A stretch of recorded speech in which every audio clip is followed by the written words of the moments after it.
Well, here we are again. Floating somewhere between Earth and space, just trying to figure it all out. We've got a hell of a lot to talk about here tonight, Space Fam, so I guess we better get right to it. As always, do not forget to buckle up those seatbelts. Otherwise, you might go floating off into that deep, dark void, never to be seen again.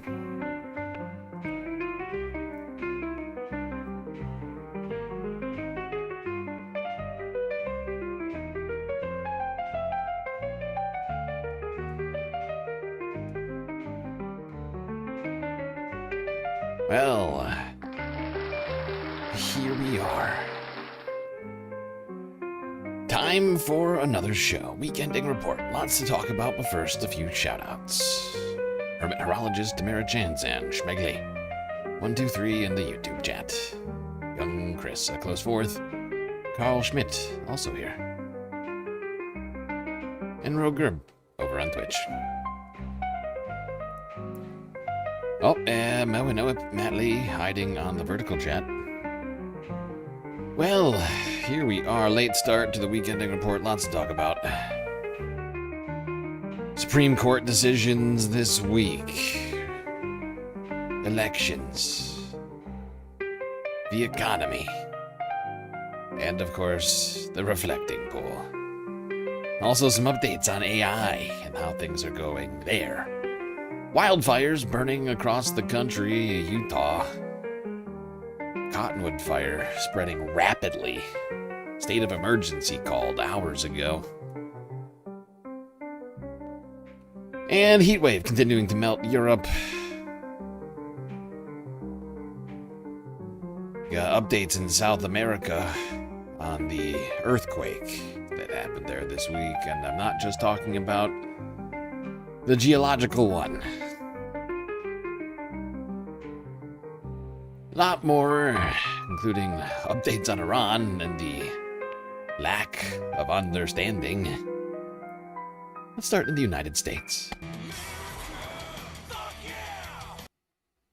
America. I thought this was America. Huh? Isn't this America? I'm sorry, I thought this was America.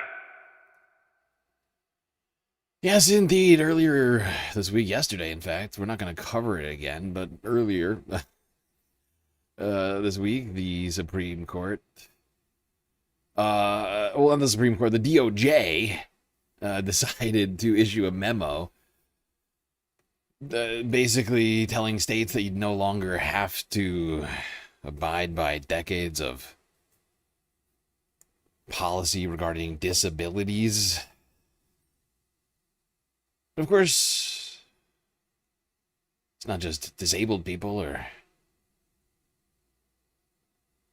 LGBTQ people or... I mean, what group isn't being gone after, actually? I was starting to, I was like, who should I... And it's like, oh wait, that's right, everybody. That's right, everybody is being gone after under the Trump administration. Well, unless you happen to fit a very particular... fashy kind of identity, I guess you might say. Now, of course, if you happen to be here in the United States under a visa, you're under threat. And this week, the Supreme Court decided that actually temporary protected status is stupid. And we don't need that anymore. Developing this morning, the Supreme Court has cleared the way for the potential deportation of hundreds of thousands of Haitian and Syrian migrants. Thousands of those migrants are right here in New York City. Aziza Shuler joins us live from Midtown with more on the ruling. Aziza. Well, Cindy, essentially what this 6-3 Supreme Court decision did was hand the Trump administration the power to end temporary protected status. Now, immediately, this means if not deportations sooner. are looming for tens of thousands of Syrian and Haitian immigrants here in the state of New York. That includes 5,400 Haitians in New York City alone. Now, TPS was never meant to be permanent. It is supposed... Now, just to be clear, everybody, those numbers that she is quoting right now are just in New York. I don't know. I don't know the exact number, but like we've talked about it. How many Haitians have been welcomed in the United States in rural communities like in Ohio. Aside from the sick, deranged, hateful right, I mean they were helping to rebuild economies that were completely broken in Middle America, that had been completely forgotten by, so many people. But they were there. But racists were like, actually, that's worse. That's worse than completely destroyed Middle America, actually. Brown people. And it's not just going to be for Syrians and for Haitians, right? It's going to be for everyone. This is just, this is just one ruling. It's just, what do you figure? What country do you think the Supreme Court would prevent Donald Trump and the Trump administration from ending temporary protected status to? Germany? I mean, what? Aside from countries that don't need temporary protected status right now, like what country do you think the Supreme Court would prevent it? I'm muted. I'm not muted. Am I muted? I see levels. I got levels. Are you sure it's not you?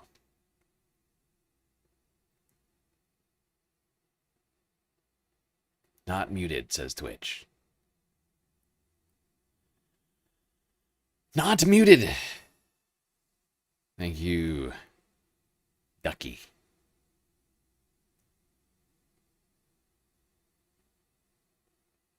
Yeah, this is a fucking disturbing situation, no doubt.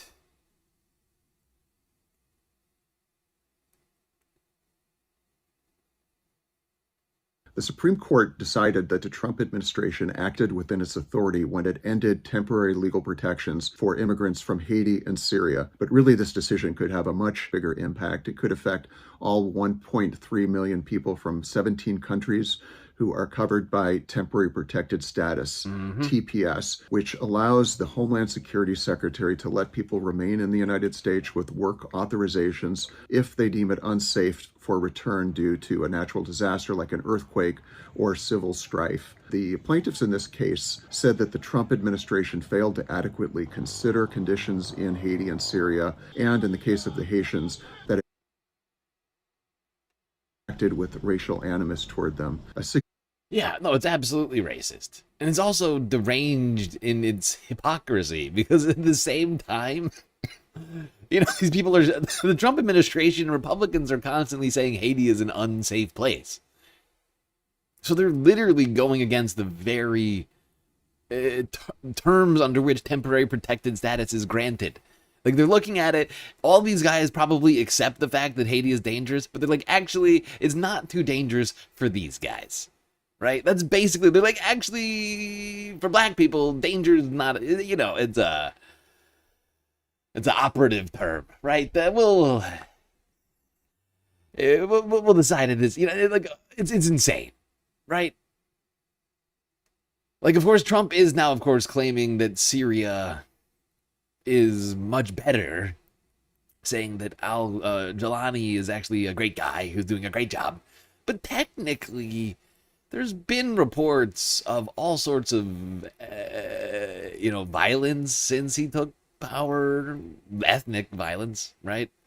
And a lot of the people who left Syria to come to the United States are the exact sort of people who would probably be potential subjects to, some potentially subjected to that sort of violence, right? And it's wild. The clear and blatant racism, because they didn't end the program that brought in all of the the white South Africans, right? Like, actually, those guys, they're still under threat. Actually, those guys are still refugees. But people who have left Syria and Haiti, they're fine. Go back. Why are you here still? But just a reminder, everybody, if you've forgotten, it is a potentially, at least according to national security memo issued by the Trump administration, it's actually problematic for you to object to that. If you object to this, you might actually be a threat to the homeland. Fuck yeah! Here's a more perfect union from yesterday. Talk a little bit about that. Do you ever get the feeling you're being watched? An eerie sense that the deck is stacked against you by someone or something hovering in the corner of your eye? I'm being repressed! You're not alone. According to a recent Gallup poll, 7 out of 10 Americans oppose the construction of data centers in their backyard to power AI. But despite this incredible statistic, opposing ChatGPT and sprawling server farms could be the reason you show up on a federal watch list, according to documents I obtained and published with Wired. This is America's new surveillance regime. With the help of insider voices, we'll paint a picture of the deep state embarking on a vast new conspiracy. This time, the government's fight isn't with foreign adversaries like Iran, China, or Russia. It's here on American soil, and its alleged enemies are everyday Americans working everyday American jobs. The goal isn't protecting national security, but the profits and feelings of corporate America. This is telling the Justice Department, the FBI, the DEA, the Secret Service, all these agencies, hey guys, we have to focus on this. The price of gas, food, childcare, everything is going up. And to see something that characterizes class-based or economic grievances as an indicator of terrorism or a dangerous belief is really shocking. My name is Daniel Boguslaw, and I'm an investigative reporter covering national security. Okay, we're not gonna watch this whole thing. We've talked about NSPM7 before, and that's exactly what this is about. Hold on, my browser's already being stupid right now. My browser's already being stupid. I need to try and fix this. Can we be friends? How does that sound to you? Is that a thing we could do? Is that the thing we could do, you know, and not whatever we're doing now? How about that?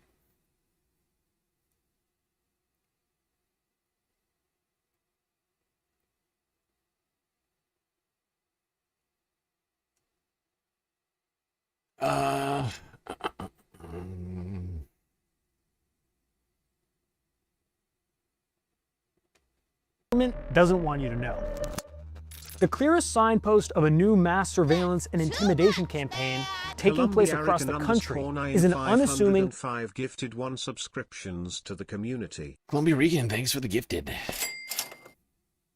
Angel, the recipient of that generosity.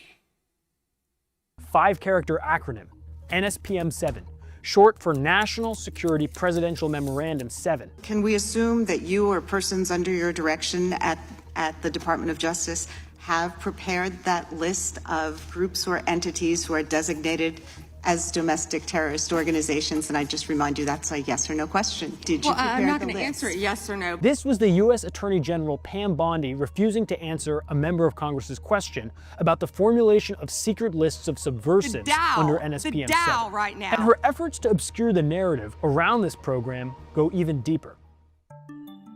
My former colleague, independent journalist Ken Klippenstein, began investigating the investigators and obtaining confidential documents. In response, Klippenstein had several visits from Bondi's direct reports at the FBI. So I booked a trip to Madison, Wisconsin to talk to him about it. At this point, I've had 2 visits for stories that I've done from different FBI agents. One was from a field office in Middleton, which is like 15 or 20 minutes from where I live here in Madison, Wisconsin. I asked Ken to take me back to the start of this conspiracy.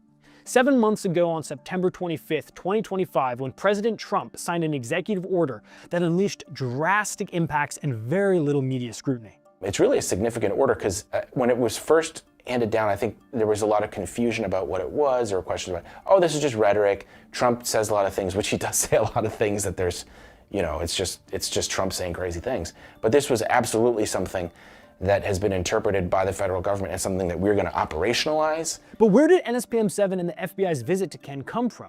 NSPM-7 and those visits are related to a sense of paranoia that I think pervades certainly the national security establishment as a result of some of the high-profile acts of violence that we've seen, the attempted assassination of President Trump when he was on the campaign trail, the murder of Charlie Kirk, murder of the CEO of United Healthcare, which has created, when I talk to people from these agencies, a sense of that there's an, uprising against the kind of political elite.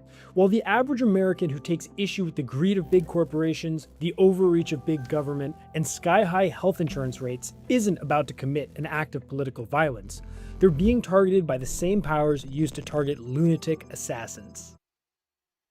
Yes, exactly. I mean, under the Trump administration, the entire justice system is being used against the people. Not for the people, but against the people. To prop up the rich and powerful, like Donald Trump, the president, billionaire president, to prevent any kind of dissent. It is truly disturbing.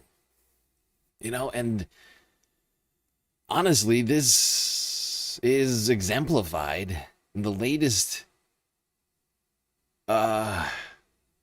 verdict in a case in Texas where anti-ICE protesters were given up to 100 years in prison. A what now? Yeah. Let's go here to Democracy Now! From yesterday. This is Democracy Now!, democracynow.org. I'm Amy Goodman with Nermeen Shea. We turn now to a case that's been widely seen as a test case of the Trump administration's crackdown on dissent. On Tuesday, a federal judge in Texas handed down unusually harsh sentences ranging from 30 to 100 years to a group of anti-ICE protesters convicted of terrorism charges in March. Federal prosecutors had accused the 9 defendants of being members of a North Texas, quote, Antifa terror cell for attending a protest outside the Prairieland ICE jail on July 4th of last year, during which fireworks were set off and a police officer was shot and wounded. Among those sentenced was Daniel Sanchez Estrada, who wasn't even at the protest. He received a 30-year prison term for conspiracy to conceal documents after he moved a box containing anti-fascist magazines and pamphlets. 30 years for moving a box. Right to jail, right away. Good fucking God. Bob Carmody, good to see you, pal. Good to see you. Haven't seen you around in a little while. I've been wondering about you. Got Ben Fold. You're gonna get Ben Fold stuck in my head. Don't do that. That's not fair. Cali Cat first. Somehow first. Stay to the left. You guys over there on Twitch do some weird stuff. I don't even remember exactly how it started. Who was the first to decide that actually third was first and first was last? I don't remember which of you started all of this, but it really has carried on for quite a while now. First continues to be the last one taken so much, so often. A little ridiculous. Yes, exactly. Felony box moving. Immediately jail. Illegal. Immediately jail. Another protester, Autumn Hill, received a sentence of 50 years after being convicted of rioting, providing material support to terrorists, conspiracy to use and carry an explosive, and use and carry of an explosive device, which was fireworks. This is Hill's wife, Lydia Koza, speaking after the conviction. Omega 5 gifted 5 subscriptions to the community. Omega with the gifted. This is fucking insane. On July 4th, getting decades of jail time for fireworks on July 4th. that did no damage at all to anything. It's the most un-American thing I can think of. I thought this was America. Huh? Isn't this America? I'm sorry, I thought this was America. March. Oh, wait. Prosecutors in this case. I almost fucking forgot to say who got those gifted subs from Omega. Potuyet, Default Danos, Andromeda Alandra, Stevie, and stickers for cookers. So incredibly generous, Omega Star. My God.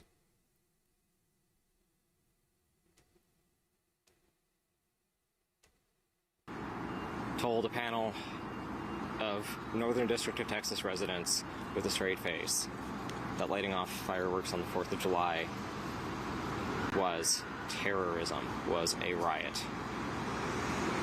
I cannot think of anything more un-American than that.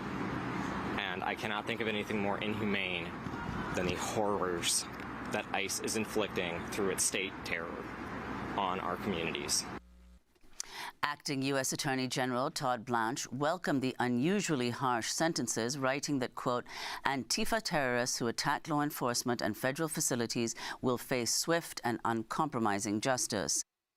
Yes, Donald Trump's personal prosecutor and lawyer, literally. I mean, he's not only literally acting as Trump's personal prosecutor, he is literally Donald Trump's lawyer. And even at his confirmation hearing, he couldn't even make clear whether or not he was still Trump's lawyer or whether he would continue to be Trump's lawyer as AG. That was actually as deputy AG. The confirmation hearing. Hype train, let's go. Yeah! That's an early hype train, Twitch. It's impressive. What, 28 minutes into the stream, we get a hype train? I believe that bodes well. But, old Todd Blanche is like, actually, Antifa, being against fascism, being anti-Nazis is jailable.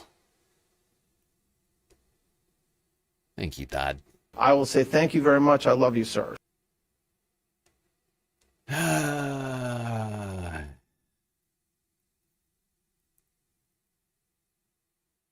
Yep. That's been the week. Now, we're not quite done talking about this story, but the fact is that,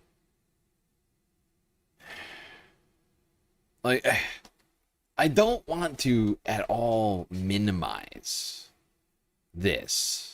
So I just want to make this clear, because I think it's important that we understand what these people are going through right now, like what their mindset most likely must be.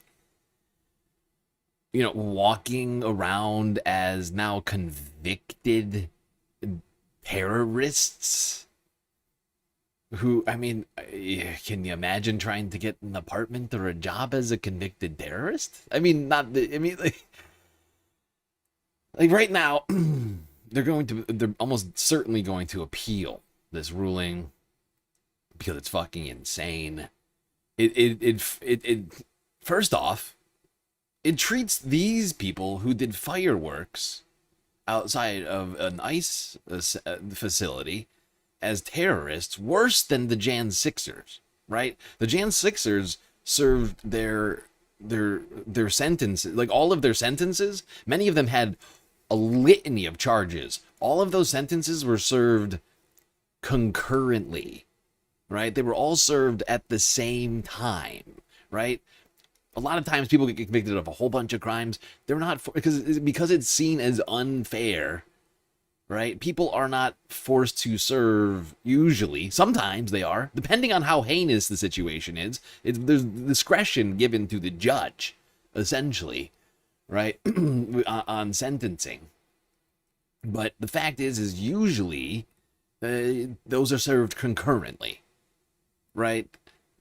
In only extreme circumstances are they served subsequently, where you have to serve each sentence one after the other. So if you're convicted of, 5 counts of using a firework improperly, whatever I can't remember exactly what the goddamn charge is. It's fucking ridiculous in the first place. So, I mean, remembering the exact charge might really honestly be irrelevant in this case. It's really the way it's being treated and the what that is actually being prosecuted in this case is. But it's insane to think that you would give Jan 6ers, the people who went and shit on Nancy Pelosi's desk, stormed the Capitol, caused the deaths of multiple officers, destroyed property all over the fucking, I mean, one of the most important buildings in our government. People who literally were doing militia training, were armed and had intent to do damage and harm and to overthrow the government, were not given subsequent sentences and are now all free, I would point out. Because Donald Trump thought that was not a crime. It was unfair. Unfairly, they even started a goddamn 1.6 billion, or tried to, a $1.6 billion fucking slush fund for these people. And it's still not clear if it's been dissolved yet, because Todd Blanche refuses to answer on that. I mean, it's bonkers. We live in the upside down.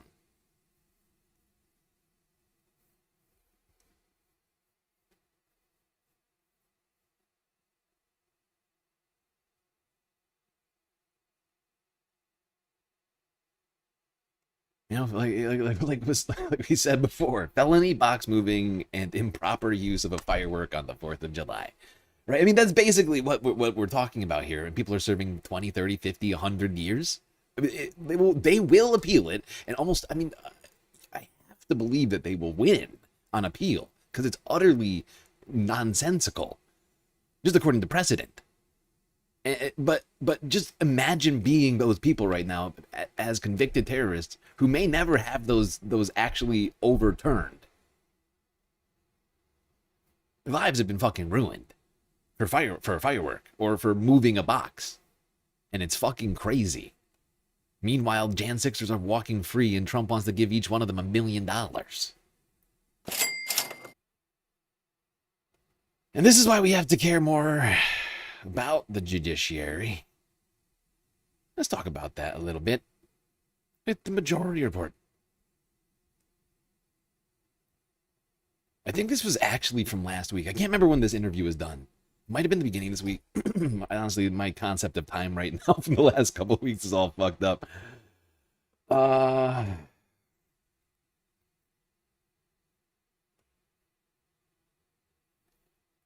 it never occurred to me.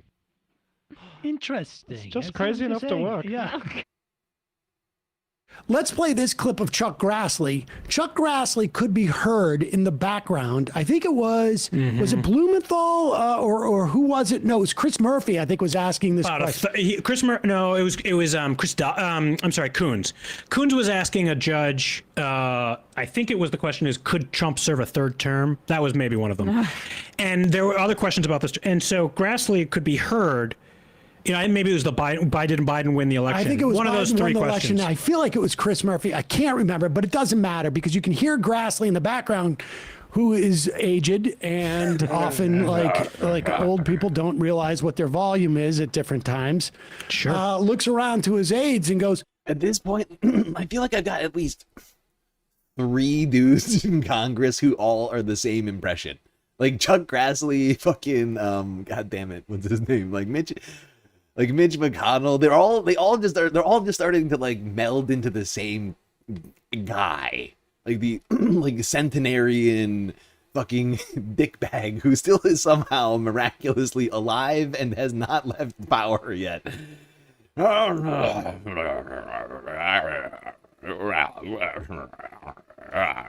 well, what's the problem with saying that Biden won the election? And as if dude, where have you been? And here is Chuck Grassley sort of trying to do cleanup after that exchange with Blumenthal. When asked about the 2020 election, recent judicial nominees, and maybe others, have also given legally correct answers. Joe Biden was certified as a winner, but my Democratic colleagues won't accept that. Jesus Christ. And they press, and they press again for a soundbite. They don't care about the answers. They just want a clip to go viral. You figure he knows what that means? So my Democratic colleagues attack the... I can't go past this. You figure Chuck Grassley knows the hell that fucking means? A clip going viral? Can you figure he can actually put into words what that sentence means? Because I have doubts, I guess. That's what I'm trying to say. So my Democratic colleagues attack the nominees. That's the follow-up.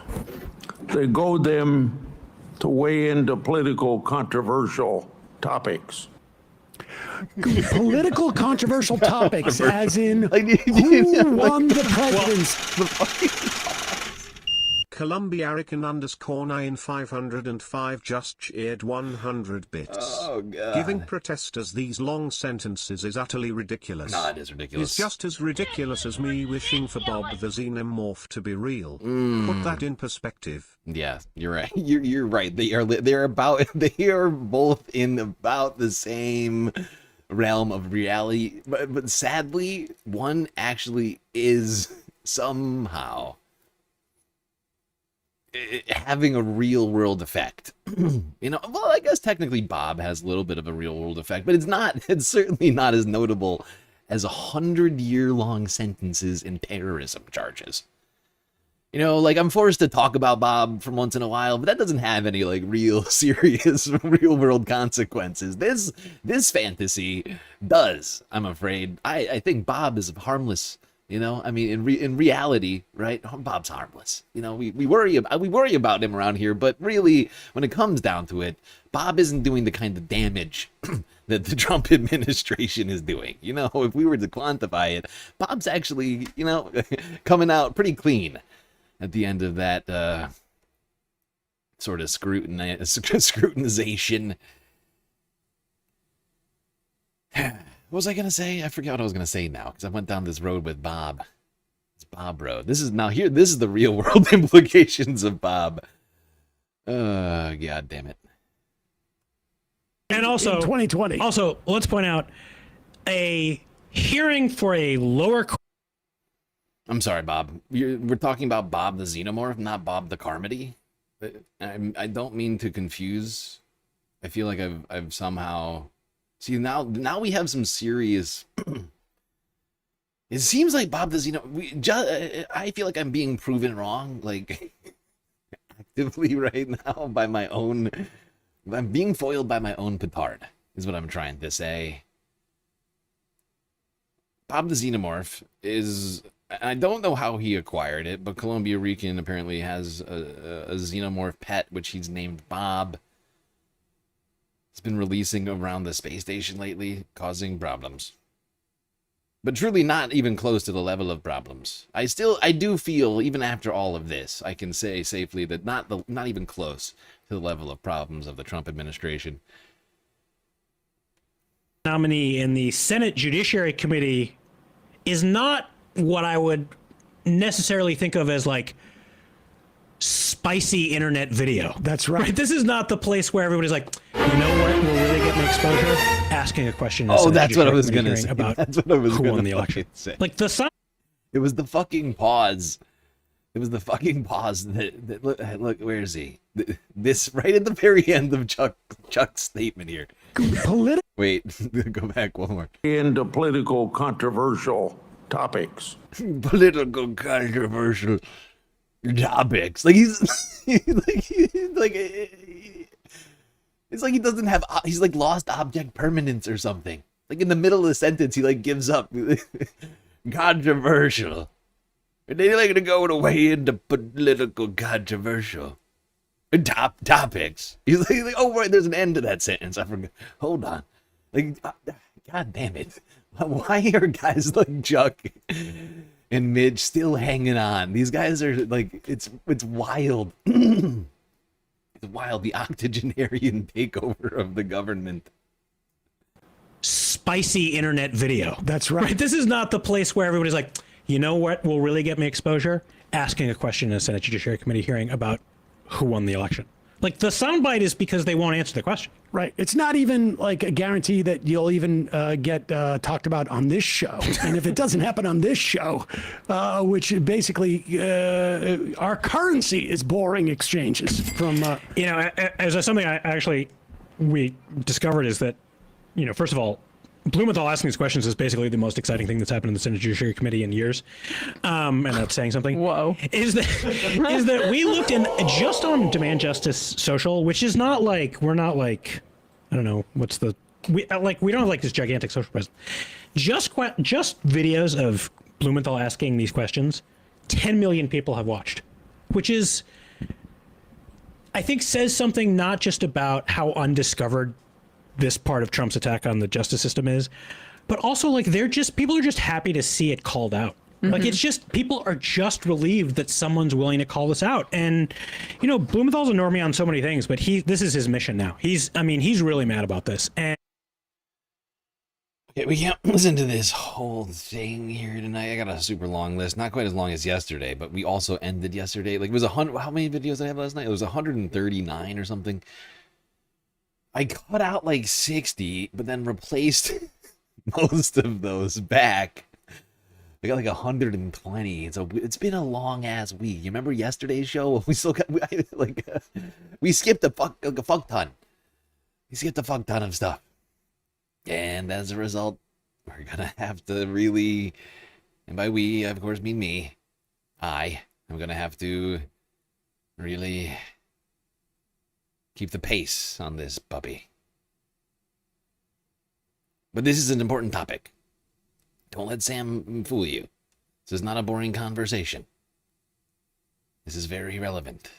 Because it's stuff like this that has implications in cases like the one we just talked about in Texas. In the hearings, I mean, presumably she's going to ask. Well, she's not on judiciary, but Blumenthal will ask. Okay, and presumably, so he's going to be asking those questions. And if this guy dilly-dallies, it really speaks to Slotkin's ability to assess what's right in front of her face. Yeah, it's interesting because this is not an ambiguous statement, right? She's basically saying, he gave me this promise. He will be the first. I mean, there's been the first 50 judges of Trump's second term have not been able to do this. So it will actually be a huge departure if this nominee essentially declares independence from Trump, and it's going to cause problems for every other nominee. I mean, on one hand, I actually think it's very positive that she's engaging this because, you know, before this happened, before Blumenthal was raised this, before we put out this report, no one was even talking about this at all. So it's really good that she's raising this crony problem because, frankly, this is going to come up with Trump's Supreme Court nominees. But let's be clear, if this guy Martin does in fact say what she thinks he's going to say, there is a new baseline. Yes, that every other judicial nominee who comes up, that's right. People are going to say, "Well, I don't understand why you cannot say this when Mr. Martin said this." That's right. Exactly. Why can't you say this? That's right. Exactly. It sets a standard. But the standard right now is pure and utter cultishness, right? That literally cult members are being put into lifetime judicial appointments. Like, the only way to even get there is to assure, like, the Trump administration and like whoever it is, like, I forget who it is. That's been like I think there's someone from the Trump administration who's been basically like coaching these guys like witnesses like ahead of time on what to say. It's bonkers.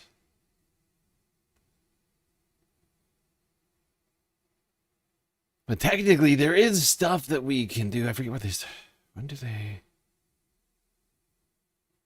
can do and should be doing? You know, we don't talk about these things enough, and we somehow have to like get more organized around the smaller ball stuff, right? Like it's a lot, but we do actually somehow have to find a way to, like, you know.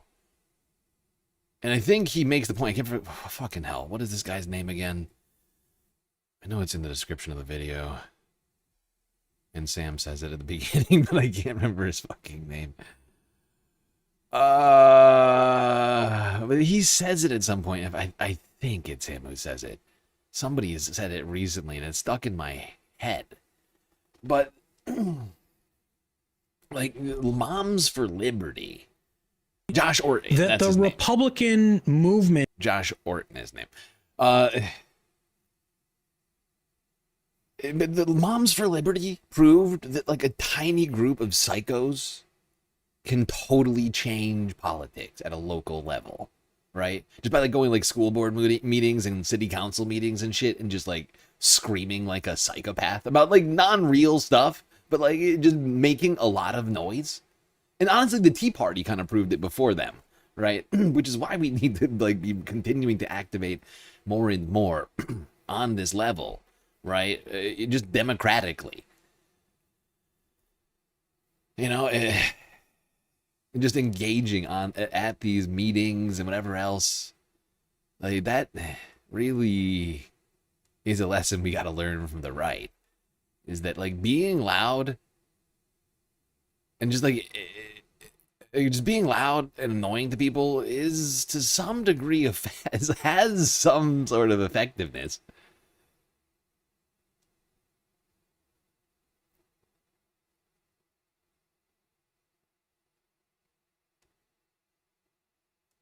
The NFL except for him.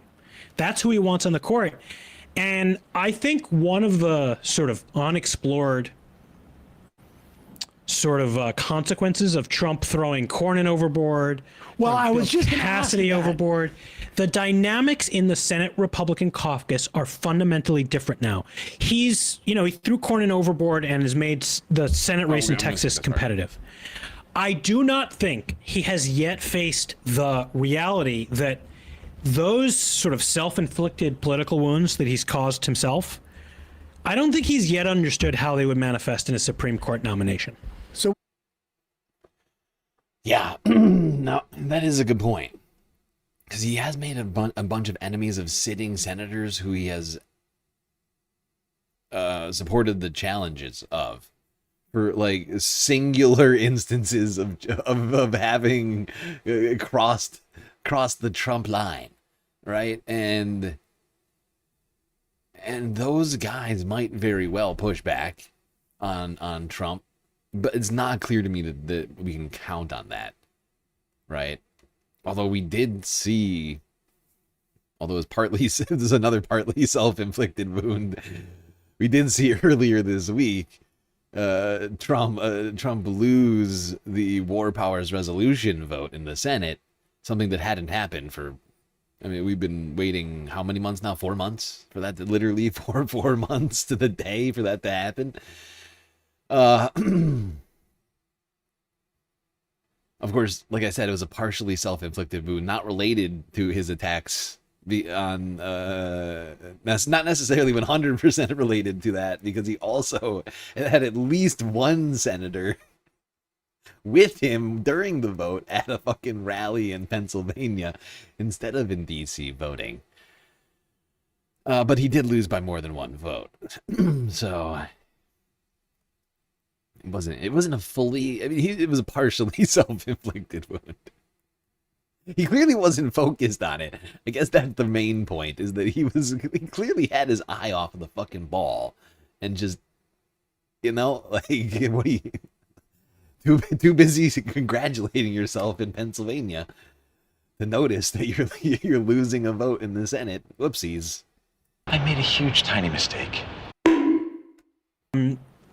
they would uphold the Federal Mediation Act, or that they would be bona fide corporate conservatives or religious extremists. That's the type of person who I can see McConnell not necessarily coming out against, not necessarily saying anything about. But if Trump nominates someone and Mitch McConnell for a week says nothing, that nominee's fucked. And so, look, it could also just mean that he's having one of his spells. It could be. It could just be a Mitch McConnell. I know you're yeah, I was gonna have literally. Yeah, I am with Sam on that one. It could also, like, under this circumstance, it's sort of a Schrodinger's McConnell situation. It's like, is McConnell? Like, if we don't hear from McConnell for a week, he could be dead. Like, who knows what? Like, I mean, like, you could just have his staff, like, like barring people from coming into the office, like a court behind the fucking desk, like going, like, we gotta keep this guy. We can't have a fucking special election right now. I mean, they're basically like, they're already weekend at Bernieing the guy. I mean, everybody remember his collapse in the halls of the Senate earlier? It was this year, right? I mean, it's insane. The guy can barely walk and form sentences, and he's still somehow in the Senate. It really, I mean, sure, there are moments of lucidity, right? Like where he is, like, cognizant of what's happening around him, but it's certainly nothing that we can't rest our laurels on that, I don't think. Oh God. For people to cleave, I'm just a little. I will say, but in this instance, so we have we need 4 Turtle to survive a tie-breaking vote from JD Vance. Exactly, turtles. Although actually, I feel like he kind of looks like a turtle, regardless. But the jowls are really accentuating it over the years. Like he's got it, like with the droopy, like the eyes. Like, he's always kind of looked somewhere between like a turtle and what's it called, like a hound dog. The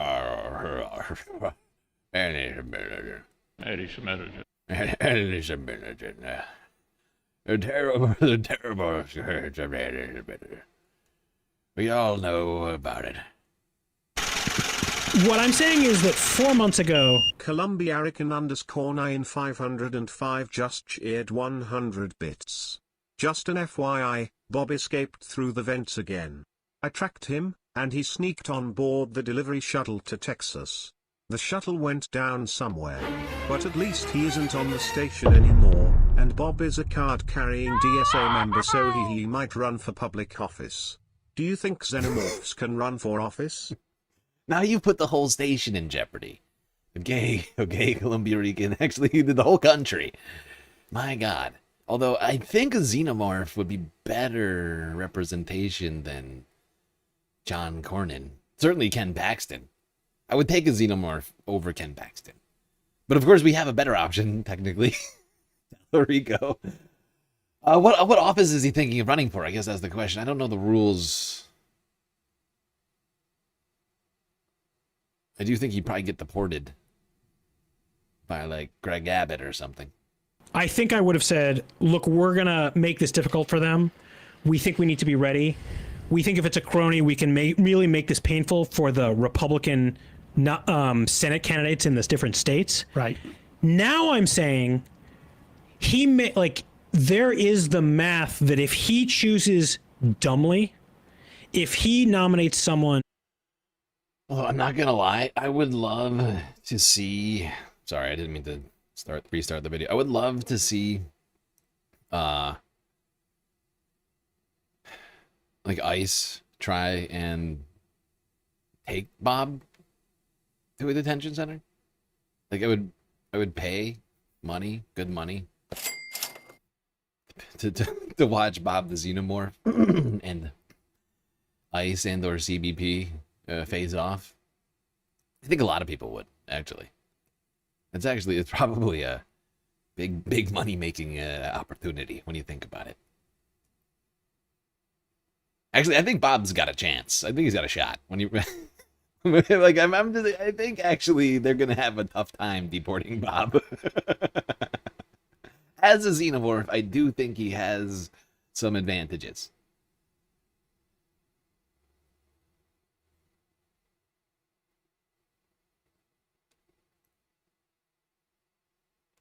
In Murkowski, Collins, Sullivan, maybe McConnell. That's like a list of 7 maybes. Right.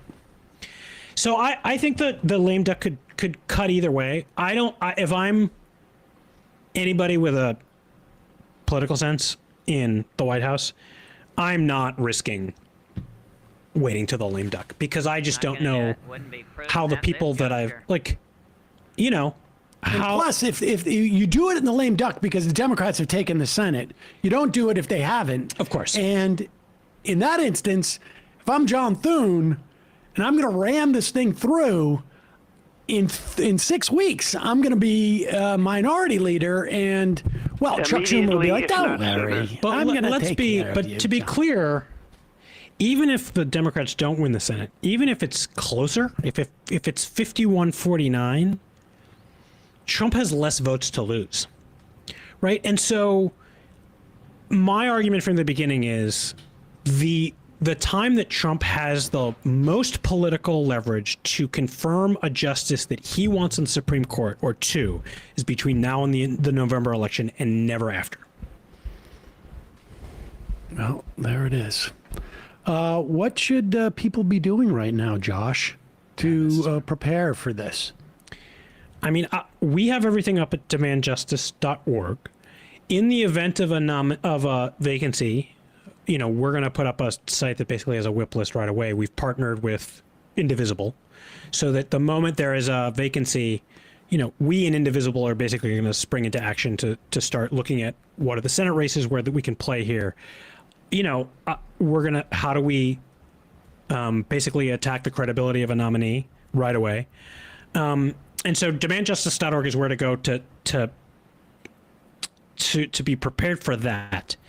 If you're in a state that has a Democratic senator, let's say Pennsylvania or Michigan, I would be calling and making sure that they know that you are watching to see how these nominees perform tomorrow. And I would also, we have on our website, 19 Senate Democrats have voted to confirm at least one of these Trump judges who will not say that January 6th was an attack on the Capitol or that Biden won in 2020. 19. And Ruben Gallego, by the way, is one of them.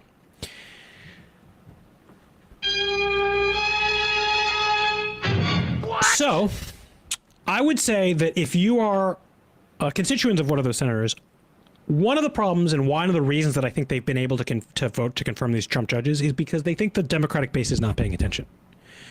So one of the most valuable things you can do is call your Democratic senator, because Democratic offices very rarely get calls from constituents about judicial noms that aren't from the right. So if you are a Democratic voter or vote for Democrats in elections, call your Senate Democratic office and tell them that you are watching whether or not they vote to confirm these Trump crony judges, because they don't think that people are paying attention, and that's why they think they can horse trade on these things. And okay, and so for them, what they're doing is they're giving the Republicans a vote ostensibly to get a vote for something else down the road. Yeah, there's that. The other thing is, what are the horse trading? So is like, look, I'm going to vote, will you vote for my U.S. attorney nominee in 2 years if I vote for this district court nominee now? I think the other thing, there's people like Chris Coons who just, their egos are such that they see themselves as bipartisan, deal makers. This is their image of themselves, is someone who can work across the aisle. And maybe just a little bit, we could do a little bit more money for Israel. That's all I'm saying. By the way, he's not voted for any of them yet. One extra missile. Oh, well, good for Schumer. Good for Schumer. I waited till you were done with the impression. I appreciate it. Aren't I a good guy? I think some of them just see themselves as like, well, voting for a, I honestly think if you asked some of these Democratic senators, like, why did you vote for someone who couldn't say that January 6th was an attack on the Capitol, they would just say, it's just something they have to say.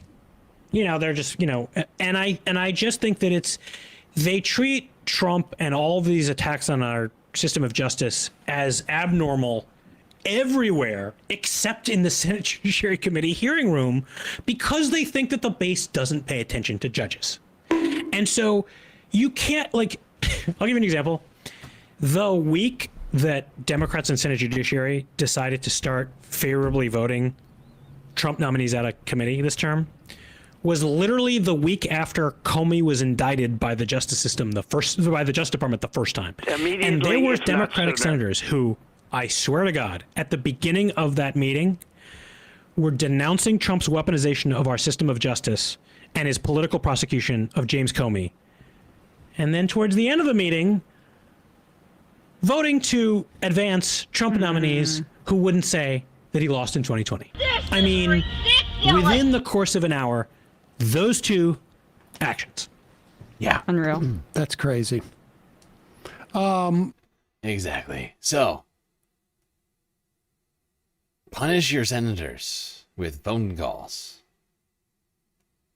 Let them know how disappointed you are in them if they have voted for them. And or wait around like, what was his name again? God damn it. Mr. Otis was saying, for a big nominee and just call your senator and say, hey, I'm paying attention. I am paying attention and I care about this. Because they think it's only Republicans who care. Because the Republicans are the ones who are loud. Okay, now, of course, you don't want to act like Republicans, but I mean, because, of course, I feel like a lot of Republicans, like, if you were to look through it, I'm fairly certain, like, the vast majority of, like death threats made against Congress people and or, like, other, like, political officials are mostly Republicans, Trump voters. And I feel like that probably is something that causes a great deal of concern to people. But you can make other threats, like, I don't know, I'll vote you out of office. I'll contribute to your next primary opponent. I will literally donate my time to that person. I will literally take it upon myself to wage a political war against you from the grassroots. I will fucking pound the streets until you feel my wrath. I swear to God.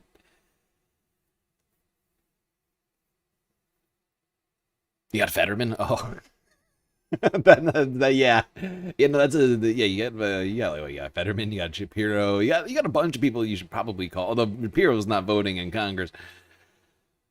Yeah, you got some unfortunate representation, although, good God. Somehow, you actually technically have worse representatives. They're just, I think you know what I'm saying. But, like, Pennsylvania is just going more and more red, or has been. In the latest elections.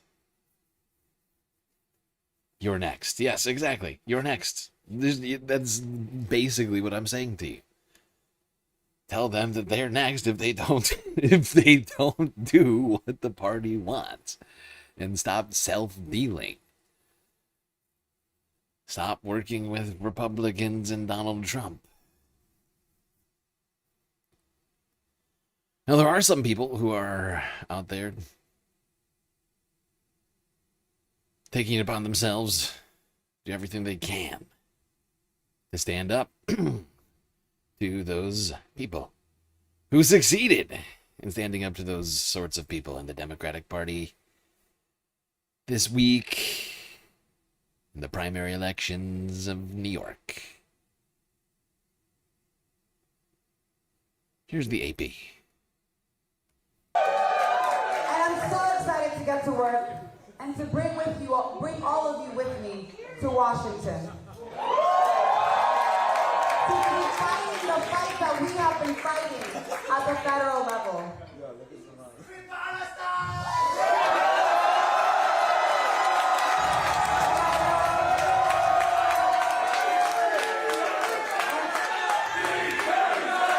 And I know that it won't be easy. Because fascism is on the rise, Trump is in office, and the odds, as always, are stacked against us. The odds were stacked against another young Muslim socialist. Zohran Mamdani. New York City. And so I'll tell you honestly, I'm not concerned about the odds. Thank you all.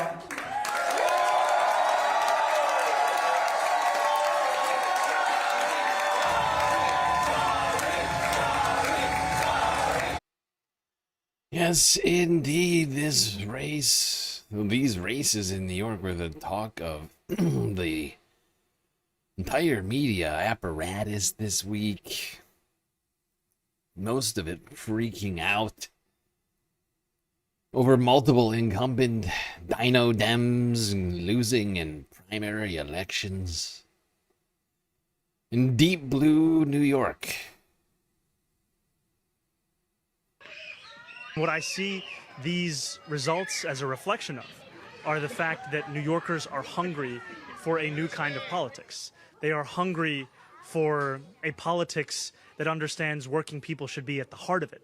And they're hungry for a politics that looks at the wealthiest city in the wealthiest country in the history of the world and understands that it's unacceptable that 1 in 4 are living in poverty.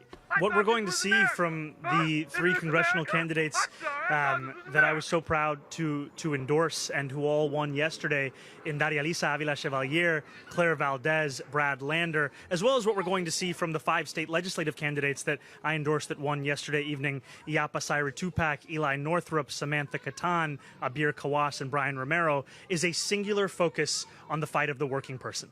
The working person is struggling in our city to afford basic needs. And what you will see, whether it's a vision on making healthcare more affordable, on making housing more affordable, or on a vision, as Daria Lisa often talks about, of investing in babies, not bombs, is the kind of conscience, the kind of clarity, the kind of conviction that has been missing in our politics for far too long. And I cannot wait to work with them on accomplishing that.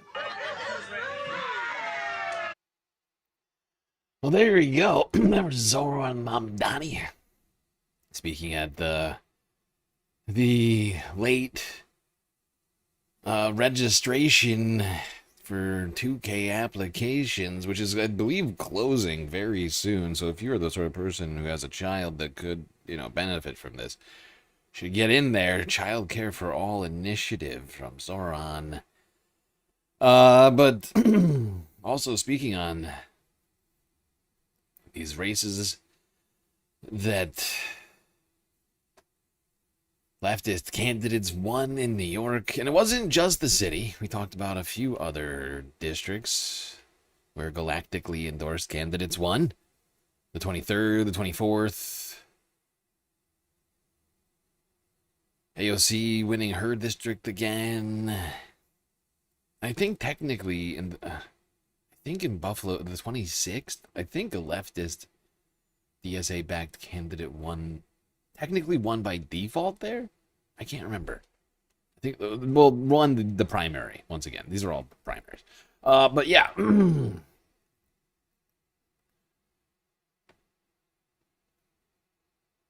Yeah, there's some definite movement in New York that I think if all made it to the House of Representatives would represent a huge shift in the Democratic Party.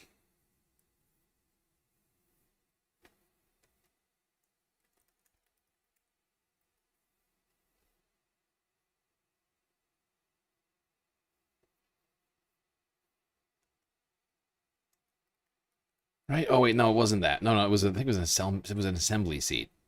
It wasn't the House. No, I don't think this guy. No, I take it back on the 26th. Sorry, I was just double checking that while I was going to the next video. I don't think this guy's DSA. Is he?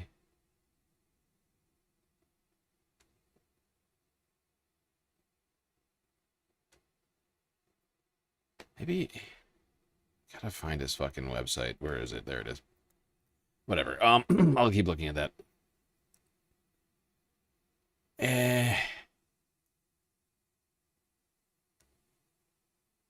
I've lost my fucking list. Where did oh, it's because I did that.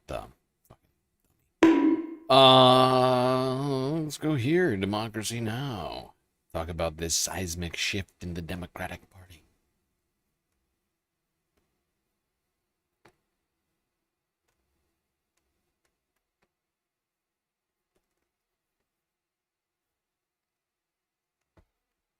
As we turn now to John Tarleton, editor-in-chief of The Independent. The new issue of The Independent featured Claire Valdez, Daria-Lisa Villa-Chevalier, on the cover with the headline, "Look Who's Next." And you didn't do that this morning. No, this was weeks ago. John, we were together 1 year ago. Yes.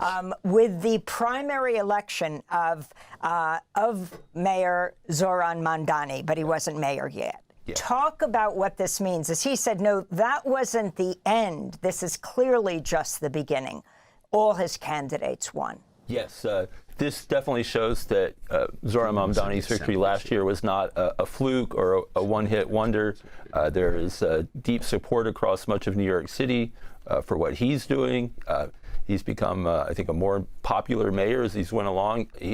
His goal to really show that government can serve the people and be an active force for good in the lives of people is succeeding. His endorsements were very powerful, and also the endorsements and the incredible energy that the DSA gave this slate of candidates.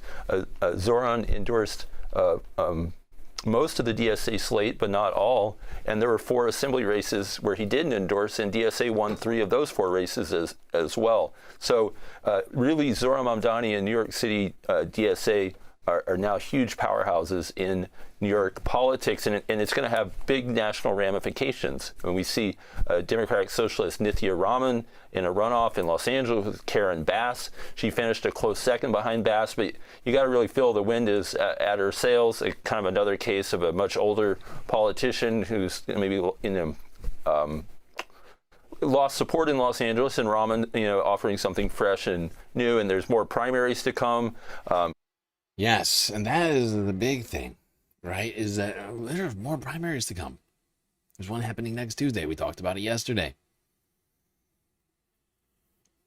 Got at least one really good candidate there. Really, honestly, there's 2 good candidates there. Then like 6 kind of lukewarm candidates. But there's at least 9 races happening. I think maybe 10. I think there's also a governor's race, but I haven't dived into that enough.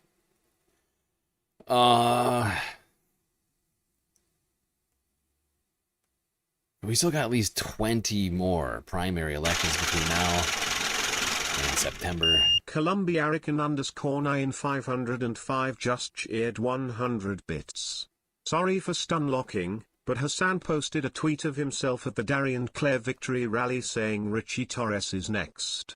2028, he better act right, no pro-Israel crap. If not, he's gonna endorse his opponent in 2028. Good segue. Let's go here now to the man of the hour, Hassan Parker. Hassan Parker. Wait, Trump? Mamdani was here, as you know, twice. And he's a very nice guy. He's a charming guy, good-looking guy. We talk, but you can't raise taxes on people when you force them to leave your state or your city, and they're leaving and they're going to Florida. Wow. Trump on Mamdani. And you know what they don't say? I was 16-0 last night, but mine were a little more boring, a little more mainstream. They were Republican conservatives, but we were 16-0. Night for Democratic Socialist candidates last night in the New York primaries. They swept and knocked out 2 incumbents. You're from New York. Why do you think it is that now the endorsement of Zoran Mamdani means more than the endorsement Zoran of Hakeem Mamdani. Jeffries. Well, they're going radical left. They're going really, you talk about the Democrat socialists. It's really communist. These people. I watched that woman last night. That's not a socialist. I know socialists. Communist. Who's he talking about? Daria Lisa or Claire? Oh my God. Is a communist, and what they don't say is that I was 16-0 last night. Mine was a little more boring, a little more mainstream. They were Republican conservatives. Which woman? Oh my God. Republican conservatives. I wonder, oh my God. Trump knows of Daria Lisa's existence or possibly Claire Valdez's existence or both. That's incredible. That is, he just knows a woman one. He didn't see shit. I don't know. I don't know the name. Very confusing names. I don't know how to say it, but the woman, you know the one. You know the one with the name that I can't say.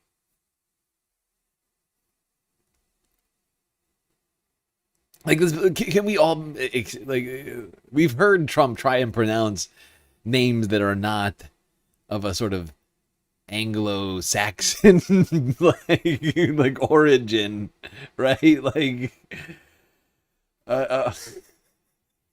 you really think he can say Daria Lisa Vila Chevalier? The great Daria Liza Avila Chevalier.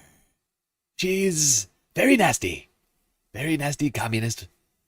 I mean, this woman is dangerous, ladies and gentlemen. Very nasty, basically a communist. I know a communist when I see it. A communist. Yeah. Donald Trump thinking about as good as anybody else, I suppose. I mean, we watched Jesse Waters last night have a real meltdown over all of this. I mean, it wasn't just him. It was most of like the media apparatus having a meltdown over it. It's a little cathartic, I'm not gonna lie.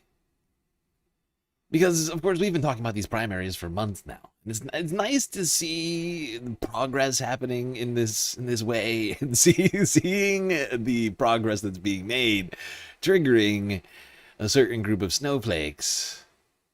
It brings my heart great warmth. It could last through the winter, although this winter is probably not going to be very cold because of the old El Nino, but still.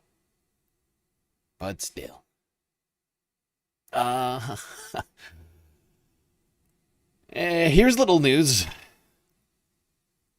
Not necessarily related to those elections, but in a way related to those elections. Because the New York City Rent Guidelines Board has approved a rent freeze.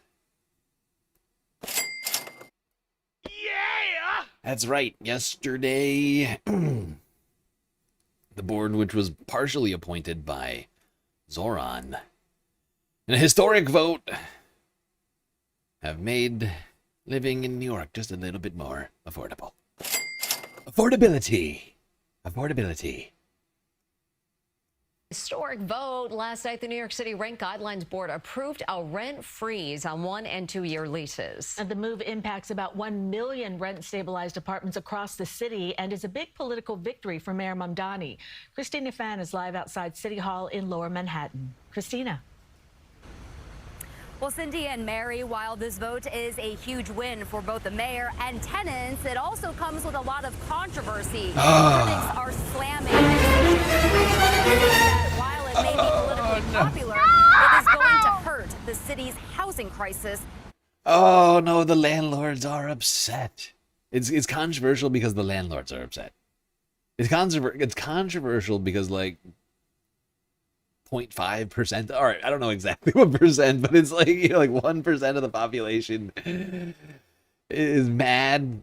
Like the 1%, like the 1% of the population that happens to own rent stabilized housing that they're renting right now, like, or like whatever. Like, I mean, like, it's ridiculous. Oh, it's so controversial. But of course, this is CBS New York. I'm sorry, I was moving fast today. I couldn't be bothered to go try and find the ABC 7, okay? Look, listen, putting these shows together is quite a task, even though this was partially put together from yesterday. Like, I spent most of the morning after the show was done putting together, like, going through what was happening during the show, right? Like, I spent the first, like, hour after ending the show going through the last 8 hours of news that I didn't see while I was streaming last night. And then I couldn't I couldn't fall asleep for whatever reason. And then woke up late as fuck. Whole bunch of shit happened while I was sleeping, which is unfair because I can't watch the news while I'm sleeping. And to finish going through everything that I hadn't gone through from before going to bed, and all the new stuff, and then make a thumbnail. And decide, honestly, that's one of the things that takes up a huge amount of time, is like deciding what to put on the thumbnail and title. Like, what is the most relevant information? What is going to be talked about most? It's difficult because I got, especially on Fridays where we're like doing a weekending report, but honestly every single day, because I don't stray away from like any sort of really anything.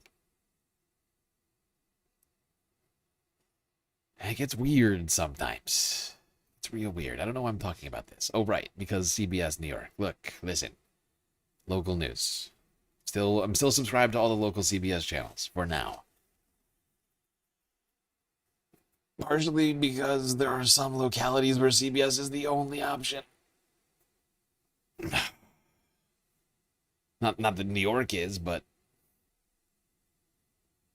like if I were to just start doing it, like going down the list on like all the local channels, like I don't know, it was just, I feel like it would wind up limiting the coverage that I have available at this point. Like I'm already unsubscribed. We don't use any CBS videos aside from local news anymore, right? Like it doesn't happen. I think I've unsubscribed from like every single one of their non-local, because they got multiple. I'm trying to think of which ones those are. I've already like put them out of my mind. But I think, isn't Good Morning America? No, that's ABC. I'm trying to think.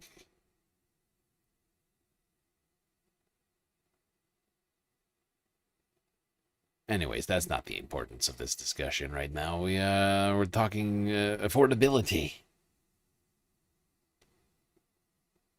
Talking affordability, which is something that is certainly hurting Trump's approval ratings right now, which have been going down this week. I saw a 30% earlier. I can't remember which. I should find the poll. So I talked about it yesterday too, but I saw a poll. Can't remember from who. That gave Trump a 30% approval rating, which is the lowest for Trump, and I think for anybody at this point in their term in history. He continues to just outdo himself in unpopularity. And a lot of it's being driven by the economy. An elusive, strange word no one's ever heard of, affordability. They disapproved of him a month ago, they disapproved of him 2 months ago, and they still disapprove of him. I mean, the polling is quite steady despite, let's see, this is interesting. Hold on. We want to see if we can... Oh, right, I forgot about this. I think we need... I forgot about this. Point is Trump's numbers that keep going down. This is a failed segment from fucking... This is a failed segment from Harry. Awful, awful, awful. Weak. Terrible, Harry, terrible. Get your board working, pal. It's like your sword. Should be working at all times, perfectly polished. Ready for battle with numbers. The battle of the numbers.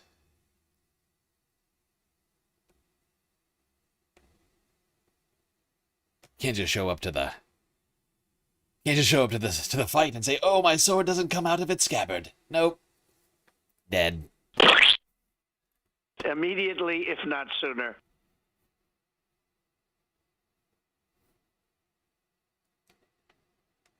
All right. Fact is, he's getting paid the big bucks over there now. I mean, it's clear that CNN is really leading into Harry. He's got the, I mean, he's got a thing. He's got it. He's got it. Of course, Trump's approval ratings are one thing, and those will most likely affect the election in one way. However, as we've been talking about, there's been all sorts of different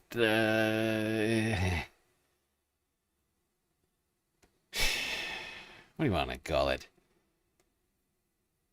Developments, different stories surrounding the Trump administration and Republicans regarding voting in this country. Not regarding polling and popularity, but just pure and utter voter disenfranchisement. I mean, where do we start? The gerrymandering battle that they started in Texas, which has now reached out to, what, 8, 9 states? I don't know exactly how many at this point. I've lost count. Probably should have that number in my head. But you got the FBI raiding of Georgia's election offices. You got the... I'm sorry, I'm trying to remember... what else? I mean, there's a bunch of these things. Oh, we got the SAVE Act, right? Something that's certainly been in the news this week. Something which was apparently at least part of the reason for why Donald Trump was screaming, reportedly, at Senate Republicans. Something that caused him to not sign a bipartisan bill on solving the housing crisis, which made it all the way to his desk. He said, no, not going to do it. Not going to do it. Wouldn't be prudent at this juncture. So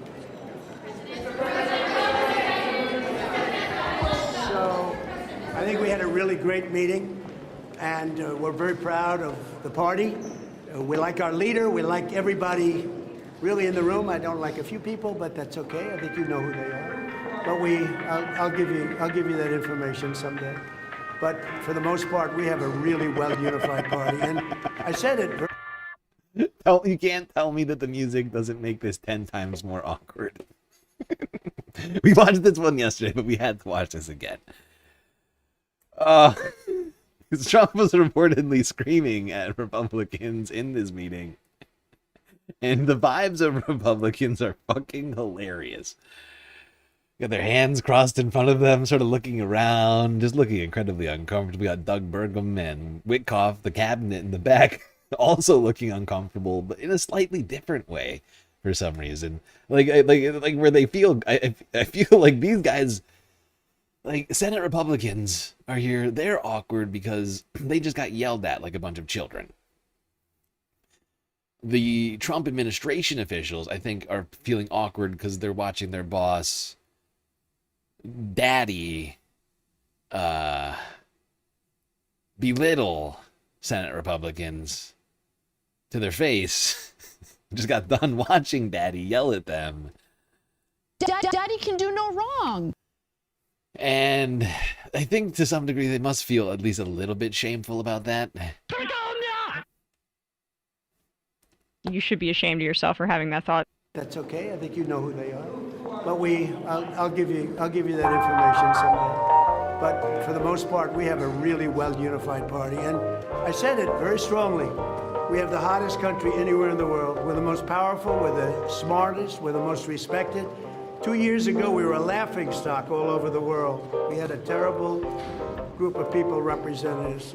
Every leader, I just left G7, every leader, and we had a lot of people in addition to G7, as you know, came.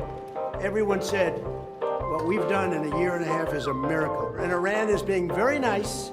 They're agreeing to everything that I want. Well, there is Trump. With Senate Republicans looking incredibly awkward. John Thune seemingly not knowing how to stand. Like, you just, like, you see him over here just shifting around all over the place. What the fuck is going on with John Thune? It's like his fucking suit doesn't fit him or something. It's being weird. Oh, shit. I forgot to fix the TVs and the brake screens.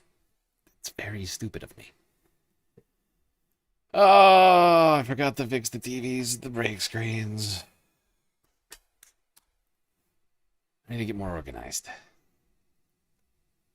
Point is one of the reasons why Trump was there was that he was mad about the SAVE Act, which Republicans in the Senate refused to pass because they actually think that it might disenfranchise some of their voters. They're not sure if it'll disenfranchise more of their voters or more Democrat voters.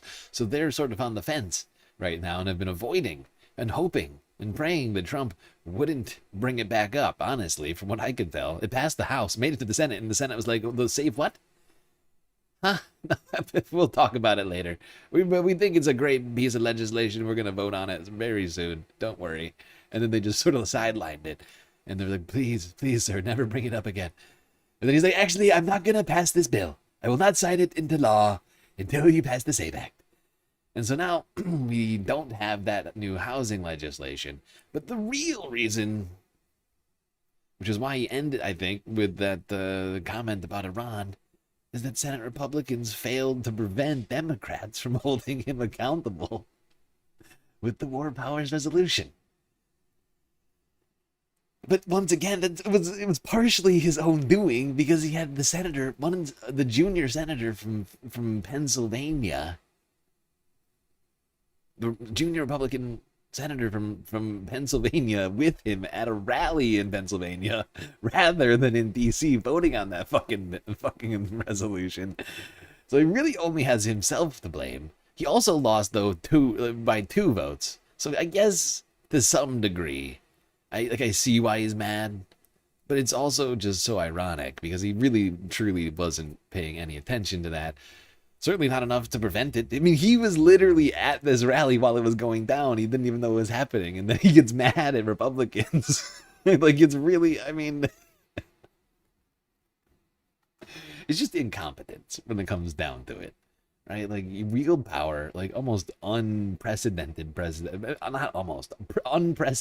presidential power and command just unreal amounts of loyalty within your cabinet. And you're telling me those guys, actually, that makes perfect sense. The Trump cabinet was too incompetent to realize what was going on, to let the president know what was happening, and that maybe he shouldn't bring this fucking guy to Pennsylvania. I mean, it just, it's one of those moments where it's just like truly, because we don't get enough of these where the incompetence of the Trump administration only affects the Trump administration. Like, usually it has a lot of like effects outwards, like it ripples out, USAID canceling, like all of Doge. Right? Like, there's so many examples just from that one debacle. And so I guess it's just nice to see someone other than poor people or like immigrants like being hurt by the incompetence of the Trump administration.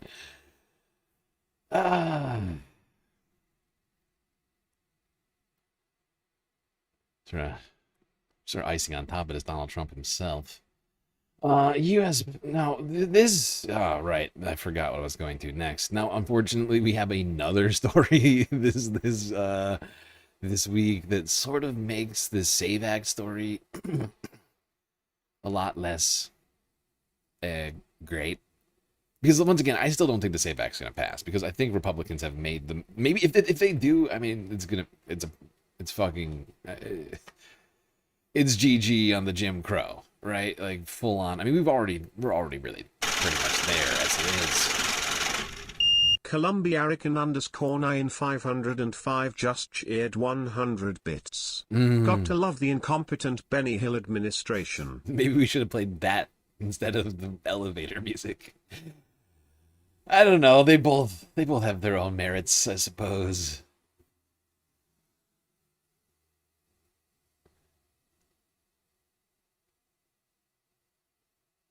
Now, unfortunately, we have a very disturbing story regarding the elections, which we don't have a lot to get into, but is because it's not yet clear Like, it's not, this has not passed, but we have another piece of legislation now that would potentially disenfranchise millions of people only in blue states.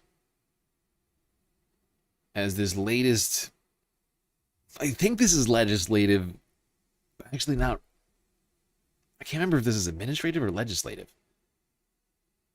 We're going to get into this. I'm sorry, but like this is like I only found out about this like right before the stream started. But the USPS is saying that they won't be delivering ballots to blue states or any states that don't turn over their voter lists to the federal government in a like unprecedented move.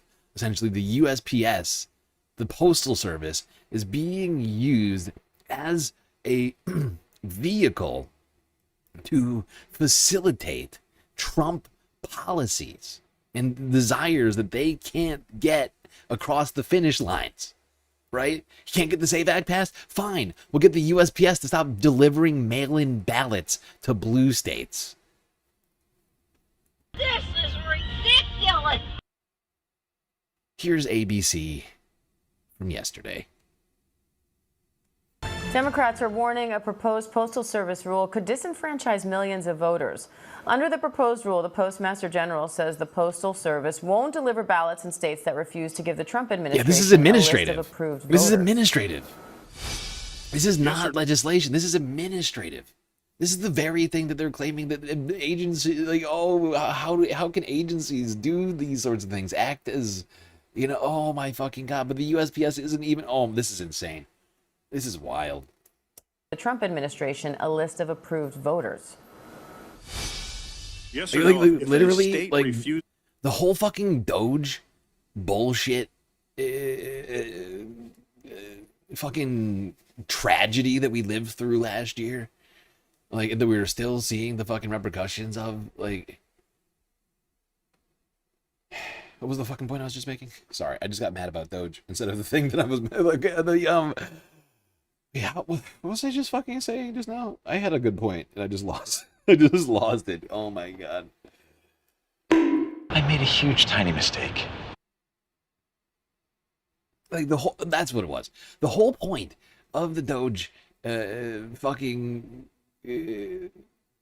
whatever you want to fucking call what happened last year with Elon Musk, was under the guise of unaccountable federal agencies acting lawlessly, you know, as if they're legislators or something.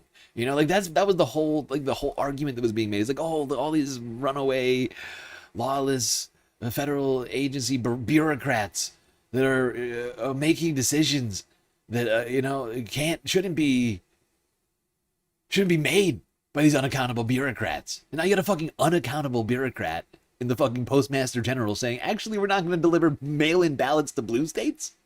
I mean, the fucking hypocrisy is so fucking, it's beyond the pale. It's like how anybody can look at this and be like, oh, this is fine is fucking crazy. to turn their absentee voter list over to the federal government.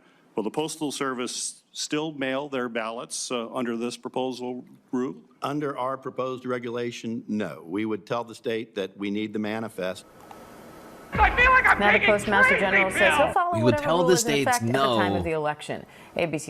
We would tell the states no, we need the manifest. We would tell the states no, we would need the voter rolls. We would need the information that the federal government does not have a right to.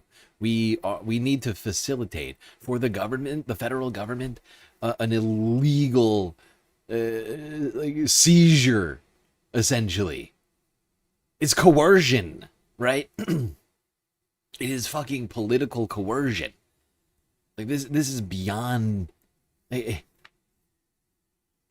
Oh, if this is allowed to stand, if Republicans, or sit on their hands and allow the fucking USPS and the Trump administration to play this fucking game, and they already are to some degree, all right. And I worry that they are going to do exactly that. They're just going to sit there and go, "It's fine." But the fact is the like this is just this is one of those fucking things that literally is not just going to like, this should be bipartisan, right? Like, it's not just going to affect Democrats, right? Blue states still have Republicans, right? Republicans are still running in blue states, right? Or no? Like in California or in New York or wherever, right? Like, there were still Republicans in blue states or what? Like, what's the deal? And like, and then red states, like, are there any red states out there that like? The problem is that there's already so many red states that are complying with the SAVE Act preemptively, right? It hasn't passed, but they're already doing voter ID, right? They're already forcing people to get passports to vote. And I worry that they're not going to even flinch at this. And the fact is, this got like no views. It's got like 12,000 views. It's been on the fucking internet for a whole day. This is a blatantly authoritarian measure. It's being taken unilaterally by an unaccountable bureaucracy. Literally like a Trump implant, like a fucking, a planted Trump sycophant. It's fucking deranged.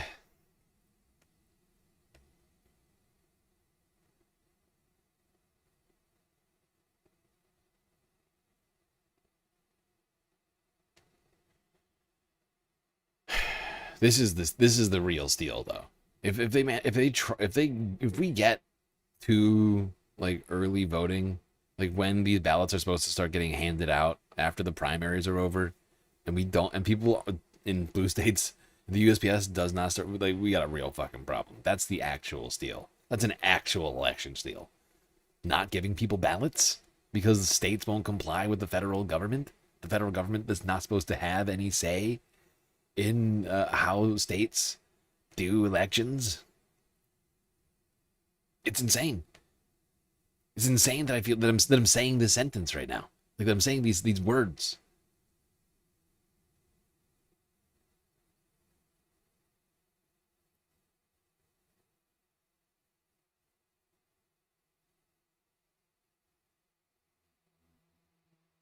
All right, now let's talk about this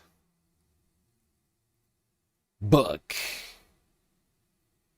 that's been big in the media this week. That is the book titled Regime Change by Maggie Haberman and Jonathan Swan. They went on to talk with Caitlin Collins. It's a different clip we haven't seen yet this week. Let's get into this. There's a bunch of fascinating details in here, including the strange relationship between Donald Trump and his young female aide. Why the two of you titled this book Regime Change. Yeah, I mean, we sort of a couple of months into the presidency realized that we weren't just covering a transition from a Democratic president to a Republican president. And in fact, it was nothing like what we covered in the first term in the way he was using executive power. The premise for the title, Regime Change, was that we're used to talking about regime change in foreign countries and covering regime change in foreign countries. China! It's a much more uncomfortable and challenging task to think about a regime change in our own country. And when you look at what he's done as president, the way he's used executive power, it's like nothing we've seen in our lifetimes. You can go across the gamut.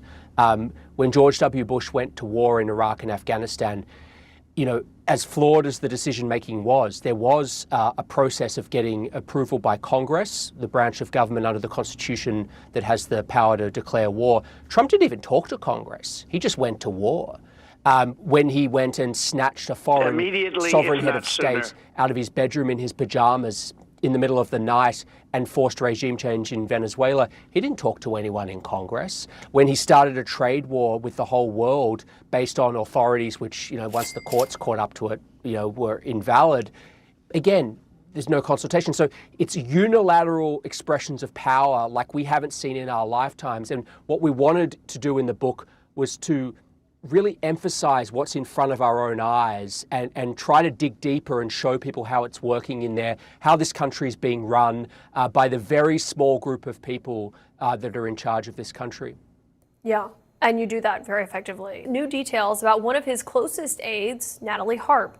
Maggie and Jonathan report on how she became the president's gateway to information, supplying him with positive news stories and pro-Trump social media posts. They also write how she would often read the materials out loud to the president. This woman looks like a literal fucking Bond villain or something.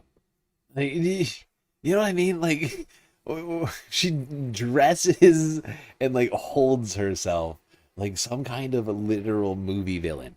Like, she looks like she's about to do some kind of fucking horrible, something horrible. She's just standing there. Trump social media post. They also write how she would often read the materials out loud to the president and later give him physical copies from a portable printer that she kept on her. According to the new book, Harp, quote, wrote Trump adoring letters that she left in his personal spaces, including one that read, "You are all that matters to me." Trump's chief of staff, Susie Wiles, told others that she remembered thinking, "Where am I?" And that Trump had taken to telling his staff that Natalie was the only one who loved him as much as his wife and his kids, adding, "All of you will go off and make money, and she'll never leave me." I mean, Maggie, obviously those of us who cover the president. Natalie will never leave me. She is a perfect specimen of a woman. You will all enrich yourself. She will continue to suckle at my teat. She is a loyalist through and through. She doesn't care about herself. All she cares about me, the king. I mean, this woman is dangerous, ladies and gentlemen. No Natalie Harp. Obviously, she's typically by his side all the time. For people at home, though, and as you're looking at the realm of figures that are surrounding him in this second term, what does this say to you? So a couple of things, Caitlin. Natalie Harp became omnipresent in the campaign, and we write about that. She was not one of the original people in 2021 in this very small group of people who was there, but at some point in 2022, she became somebody who was constantly with him on the golf courses when he was in Florida.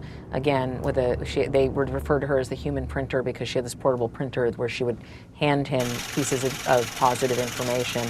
What it says is that he wants to keep people around who either, make him happy or feed him information that he prefers to hear. I mean, one of the scenes that we have in the book is him demanding the quote unquote real numbers during a tariff discussion when he is being told by his own staff what the actual numbers are, and he wants Natalie to go get him some different set of numbers that just didn't comport with reality. And he is more interested in information. Natalie, go get me the good numbers. You know which ones I'm talking about. Yes, Natalie, good job. These are the ones. Yes, perfect numbers. Natalie knows which numbers I like. Not like Scott. Not like Scott. He wants to hear, and in seeking out something that validates what he believes, that he has always been interested in that. It was just harder for him to get. This time, it is much easier. And Natalie Harp is one of the people who took over posting duties to the President's Truth Social post. She sounds terrible. Honestly, we haven't heard enough about Natalie. I'm not gonna lie. We only talked about it like one time on this stream. And I don't know how it's possible if she's been this close to Donald Trump, if she's the one person who's the most loyal to Donald Trump. how it is possible. I mean, she must be, I mean, I guess her entire personality must just be completely subsumed by Donald Trump's ego. And therefore she like there's no like there's been no reason because he's just like a tumor or like I don't know, I'm trying to, it's like a symbiote. You know, she's God. Ugh. How old is Natalie? I don't know. How old is Natalie? Much younger than Trump. 35 years old. She just loves the president, okay? I don't know what you're so confused about. Just loves the president. Just making America so great. Just look at the numbers. The numbers that you know which ones. The good ones. 100%. 100% popularity.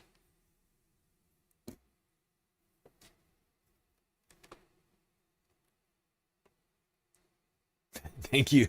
Thank you, sir. I love you, sir. I will say thank you very much. I love you, sir.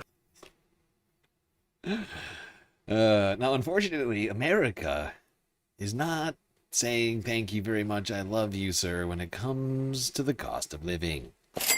Otherwise known as affordability.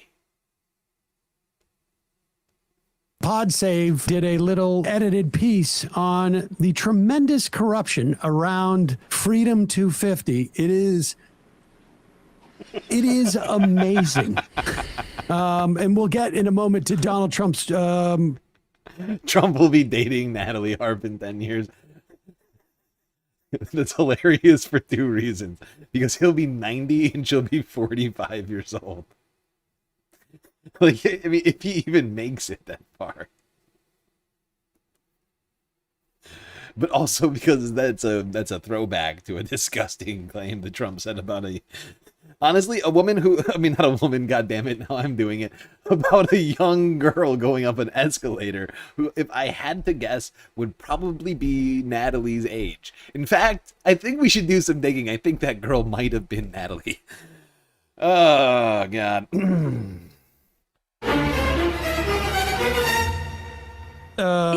Stock trading, but look at how they have monetized every. Honestly, like, I'd be embarrassed if our podcast did half of this. Tonight's $250,000 performance bonus in USD1 is presented by World Liberty Financial. Closed captioning for tonight's broadcast is brought to you by TrumpCoins.com, the official UFC Freedom 250 special edition medallions. This bout is proudly sponsored by Truth Social, the real voice of President Trump. Download Truth Social today. Jesus. Well, I was watching that at home. That's what I was like. This is just, it's... I don't know. We don't necessarily need their commentary, but... The money... Understand, Trump owns part of UFC. Yes. So he's just cycling money through and getting a cut. I mean, it is... It's a horrible picture to put in. I'm sorry, Columbia Rican. Look, listen.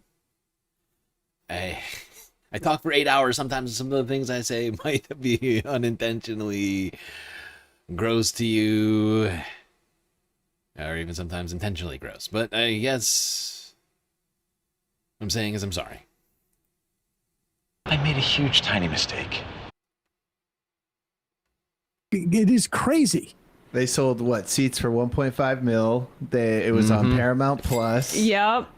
3 of those. What's World Liberty? That's another one. That's the Eric. Sons, that's right? his sons and the Lutnick's sons crypto company. I think Trump personally has a stake in World Liberty as well. Hold on.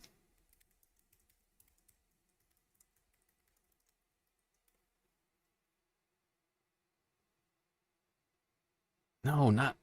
No.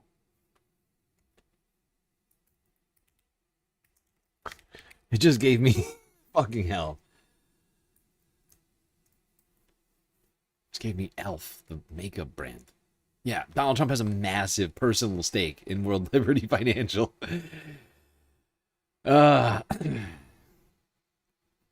Is through his business entity DT DeFi LLC. Thank you for your attention to this matter. Which also is in bed, I believe, with the Emiratis. That's a part of that corruption there. It's astounding. It's astounding. It's astounding. And what I was going to say. The gaudiness. That's what I was going to respond to, though. I got distracted. Because, honestly, I see this comment here saying that you watched that Dean Withers Jubilee thing. I watched that clip. I watched that clip that you're talking about. I didn't watch the actual. I couldn't stand to watch the whole thing. But honestly, I'm not that shocked because I feel like to be the sort of person who identifies as a conservative in 2026 is to be somebody who just believes in self-enrichment. And would probably of all those women, at least they may not see him as physically attractive, but they see him as a successful man with money, right? And the entire conservative project is just about enriching yourself.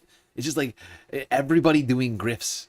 Everybody's just doing a bunch of grifts, whether it's the president himself with his 30,000 grifts, or it's his own supporters doing their own grifts, right, in different sorts of avenues and things like that. I mean, there's so many of them. Fucking ivermectin and hydroxychloroquine and all that during the COVID thing. They got, I mean, all sorts of other crazy supplement brands that are unclear whether or not they do anything, and you know what I mean?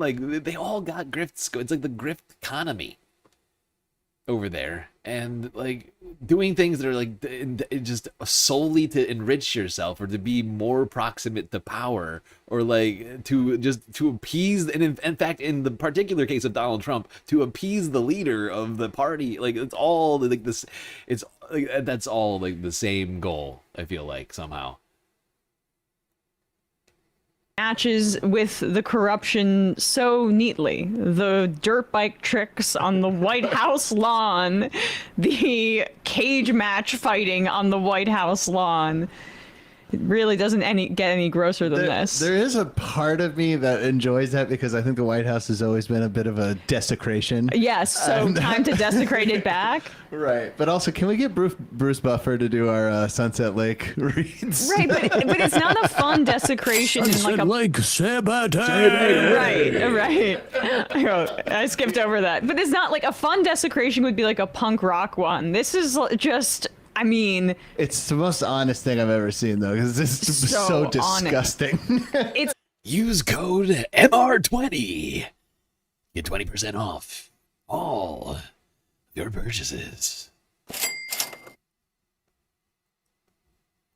mean, can you imagine? Can you? I mean, but the fact is the majority of he makes a good point. Fucking majority report would never be even close to this, self-serving, just doing things specifically to make money, so blatantly, just only profit seeking, and self-dealing, in such a way, they do it ironically. But Trump's doing it serious. They put on a multi-million-dollar fucking celebration on the White House lawn, built an entire fucking stadium for a fucking single night, and covered the thing in advertisements of his own companies at an event that he part owned. It's fucking not. It's just it isn't. It's just wild. Every single day, we just slip further and further into this, blatant empire. We've talked about the American empire, and our imperial sort of behaviors over the years abroad. But, it's clear that the empire is officially come home in the form of Trump. And we are now no longer... citizens, we're now subjects. He's literally the emperorship whatever you call it, has like really started to like calcify at this point, and it's just levels of emperorship that we're dealing with.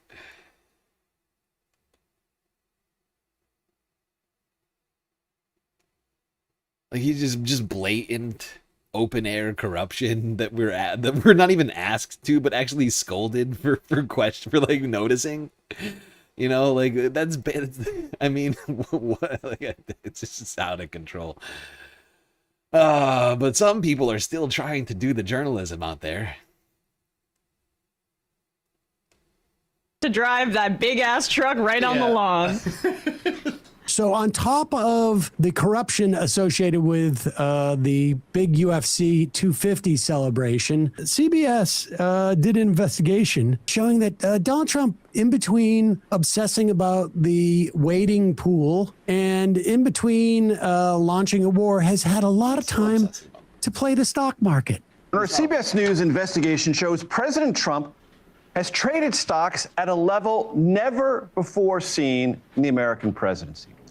In the first 3 months of this year, Trump's investment accounts traded 3,600 stocks worth hundreds of millions of dollars. The Trump Organization said Trump's portfolio is overseen by independent investment managers. CBS News investigative reporter Michael Kaplan has been following all this for us. Michael, it's great to have you here. Great to be here. What do we know? Well, this is a financial disclosure that came out last month, and it was really remarkable because you saw 3,600 plus individual trades, most of them of individual companies.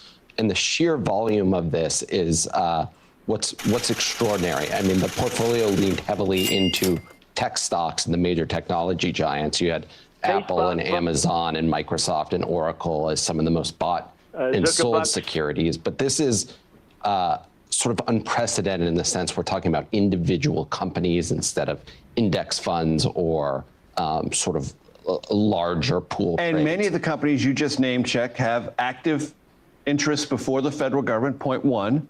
Point two, the president knows better than anyone, any utterance from him can affect the stock of one of these companies. I did everything Point right, three, this president, more than his predecessors, has been open to the federal government negotiating share. This is on CBS. We stopped watching this show because I stopped subscribing to CBS, so I don't get recommended any of this anymore. I don't even know if they post this to their YouTube. I don't think this is on YouTube. But look at his face. Look at his face after Major says that. He's like... Of one of these companies.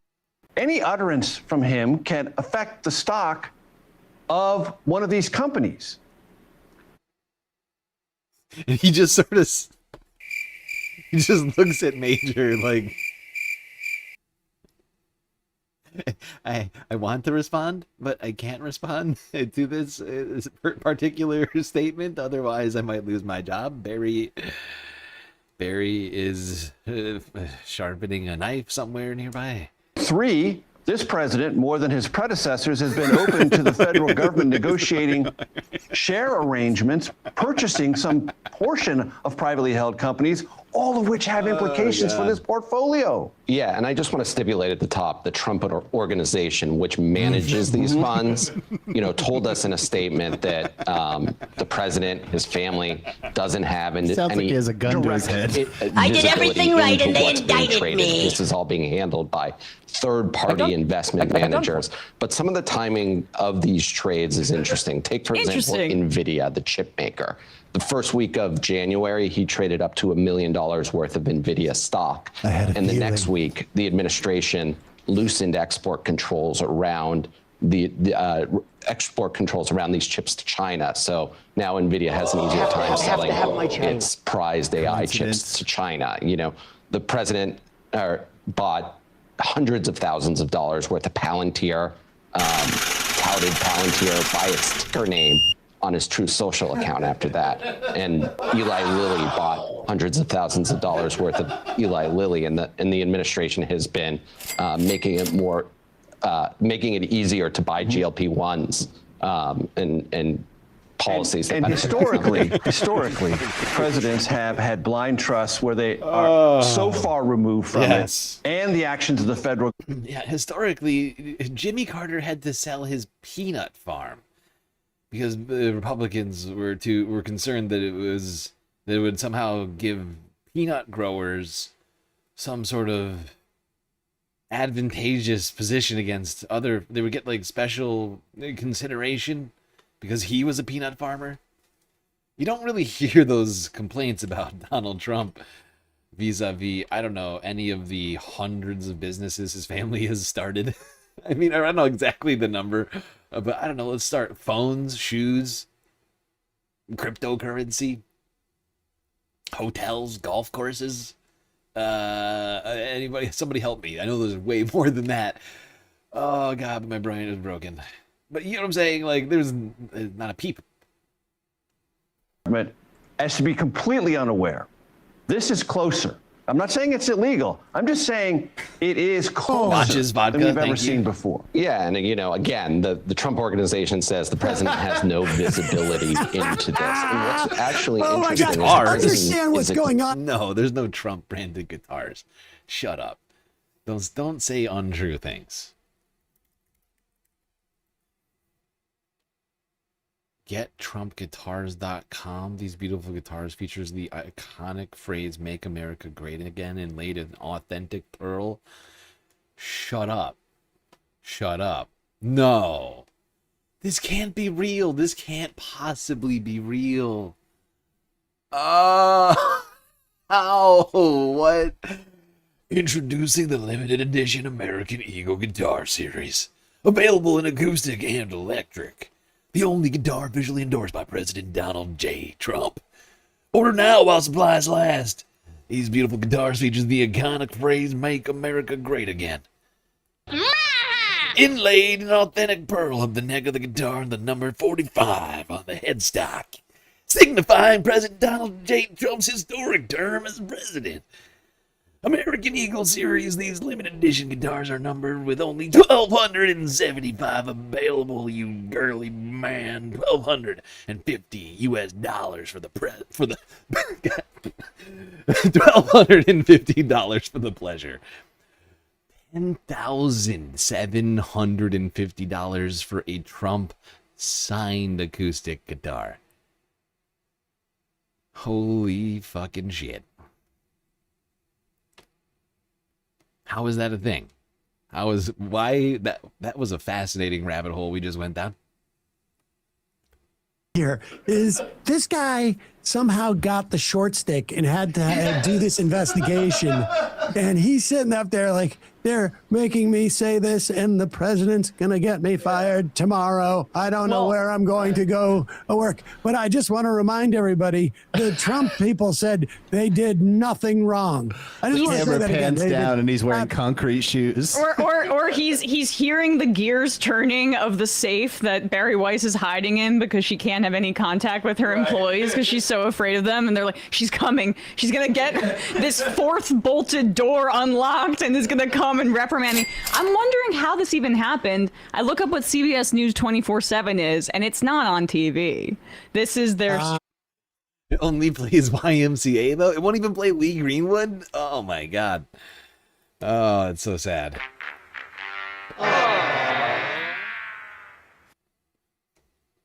Yeah.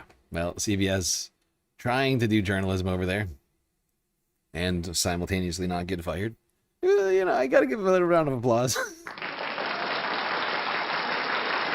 Gotta give him one. All right. Well. Columbiarican_9505 just cheered 100 bits. We have a grifter as a president. This is why we have streamers like Asmongold, Nerdrotic, Geeks and Gamers, Critical Drinker, Timpool, and the list goes on to grift using rage baiting to steal money from their audiences. We need all these people to face justice for their criminality. Right to jail. Right to jail, right away.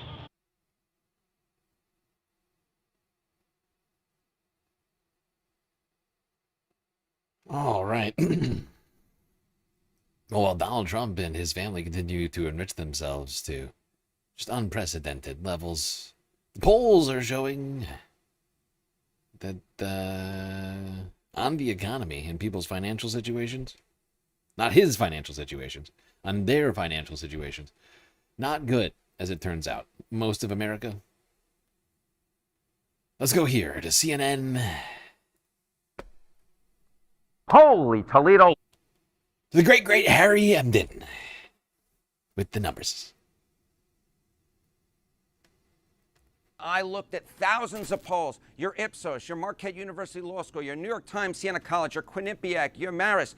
You say it, you name it. I looked at it, looking for Trump's biggest midterm red flag. And folks, I think I've actually found it. Now, let me set the stage for you in how I found it. Why don't we just talk about Donald Trump's popularity right now? It has absolutely plummeted over the course of his second term. Trump's net approval rating, you go back to the beginning of his second term, look at this. He was on the plus side of the ledger, plus 6 points. When you can put it on your hands, you know that it means something. Plus 6 points on the positive side of the ledger. But look at how far down he has plummeted, right down into the Hudson River here in New York City. Look at this. He's 28 points underwater. That is a shift of over 30 points to the red side of the ledger. Weak. And the question, of course, is why? What has happened? And I had a few different theories of the case, and I want to take you through them, and I dismissed them. What's the first theory of the case? Well, the Iran war, right? It's been going on for a number of months right now, and you can see that Trump is struggling on foreign policy. Trump's net approval rating on foreign policy.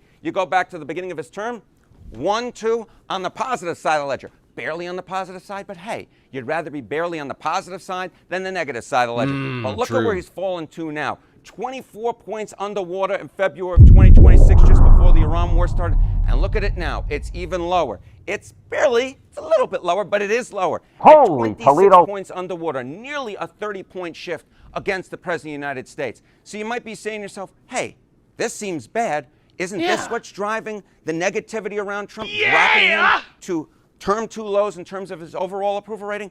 But then I went back through the history books, went back through my mind, and I remember an election that was nearly 34 years ago. I can't believe it was that long ago. Remember this? What?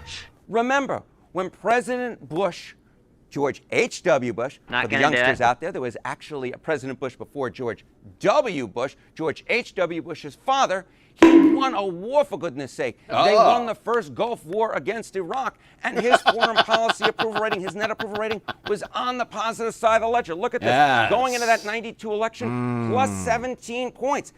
They beloved him. He was beloved. He was loved on foreign policy by the American public. But what happened in that election? Well, Bill Clinton is what happened in that election. Bill Clinton beat George H.W. Bush by 6 points, despite the fact that George H.W. Bush won a war, for goodness sake. So I don't really think it's foreign policy. It's not the Iran war that's truly driving Trump to record lows. God damn it, Harry. Then I had has been an area in which used to be, again, a plus for him, but now has become a negative. Trump's net approval rating on immigration. He was plus 7 points. It was one of his best issues back at the beginning of his second term. But then he's red now. But here's the interesting thing. At the height of that Minneapolis, all those agents going, federal agents going into Minneapolis, he fell to a term 2 low at minus 17 points. But look at what's happened. Despite the fact that his overall approval rating continues to decline, his immigration approval has actually rebounded a little bit. It's now at minus 14 points. So when you look at this, you say, okay, his overall. Yeah, it's not those things. Trump's biggest red flag. Look at this. It was it's inflation. Of course it's inflation. It's prices. It's the #1 issue. Look at this. He went from being trusted more on the issue by 7 points by Kamala Harris. Now he's 51 points underwater. That is a nearly 60-point switcheroo. It's a mind-blowing. My God, the statistics are mind-blowing. The numbers, oh, they add up and they add up. Not good. Donald Trump. On the economy. Could not be, I mean, he could be more unpopular, technically. But to lose 60 points on any issue in a matter of a year and a half, is pretty incredible. I don't know if it's unprecedented. I don't think it's necessarily unprecedented, but boy, oh boy, that is quite a shift.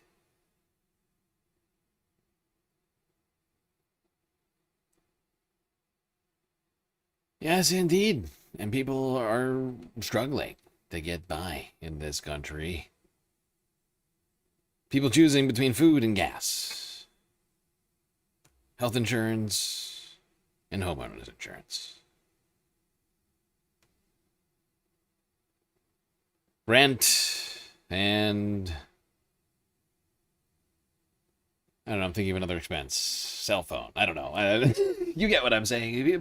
People are paying more and more for absolutely everything, and the government's doing less and less to help them. And it's becoming more and more of a crisis. Probably why Trump is getting hammered so hard.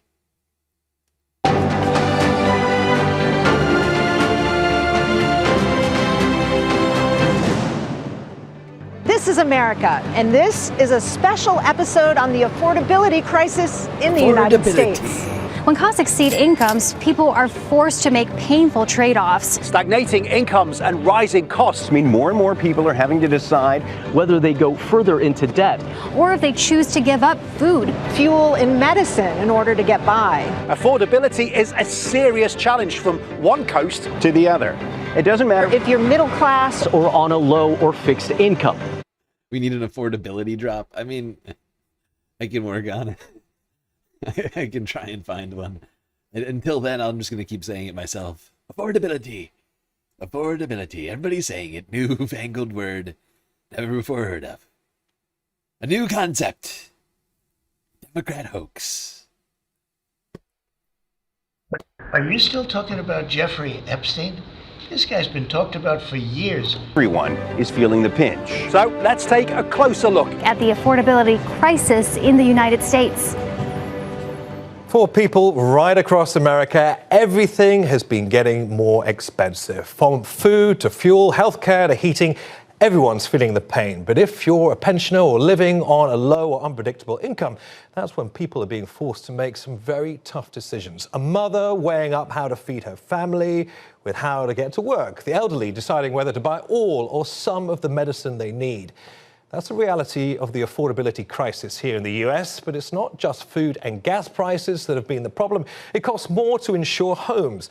Health insurance has soared, electricity bills are up. All of those factors combined are pushing people who used to have financial breathing space to the brink of poverty. Well, the signing of the Memorandum of Understanding to end the war with Iran has helped ease the financial pressure just slightly, but it will still take months for prices to fall to pre-war levels. Well, we've sent our teams to 5 different states to see how the affordability crisis is affecting people. Kristen Salumi begins our special report from Manhattan in New York.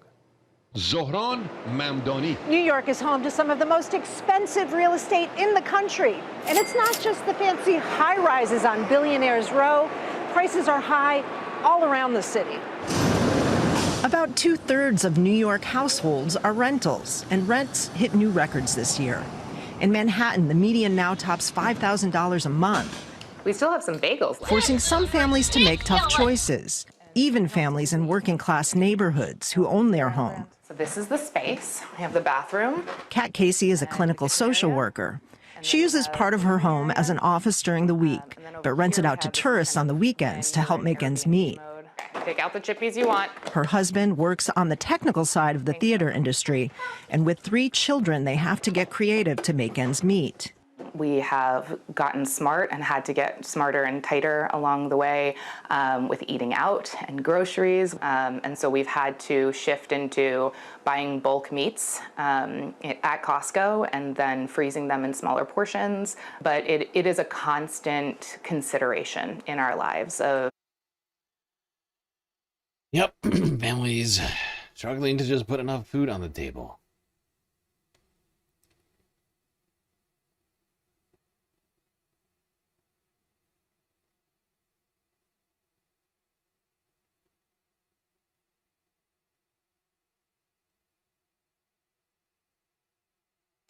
hurricane insurance and flood insurance on everything but our home. Our business does not have wind insurance because that was going to be over $20,000 a year just for the wind insurance, in addition to the property and the liability insurance. And all of this as we enter the 2026 hurricane season, with every chance another storm or storms could hit. For some people, there just isn't enough money to go round, period. It's either home or it's health, or it's neither.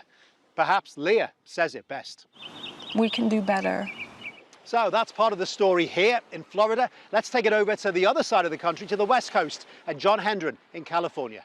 Phil, here in California, we have the same insurance problem, but different natural disasters. Here, it's mudslides and earthquakes and wildfires. Most of the town of Pacific Palisades back there was wiped out in last year's fires. People were lucky to get out with their lives and an insurance policy that maybe covered most of their homes. Now comes the rebuilding and reinsuring at skyrocketing prices if you can find insurance at all. Life in California comes with risks and an ever-rising price tag. What draws people here? Swimming pools, movie stars, public beaches that run the length of the iconic coastline in a state that, from Silicon Valley to Hollywood, runs the world's fourth largest economy. But prosperity here comes with a price. You can see California's economy at work here on Rodeo Drive in Beverly Hills, where the well-heeled go to cover them. It's a good life for those who can afford it. The median home price statewide, over $900,000. With rising inflation, even those who earn well above average strain to pay that. People like Allison and Matt. I make close to $200,000. I make about $100,000 a year. Our housing is, $36.50. Like electricity, all like the major bills that come together as a whole, probably around $600 a month. And the grocery bill was never this, though. This is next level. The state is home to luxury sedans and sports cars that would look at home on a racetrack. Those prices are driven up by higher taxes, tighter regulations, and the Iran war, which is hurting middle and lower income drivers hardest. I pay more for my gasoline for my car. These are really very slight, and it's kind of ridiculous. It's not the only reason that California pays more for gas. Oh my god. That claim is so fucking stupid. It's a tiny tax. It's like 11 cents or something like that.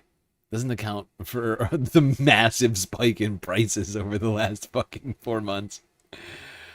It's somewhat laughable to even suggest it.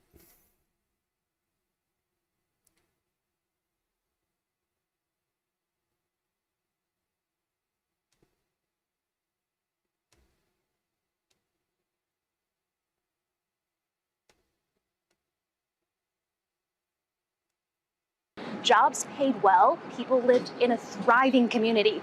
But the plant closed in the 90s because it couldn't keep up with cheaper steel from overseas. And now, nearly a third of people living here are in poverty. And their struggles are only getting harder as prices keep climbing. Where are you going? It's the first week of June, time for the Civic family's monthly reunion of grandparents, siblings, and the newest grandbaby. We always all get together, go out to eat, we go out for ice cream, go shopping together, and spend time as a family. The family is surviving on disability payments from the government.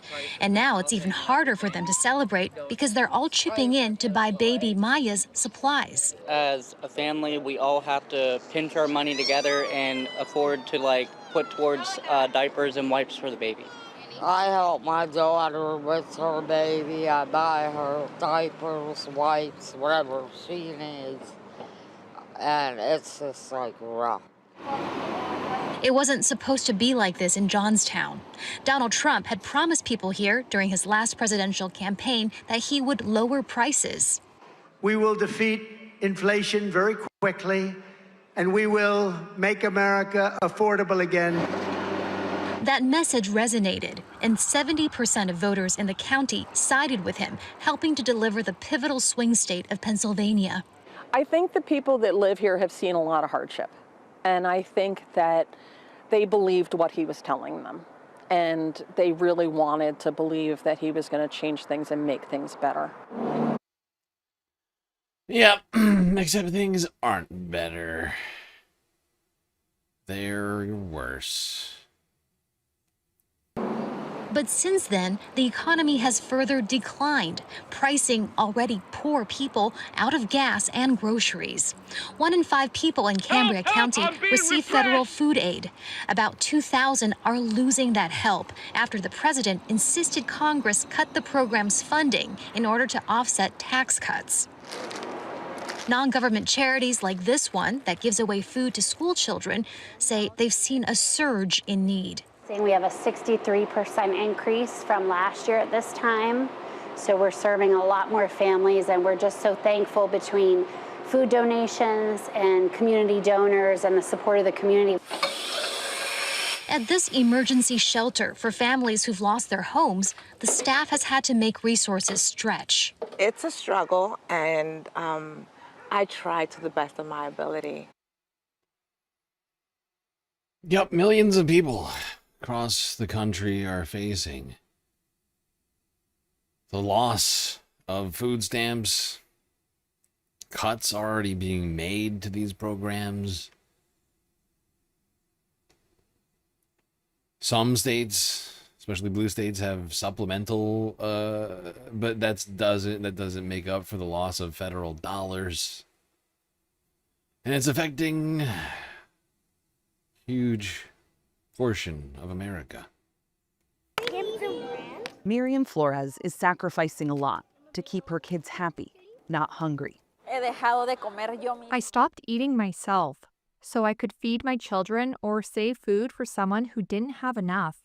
For the 42-year-old mom of 7, this community dining room run by the Society of St. Vincent de Paul in Phoenix has become a lifeline. She's one of nearly 500,000 Arizonans who lost SNAP benefits, also called food stamps, in the past year, according to data from the U.S. Department of Agriculture. That's roughly a 50% drop in enrollment, the steepest decline in all 50 states. That followed President Donald Trump signing H.R. 1, commonly known as the One Big Beautiful Bill Act, last year, which restricted who is eligible for benefits. Arizona was one of the first states to quickly roll out the new SNAP guidelines, and experts say it's been hard for the state to keep up with the changes. They also warn other states could soon see bigger drops in enrollment. Yes, it's hard. There are nights of crying, nights of not sleeping, and I lose sleep at 2 a.m. doing the math. It's fucking disgusting that we live in a society where billionaires like Donald Trump can, never have to think about where they're going to get their next meal or how they're going to pay for, a roof over their head. And you got people like that woman who's lost her benefits as a result of the billionaires who are in charge of this country, whether it's Elon Musk or Donald Trump or all the Republicans with all their billionaire donors, passing that fucking bill. But it's just, it is fucking wrong. In the richest nation, that this can happen. And then Donald Trump himself can be so wealthy and simultaneously so disdainful of people with less than him.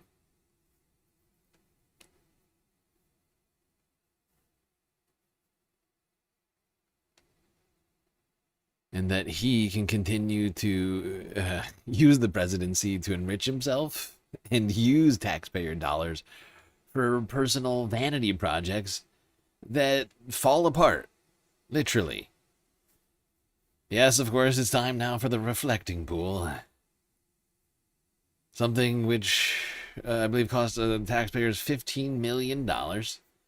Was done in a rushed fashion, according to reports, so that it could be done in time for Trump's birthday party. And as we've seen over the last 3 weeks, that reflecting pool has returned to its previous state, if not much worse. The entire refinishing of it falling apart in front of our very eyes. That American flag blue floating its way to the surface, along with a bunch of algae and other gunk.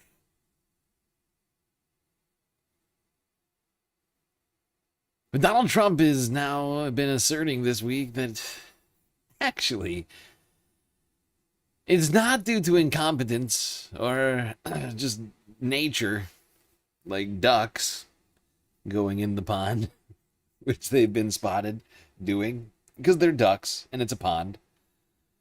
No. This is some sort of coordinated effort at scuttling his beautification of DC. Some kind of leftist anti-pool vandal squad of some kind. Unfortunately for the president, doesn't seem to have any evidence of, well, actually we'll get into that. We'll get into that. But, all week we haven't received any evidence whatsoever. But in fact, multiple people have been arrested this week for even getting close to the pool. Algae filling the reflecting pool here in Washington and peeling paint are leading to vandalism claims from the president and criticism from Democrats. Trump is now threatening vandals with a 10-year prison sentence for defacing the newly renovated landmark. Democratic Senator Jeff Merkley took his critique to social media, saying, quote, after railing something about that footage of the Capitol police officer galloping on the horse, all I could hear was cartoon music in my head. Here she comes to save the day. About waste, fraud, and abuse, the Trump administration spent $14 million on a reflecting pool reno that's now peeling and chock full of algae. Just cheered 100 bits. It's my party and I steal if I want to, whine if I want to, swamp if I want to. You will cry too when it happens to you. Oh.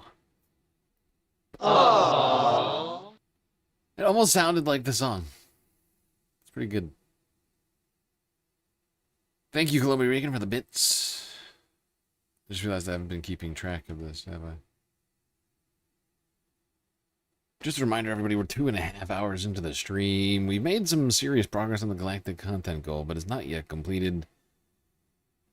All sorts of great ways that you can contribute to the production of the stream and that content goal I just mentioned.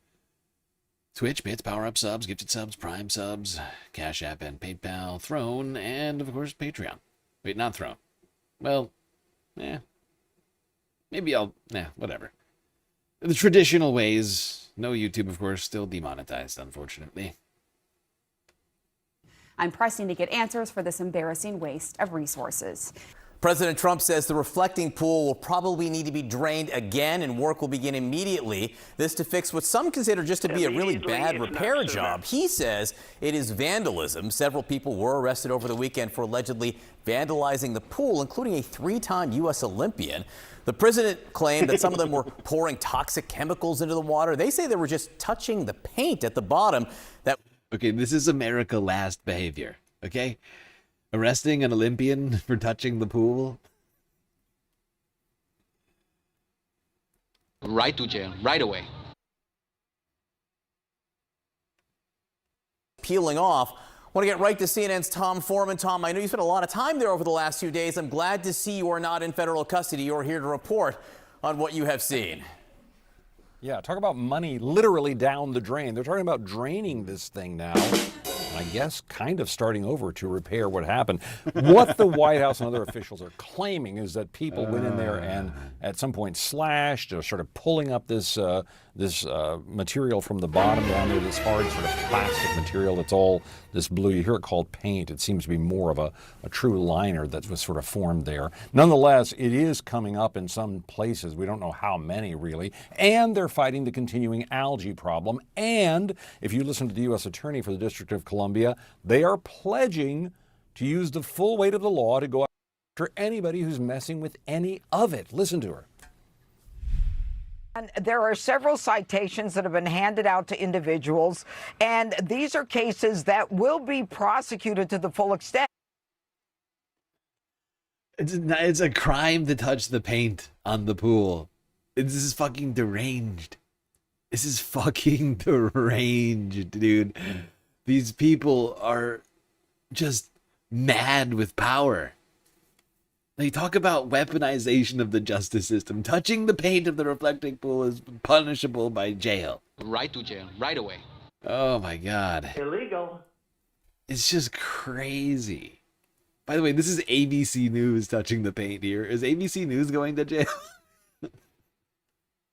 If there are more serious products that are put into the reflecting pool to create more algae or a bigger problem, then we'll consider more serious charges.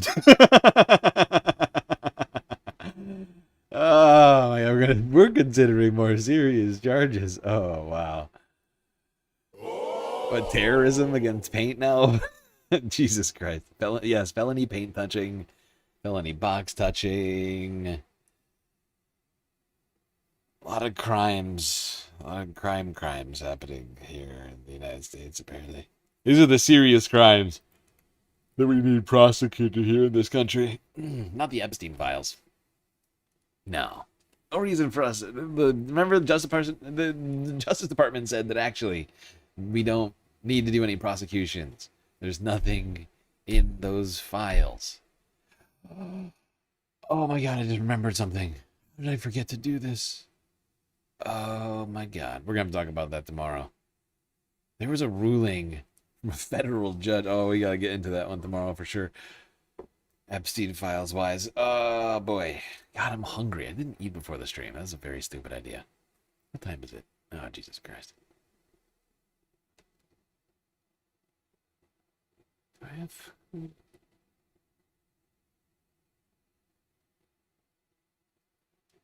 Anyway, yeah, Trump keeps saying that the Trump administration, Janine Pirro, Donald Trump himself, saying that there's some sort of pool vandalizing syndicate and arresting five different people for supposedly vandalizing the pool.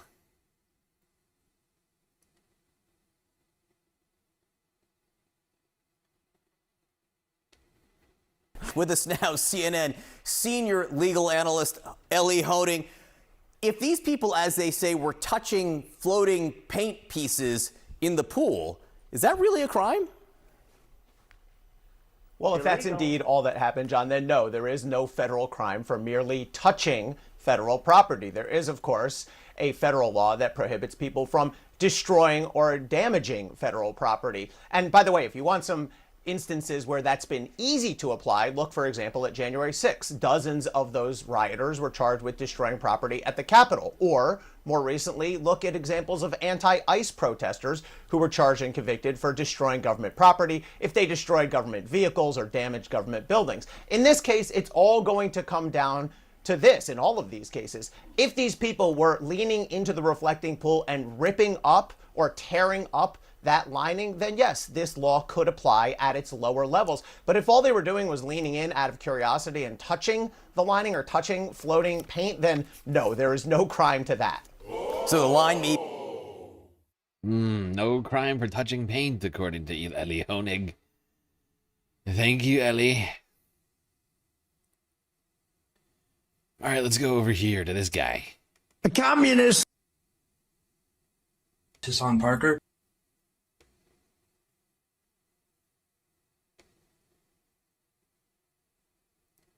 Oh, wait. I take it back.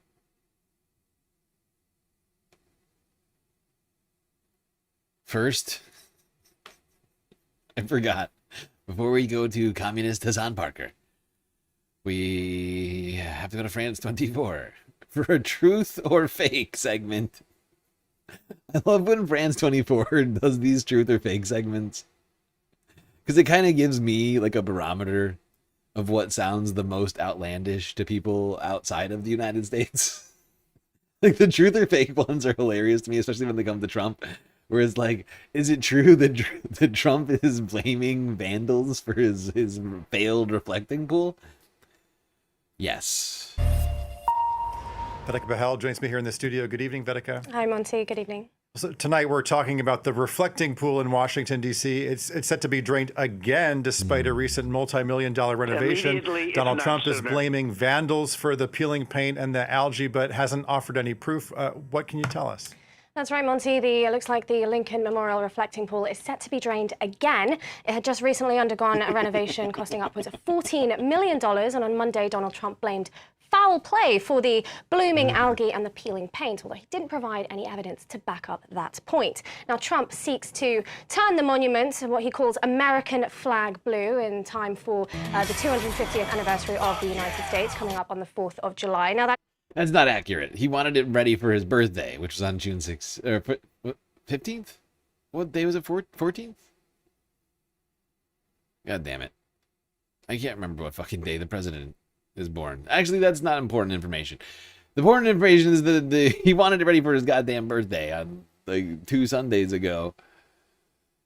Not the birthday of the country, which is in a week from now. Jesus, is it 1 week now? Oh my god. Oh god, for freaking. Oh no, it's gonna be all America all week. Oh, it's gonna be painful. Oh, it's gonna be painful. It's gonna be the worst parts of America, celebrating the worst parts of America all week. Anyway, France 24 felt it necessary to do a truth or fake segment about whether or not President Trump was blaming vandals for destroying his shitty pool and also redoing it again. It's not even his pool, right? It's America's pool, and he's molesting it at this point. Just leave it. Just leave it as it was, which was fine and not blue.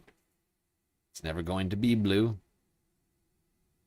And if they spend another $15 million on this fucking thing, that will be $30 million spent on this fucking catastrophe, which will almost certainly result in another green pool. And you can't arrest everyone for just going over and looking at the pool. It's part of our national monuments, and people are going to go to the pool.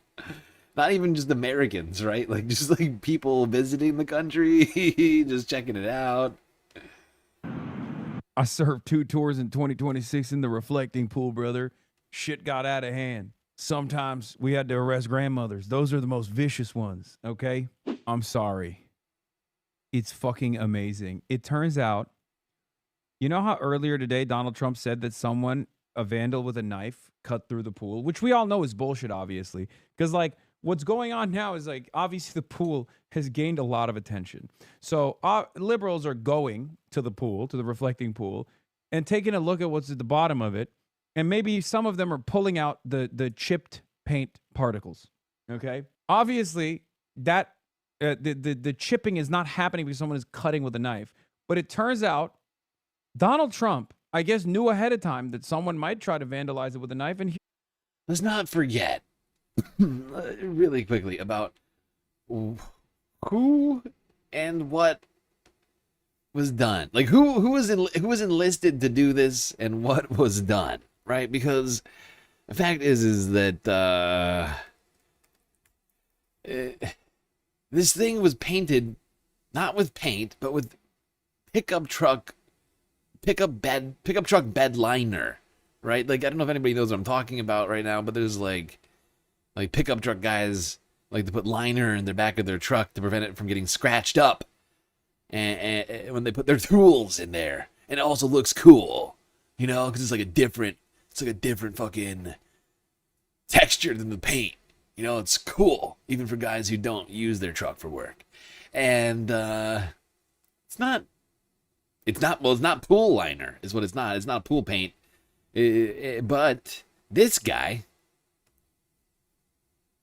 the one who Trump hired to do this job, he apparently had some extra pickup truck bed liner and figured, what's the difference? So he paid $15 million for extra pickup truck bed liner to be put in the pool, and now people are getting arrested left and right for just looking at the pool, which is just falling apart, which I think anybody could have told you was probably going to happen. What he had to say back in May 4th, 2026. This will last for at least 50 years, and you'll never have a leak. It's very strong. You couldn't, if you had a knife, I don't want to give anybody ideas. If you had a knife, you can't even cut it. So strong, so powerful. It's like powerful rubber. Are the contractors who... That's so funny. I don't know why he brought up the knife. Like, I don't know why he was just tempting fate with that, where he was like, even if you had a knife, I mean, you couldn't even cut it if you tried to. Well, it turns out now he's claiming that someone with a knife actually did cut it, which of course didn't happen, by the way. That's not, I don't believe that at all. The initial work with the reflecting pool, are they to blame for the current condition, or is it No, the we had vandalism? vandalism. Yeah. Vandals. It's a bunch of liberal agitators came in and chipped away at the paint with a knife, or the fucking hydrogen peroxide started eating away at the dog shit paint. Yeah, it's not paint once again.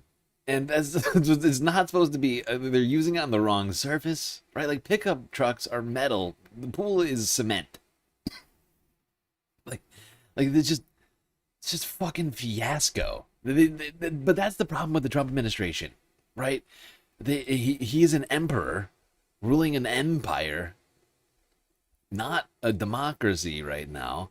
But he blames his subjects for any and all mistakes that his administration makes, right? The regime is incompetent, as we know. But it's like anybody like anybody who notices those mistakes are the ones who are blamed for them. It's fucking ridiculous. All right, I'll be right back. I gotta plug something in. God damn it. You know, we have I think 290, 300 foot slit right through it, probably a box cutter or a knife of some kind. National Guard and police have been all over the mall. How would these vandals have gotten so close to do something like that?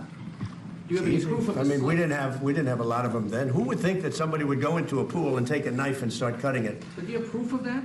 Yeah, we have proof. Photos or videos? Well, let's put it this way. When you have a 350, I think it's 350, not 250, a 350-foot slit from one end to the other, you think that's proof? You think that's proof? Reporters have been down there today looking for that slit that you mentioned, and there's no evidence of it. All you'd have to do is see the Parks Department. They'll show it to you. Or see the secretary. But I saw it. They cut it very violently. He deported all the competent blue guys. Oh, come on. Yeah. Also, third world country. They went in there in broad daylight. They cut it violently. Violent crime. Illegal. The Gucci Bell shit. This is literally, bro. This is the type of shit that American foreign adversary authoritarians are suspected of doing. Okay? Like this right here, this entire saga, this entire chaotic saga, albeit very comical, is exactly what we envisioned happened in like Stalin's Russia and is happening under Xi Jinping's leadership in China, okay? Charlie.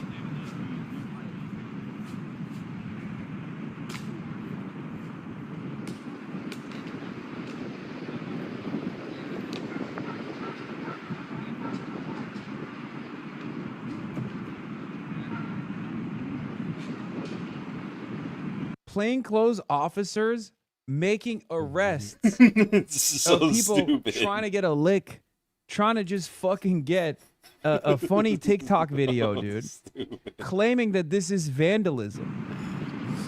Oh my god.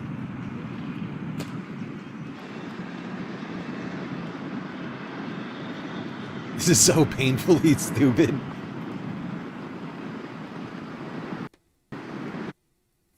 The crime of observing. How dare you illegally observe the failures of the president? The emperor's clothes are beautiful and exist. And how dare you for noticing that they don't exist? That they do. I would point out it's a crime to say they don't. Illegal. Right to jail, right away. Literally, we are literally living. The emperor has no clothes every single fucking day, and it's just getting worse and worse. I can't remember. How does that end again? Oh my God. Oh my, the National Guard is here. Thank God. Thank God, bro. I feel so much more comfortable. I feel so much more comfortable now. Now that I know the National Guard is here with their fucking Polaris vehicles, I was really worried that this crazy liberal woman was actually vandalizing the reflecting pool by taking a TikTok video and looking at the chip paint.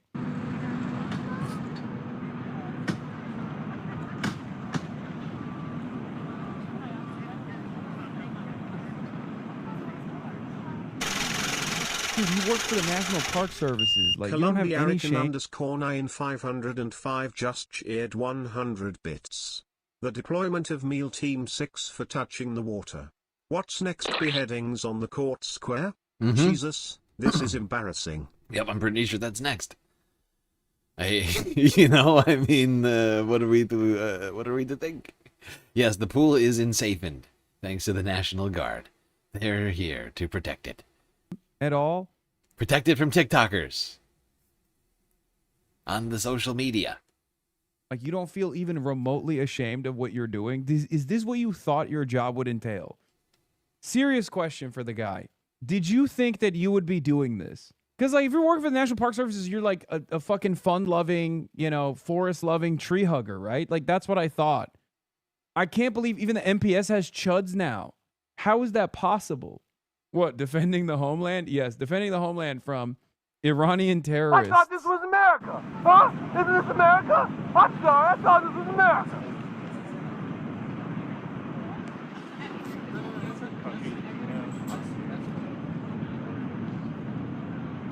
I served 2 tours in 2026 in the reflecting pool, brother. Shit got out of hand. Yeah. Sometimes I saw some shit. we had to arrest grandmothers. I was in the shit. The reflecting pool, the literal shit. It's filled with duck shit and algae.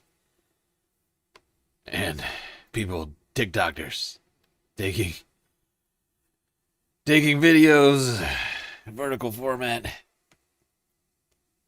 Can't imagine the carnage that I've seen. Green everywhere. Sometimes so thick you can't even see through it. On a cold day in the fall, mist descends on the pool. That's when it gets real scary. I mean, it's so fucking ridiculous that we would have the fucking National Guard come to protect the pool from TikTokers. It's one of the most nonsensical. I mean, we were told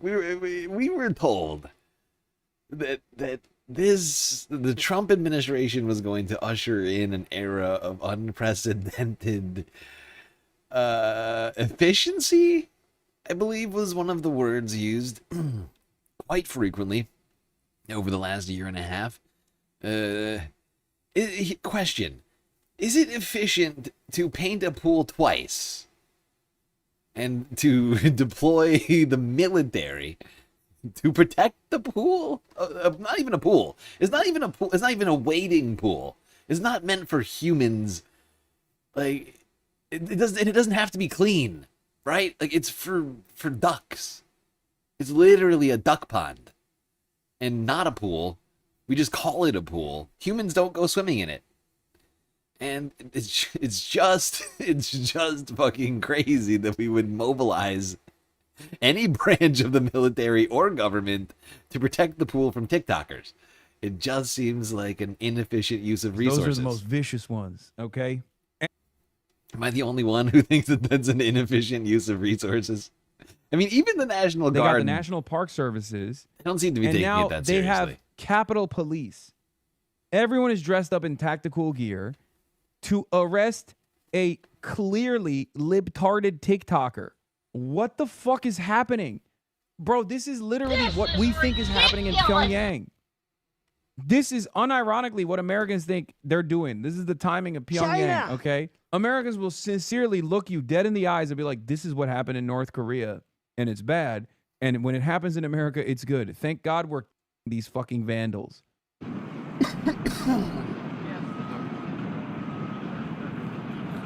Oh my God, it just keeps growing. Oh my God. Oh my God. Is this the more the camera zooms out, unprecedented the efficiency and the lack of government waste? I'm to understand. Is this the lack of government waste?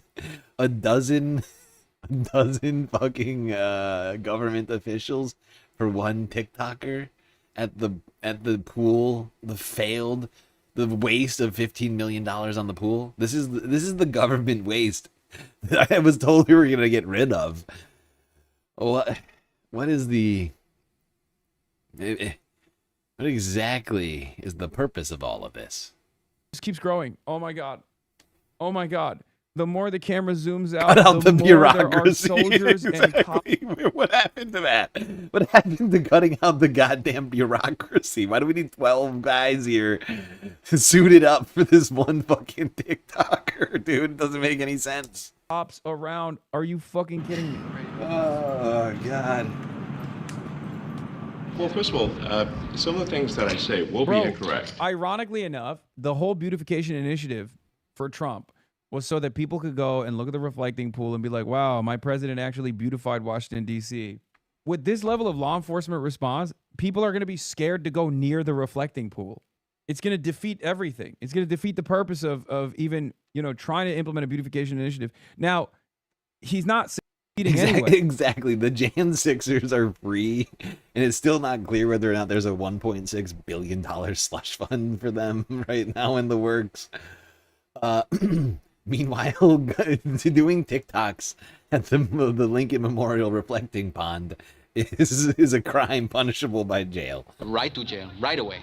Oh, even more serious charges potentially coming, said Janine Pirro earlier. I mean, it's fucking deranged. Oh my God. So I guess the less people see how green the fucking pool is, the better for Trump right now. But I mean, what are we doing? What the hell is going on?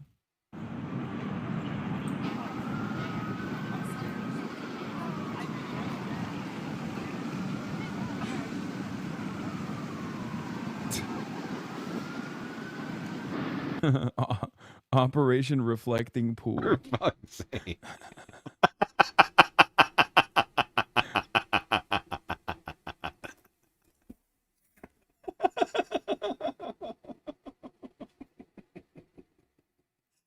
Oh no, that broke me. Oh God. He's sending BORTAC units. Immediately, He's sending if not BORTAC sooner. units in there to fucking figure it out. Oh my God. They're going to ban Forrest Gump and label it terrorist propaganda.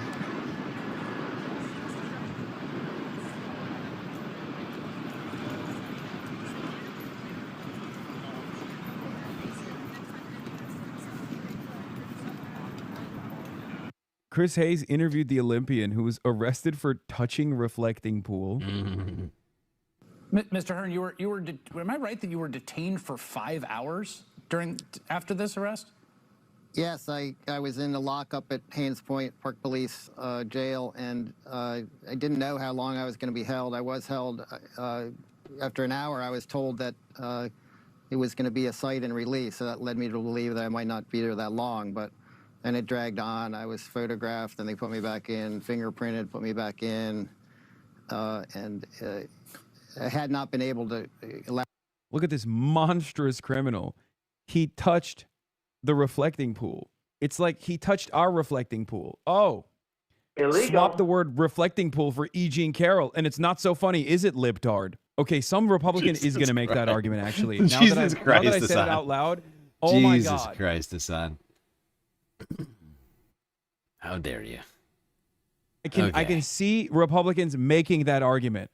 This is how we're operating. This is the frequency we're on nowadays in America. Okay. Yeah, we're arresting Olympians. We're mobilizing the military in massive resources to arrest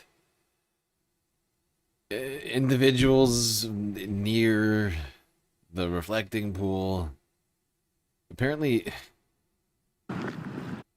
this is a fascinating clip from TMZ. Hold on, I gotta get to this one. There we go. They're in DC guarding the reflecting pool. What?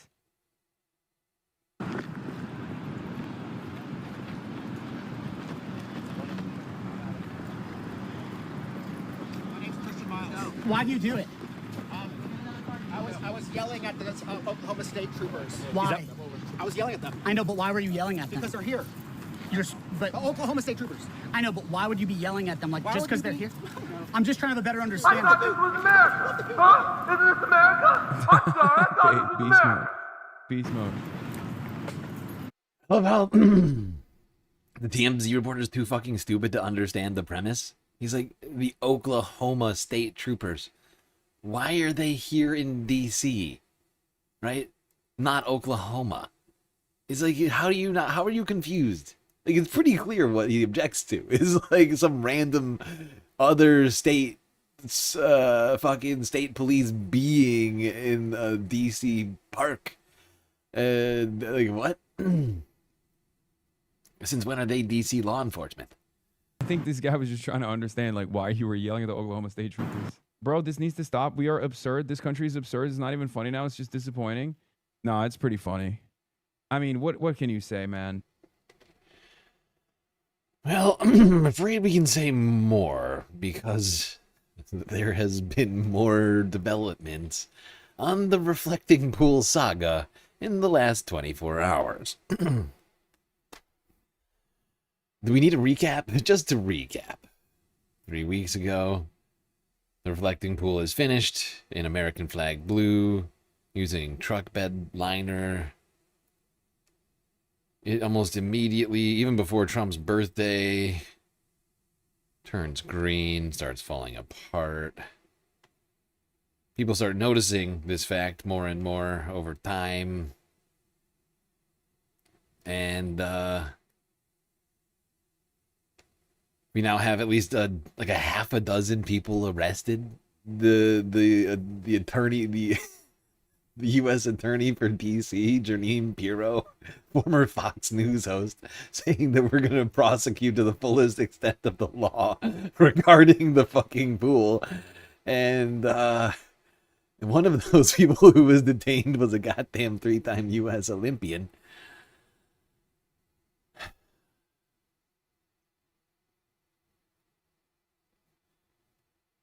But the National Park Service released a disturbing video showing one of the perpetrators. I mean, what can you fucking say, dude? I mean, what do you say to this? Why the fuck are there Oklahoma State troopers? Shut up, Assad. Yes, exactly. You get it. All right, hold on. Let's go to the fucking...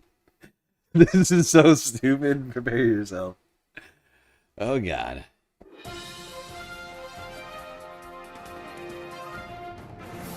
Six ABC Philadelphia. Action news on the story.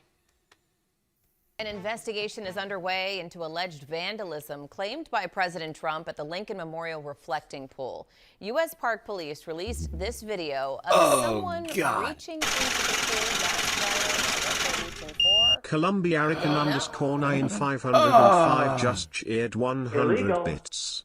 We can now label the Trump admin as Star Wars movie titles. For instance, Trump Wars, The New Dope. And then the sequel Trump Wars, The Algae Strikes Back. Trump Wars, The Algae Strikes Back in theaters near you. Oh, God. A woman put her hands in the pool. Oh, this is disturbing video. Reaching into the pool last Friday. Now, what they're reaching for? Look. We don't Oh, know. she went Authorities into the have pool not with said her that the hand. Oh, it's a crime. Illegal. Putting your hand in the pool is a crime punishable by death. Immediately, if not sooner. So yeah, that's the bombshell. Footage released by the National Park Service of a young woman putting her hands in the pool and taking them out. Oh no, a crime's been committed. Oh no. CNN some of the water to a lab. That's true. They did send some water to a lab. I saw that. I think we saw that on stream. What was it? Yesterday? No. The other day though. I think it was like over the weekend or something. We were talking about this. Yeah. Now, the Trump administration is taking. Honestly, the story could not be more farcical. And yet, I have one more clip. Okay? And this is for good reason. We have a serious development in the security of the Lincoln Memorial reflecting pool. I can barely get this one out. It is so fucking stupid. I cannot believe.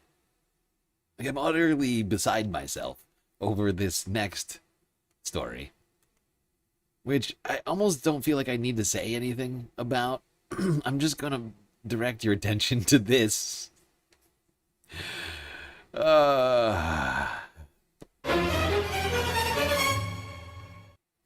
Yeah. Do you see? Do you see? Do you see now? Oh my fucking god. Why? Why are we doing this? If you can't see, if for whatever reason you're unable to see, I'm here for you. I will describe to you now what we're all looking at. We're looking at an image of a suited up, geared up, I can't tell if it's National Guard, but some dude who looks like a soldier in Iraq or something like that, in front of a fence which is in front of the Lincoln Memorial reflecting pool. That's right. They haven't elected for barbed wire yet, that I can tell, but they are surrounding the reflecting pool with a fence so you can more better appreciate the pool. I wonder how much we're paying for the fence guy. I got you, bro. I got you.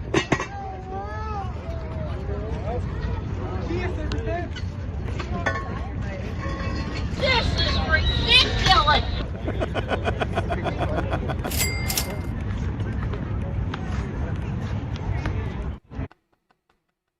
Actually, I think that these guys are National Park Service. I just saw the NPS on the back of this goddamn hoodie.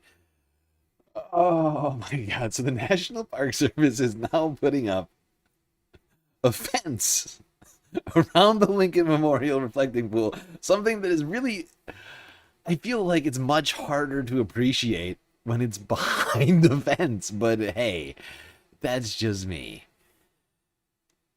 Maybe I'm just not getting it.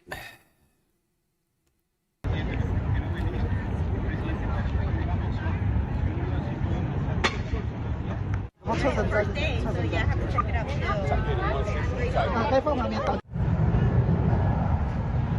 This is so stupid.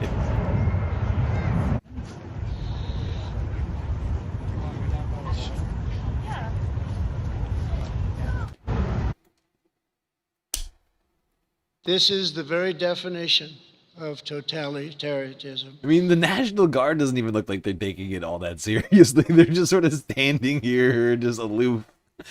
Oh, this guy's on his phone. This guy's looking at whatever is on this guy's phone. I mean, they're just sort of standing around. I mean, it's kind of incredible. Here protecting the pond from ducks and people who might want to do a TikTok or put their hands in the pool, or from Olympians. Rogue vandals that we still have no evidence of.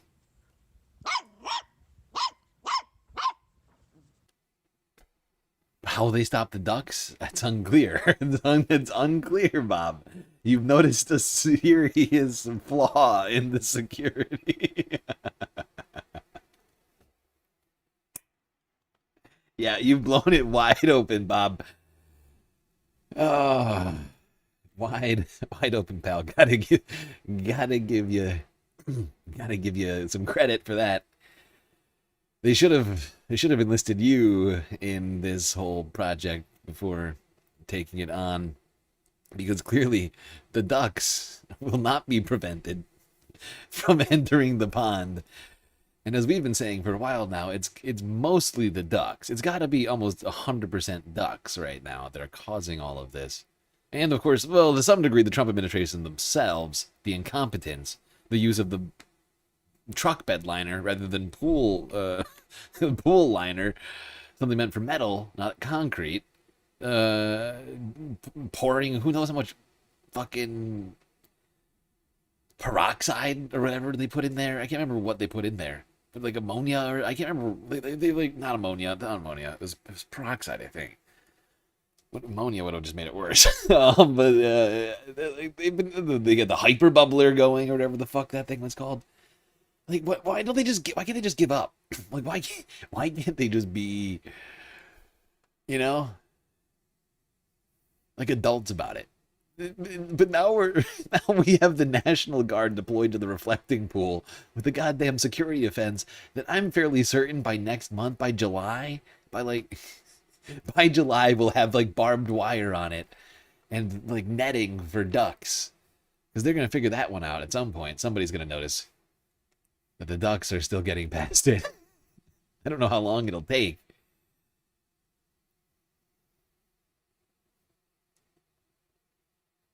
The ducks are leftist vandals. Yeah, leftist ducks. Yeah, hordes of leftist duck packs, flocks of leftist ducks have been descending upon the Lincoln reflecting pool and pooping in it.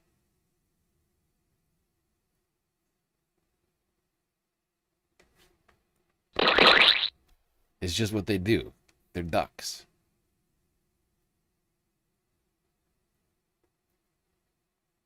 Yep. Your taxpayer dollars at work, Space Vams.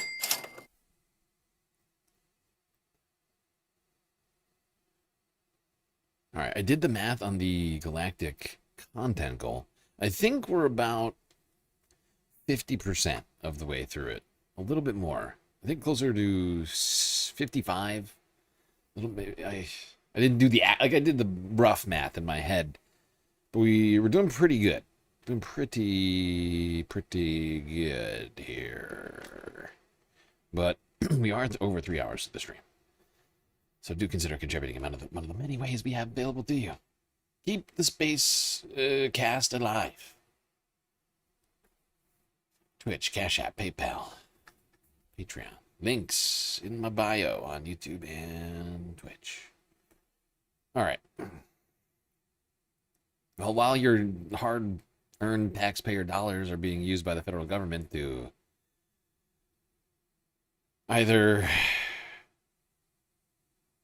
do Trump's special pet projects of a Mar-a-Lago-fying DC area being misused for a whole host of other things, including enriching of himself and his buddies, hosting his own birthday party bashes on the front lawn of the White House. And, of course, the entire government is being used to benefit certain groups of people, while everybody else gets repressed. Crypto czars, tech oligarchs, and other sorts of despicables are being enriched. Here's Democracy Now! This is Democracy Now!, democracynow.org. I'm Amy Goodman with Juan Gonzalez. We end today's show looking at MAGA Inc., the name of a new report by CorpWatch looking at what it calls Trump's world of crypto czars, tech titans, and prison profiteers. The report examines how many of President Trump's allies are profiting from his second presidency. We go now to London, where we're joined by Prothap Chatterjee. I'll be right back. Director of CorpWatch. Protap, thanks so much for being with us. Tell us what you found. Describe MAGA Inc. Thank you, Amy.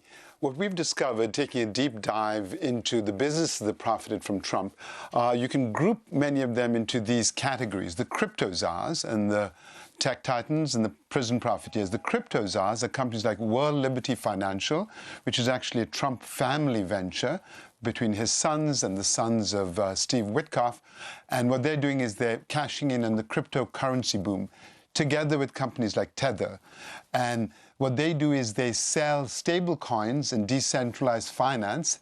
So these are schemes by which you can move money anonymously around the world, something that drug dealers, gun manufacturers, or gun dealers and criminals love.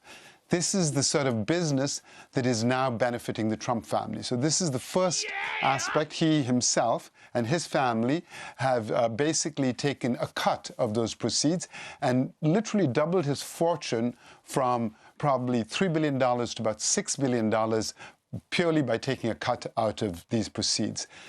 The second group of people we're looking at are the tech titans. So these are the OpenAI, companies like OpenAI and companies like Oracle that are running vast databases. And they have been, their data is being used by companies like Palantir.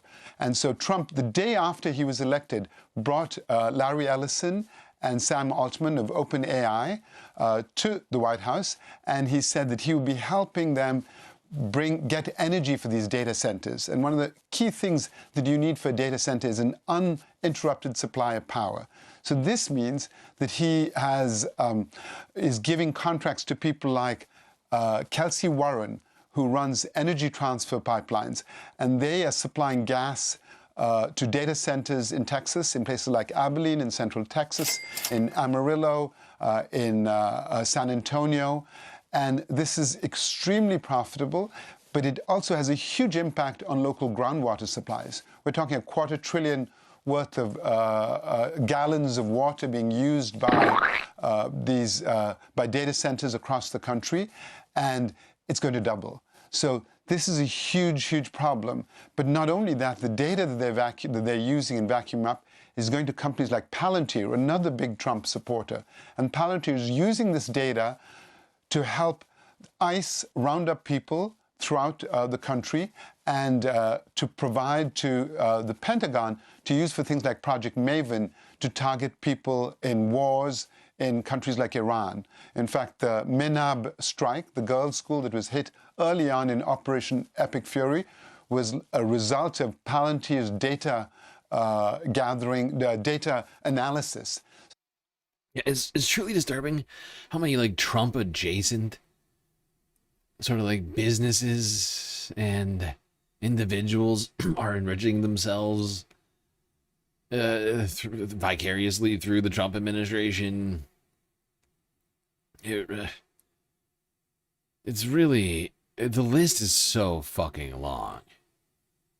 And it's because everybody with money knows that they can wield power by giving money to the president or by favoring the president, right? Depending on what we're talking about here. But like, he's a very transactional individual. Everybody's figured that out. And we're living in a world where like people are like just making like turning government into like a business transaction.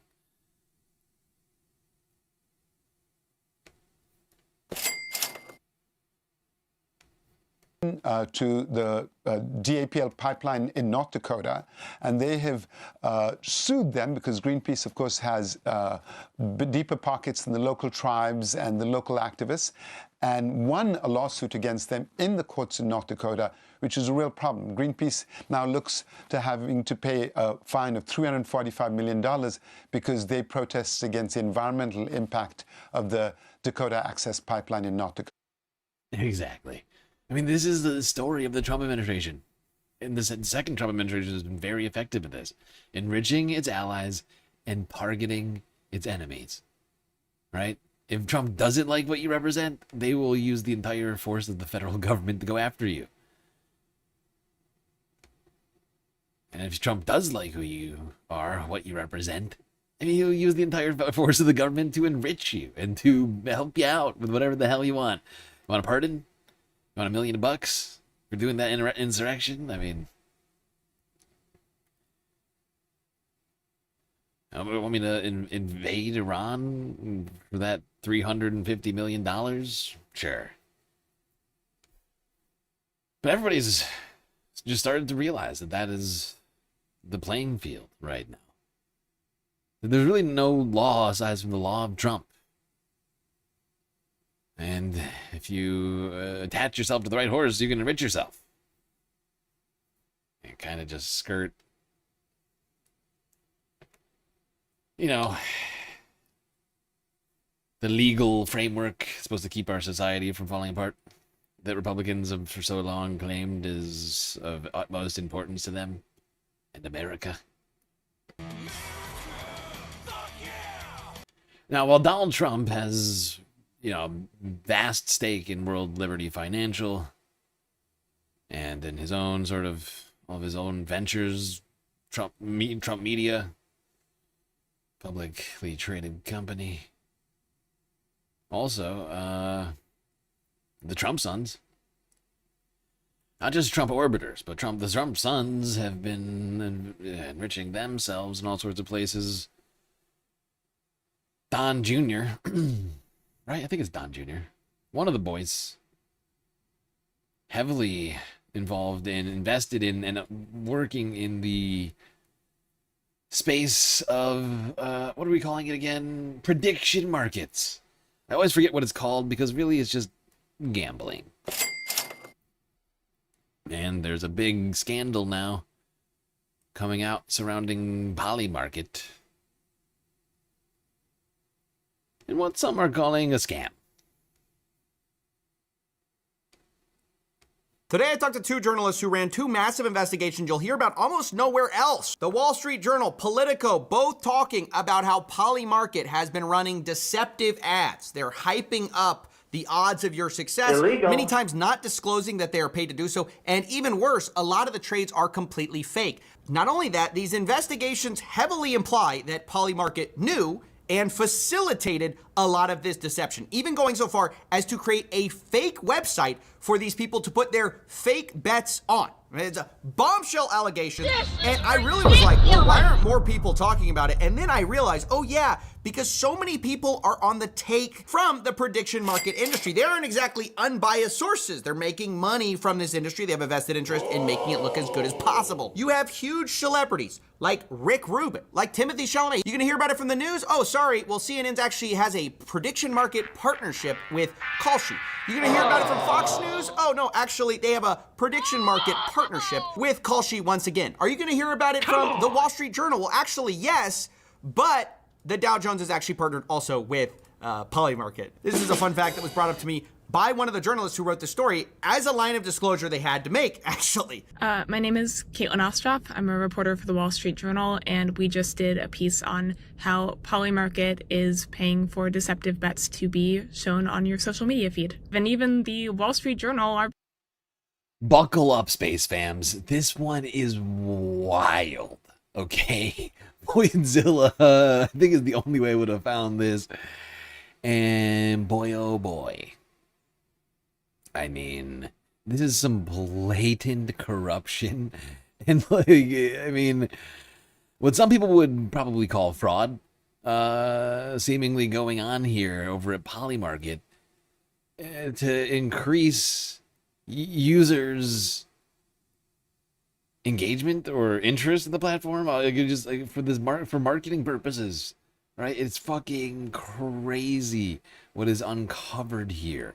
The level to which this apparent scheme went and is perhaps still going. I honestly, it's not clear to me that they're done doing it. Current company Dow Jones is a partner of Polymarket. So like, you know, that is a fun line of disclosure that we get to put in literally everything we do. In fact, now that I think about it, now that I think about it, I mean, I've watched so many fucking stories today. Now that I think about it, I think it's actually more clear that they intend to continue and have almost no reasons to stop. Who's going to stop them? Donald Trump? Don Jr. is a big investor in Polymarket. It's the highlight of my day. Yeah, what a disaster. You run this incredible piece of hard-hitting journalism only to find out your parent company has a partnership with that company. Now, credit to them for reporting it. It's a huge bombshell. Obviously, Polymarket is probably not happy with it at all. And basically, the central finding is all around not only fake bets, but all these videos that were going out showing people making a ton of money. It turns out it was happening a lot of the times on a fake website that Polymarket set up. So I'm gonna have you watch a few of these videos and notice the URL. Bro, what? Will Trump say April Fool's this week? 4%? Bro, what the? Want to be accused of April Fool's? Yes! Trump say McDonald's in January? Good deal as usual. But you know, in the old days, McDonald's... Now, there's a lot more videos just like those. The general format is they make a long shot bet, get paid out a ton of money. Isn't that so wonderful? And if you look at the URL, it very clearly says Polymarket, or at least, that's what I think that says. I'm zooming in. It looks like Polymarket. It sure does. And this is where the thread starts to unravel. You must pull a little bit on this polymarket.com URL. Oh boy. I just want to say thank you to the dono over on PayPal.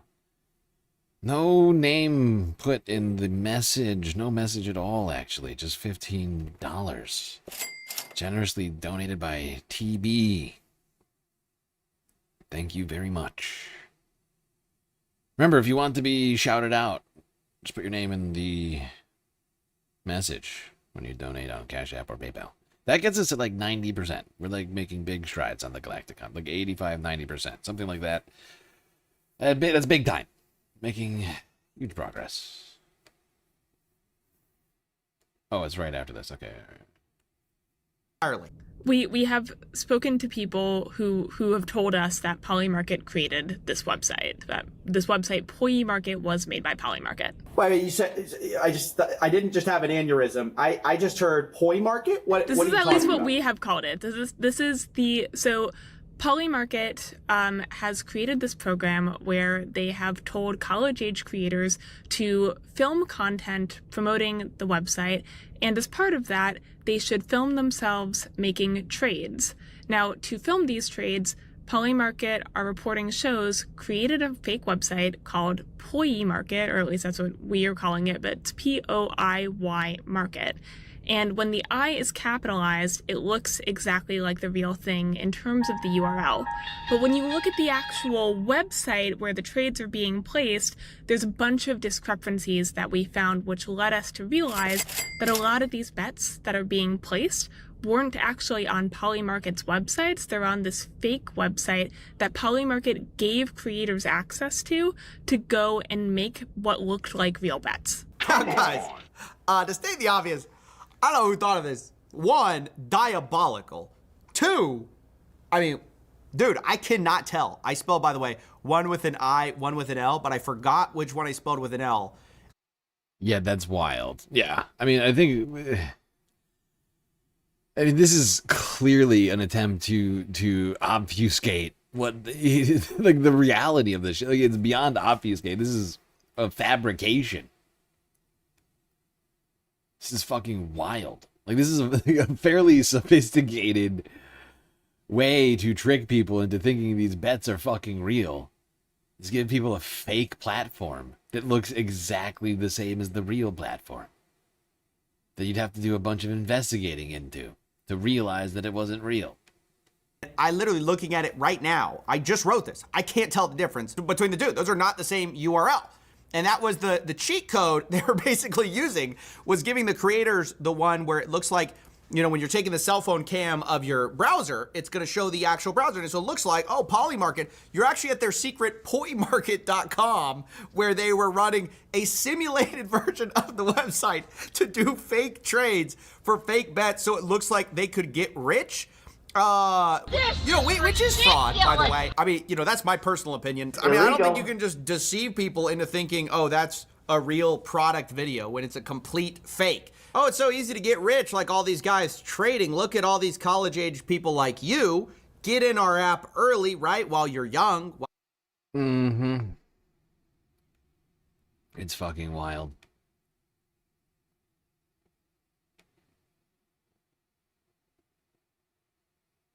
This whole thing is just completely fucked. I can't, this seems like just so deeply, deeply corrupt. Columbiarican_9505 just cheered 100 bits. Honestly, Polymarket may have called their name Polymarket for this very reason. This may have been in the works from day one and we now are catching the scheme. I mean, that's crazy to think, but it's possible. But what's incredible about it is that you have the president's son enriching himself off of a scam that's tricking the nation's children into becoming gambling addicts on random world events using fucking crypto, another industry that he and his father, the president, are invested in. It's fucking insane because, of course, you can't bet on Polymarket without crypto because it's not. I don't think it's still technically legal. I think it's still technically illegal in the United States. Kalshi is the legal one. Polymarket, I think you can't. I think there's still like some fucking, or is it Crypto.com? I can't remember which one it is. I think it might be Crypto.com. Fucking hell. There's too many of these fucking fuckers.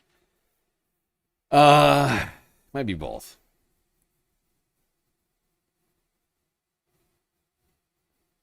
But it's insane that like we've created this fucking casino for real world events and is being like marketed. Because we talked about this in the past, but it's like being marketed to children, like, and to young adults in college and stuff. It's an easy way to make cash.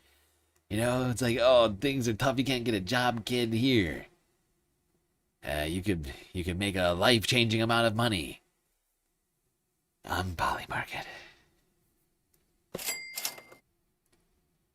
Predict, or they're trying to. You've got the president's son. I believe he's some type of advisor for Kalshi, which the CEO of Kalshi was actually asked about. Like, why would you actually bring on this guy? What?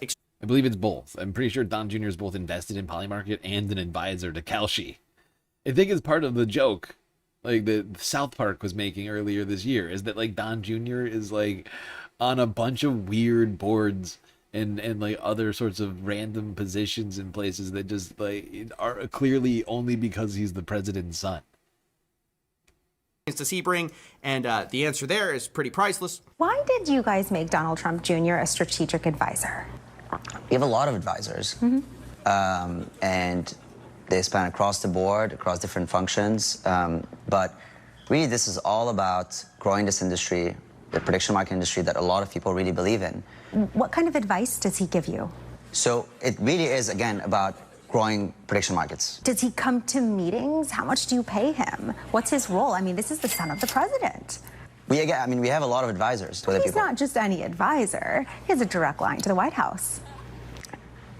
We have a lot of advisors. Yeah, the reality is people are going to do anything to grab as much of this market as they can, which is essentially like casinos, but legal in all 50 states and on your phone. I mean, that's basically the pitch. There's obviously going to be a lot of money, and people are willing to kind of do whatever it takes. But of course, that begs the question, well, if that's the case, then we need to rely on regulators in order to stop the excesses of people trying to grab as much money as possible. And, there are rules in place, as Maya, the reporter, actually talked about. There's the FTC guidelines. You are not supposed to promote something and not disclose it. Of course, that's what a lot of people have done.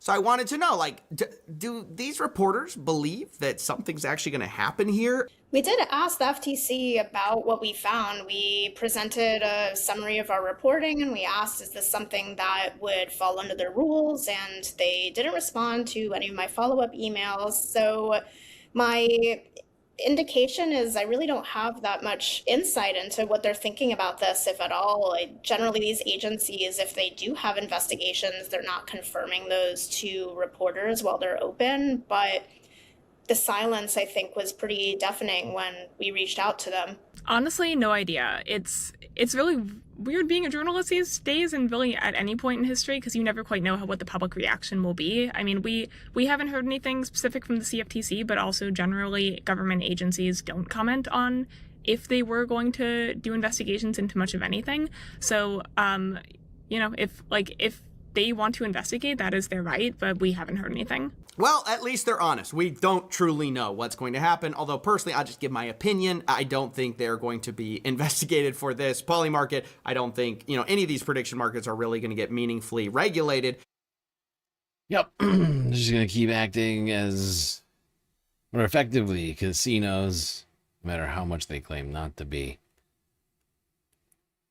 Making wild claims in marketing, paid marketing, like sponsorships that are undisclosed from online creators, as well as from fucking major news networks. It's pretty fucking crazy. And it really is incredible to me that they can create this facade, defraud all of these people, and trick people into basically gambling away their life savings. I mean, the vast majority of people who apparently get involved in Kalshi lose money, and that Voidzilla went into the math of it, and apparently if you did all of the trades that these people claimed to have done at the times that they did them, you would have actually lost $160,000 rather than having made any money. You would have just gone broke. Or I guess, I don't know how much money any of these people necessarily have to start off with, but you would have been greatly harmed by this horrible facade. You know what it reminds me of? I don't know why. All I could think of was this scene.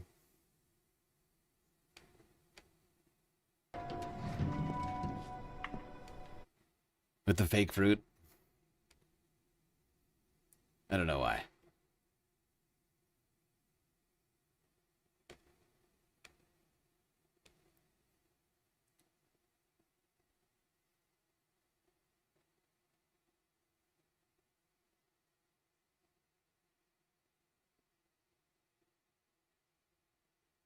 I'm not going to watch it, because I'm just going to get hit for fucking copyright. You know what I'm talking about, when James Franco's in North Korea and he realizes that the grocery store's just the front.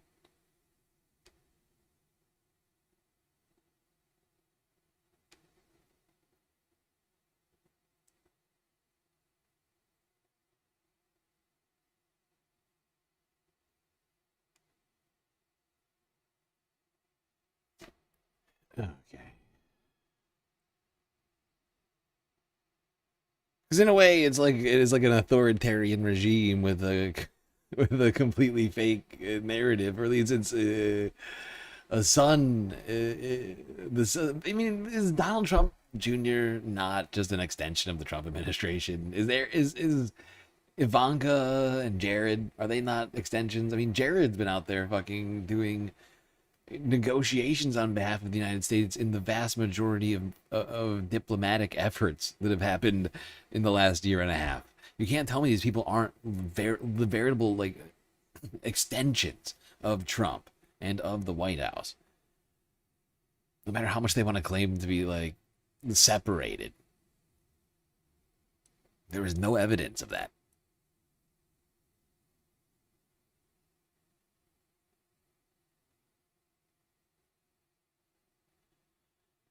All right. Well, I just figured I'd pepper this one in here. After that fake grocery store clip, Donald Trump had this to say to a room full of farmers in Washington, D.C. Yesterday. Opening markets to the American exports, and all over the world we're opening up markets for the farmers. And we have another one, a new market coming up, and that's called the lovely country of Iran. It's a beautiful place. Would anybody like to go there? the Islamic Republic of Iran. They're having a hard time with food, and we're going to be taking some of their money and we'll spend it, and we're going to be buying wheat, soybeans, and corn, a lot of it. And that process is going to be starting pretty soon. It's going to be. First off, I was struggling. It was a struggle to understand exactly what Trump meant by this. But this is my interpretation of what Trump just said. The United States invaded Iran, blockaded Iran for 4 months, and prevented any ships from going in or out of it. Or going, right? Which has caused a serious problem for them. And that we're going to send them food with their money. We're going to take and I don't know if he has like a go-ahead from the country of Iran or not. That much is not clear. But what it sounds like is he's going to do an impromptu U.S. aid, a USAID mission, but funded by Iran, I guess. So he's going to buy agricultural products from farmers and do the job of USAID in a piecemeal fashion with regards to the country we just invaded, blockaded, and he claims to have just won a war against. This is a fascinating shift. Didn't we just get rid of a program that was supposed to do things like that? Aid and such? It's just so strange. Because that's literally what USAID used to do, is buy products from farmers and then distribute them to countries around the world that needed them. And now we're going to do it again. But instead, it's going to be Trump doing it. So he'll get the credit. I guess that's the big difference. And I guess probably effectiveness. Now, it's not even clear that this will happen. And also, I think the biggest hang-up in that claim is, once again, Iran, and whether or not they're on board with this plan. Yes, perfectly stable genius. There's no way it can go wrong.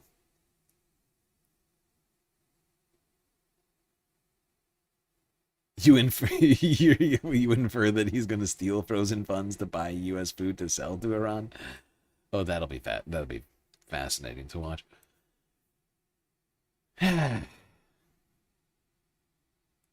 Trump has been making a lot of strange, erratic economic moves, which have caused things to be unaffordable for Americans.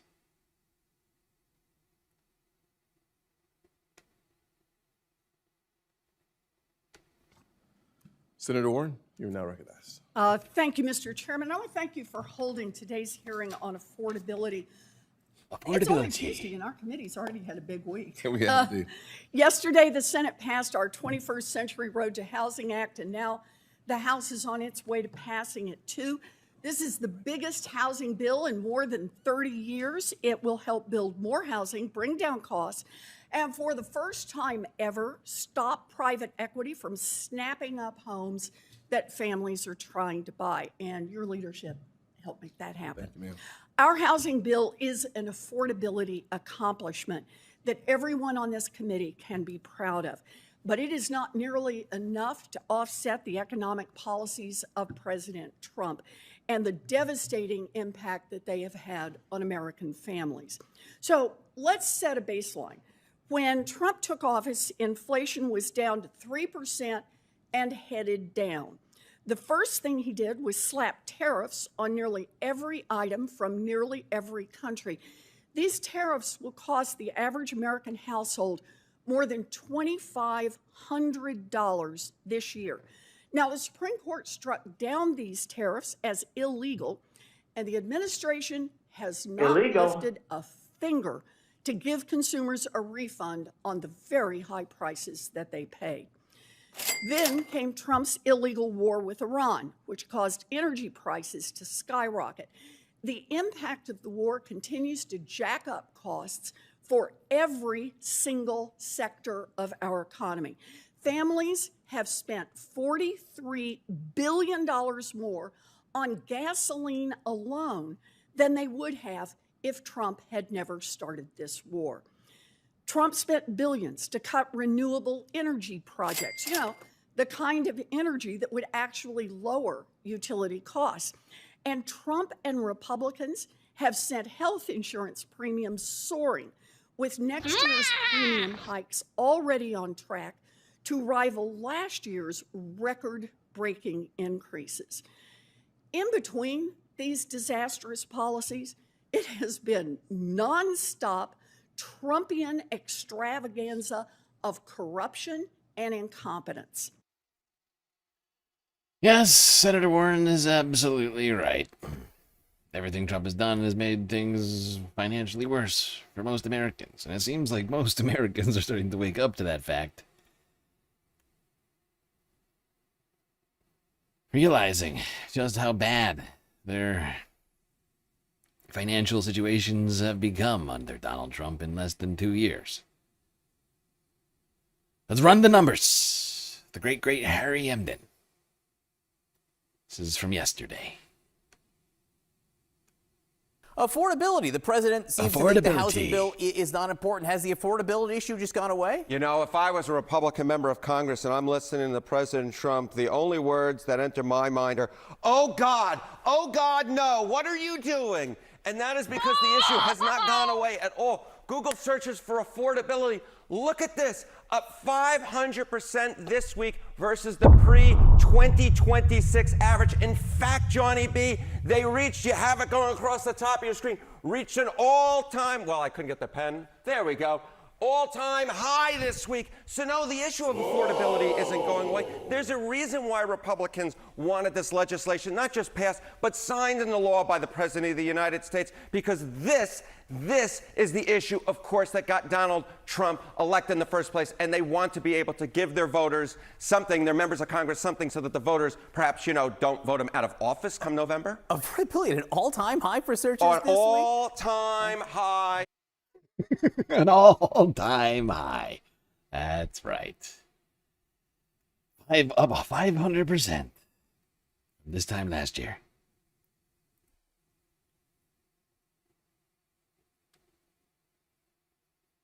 Sadly, prices are also up 500%. Kidding. Not quite. We're like 4%. Was it still? It's a lot. And it's 4% from the prices that were already really high last year. Prices that were higher than the high prices from the year before.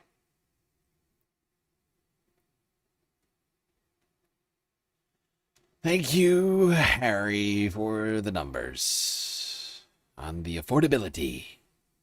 All right, back to the Senate.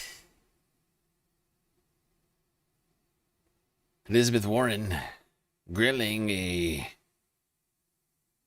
Trump a witness. The Senate, which committee was this? I can't remember what the fuck. But this is regarding credit card interest rates. Trump claimed that didn't even claim. He asked credit card companies to cap their interest rates earlier this year, or last year? I think it was last year, actually. Senator Warren has some questions about this and whether or not it's been followed through on. Thank you, Mr. Chairman. I'm really glad that we are holding a hearing about President Trump's affordability agenda, and I'm glad that my Republican colleagues don't seem to agree with President Trump's claim last week that, quote, affordability is a fake word made up by Democrats. In fact, I want to ask our witnesses about that. So raise your hand if you agree with the president that affordability is a hoax made up by Democrats. I'm giving you time here.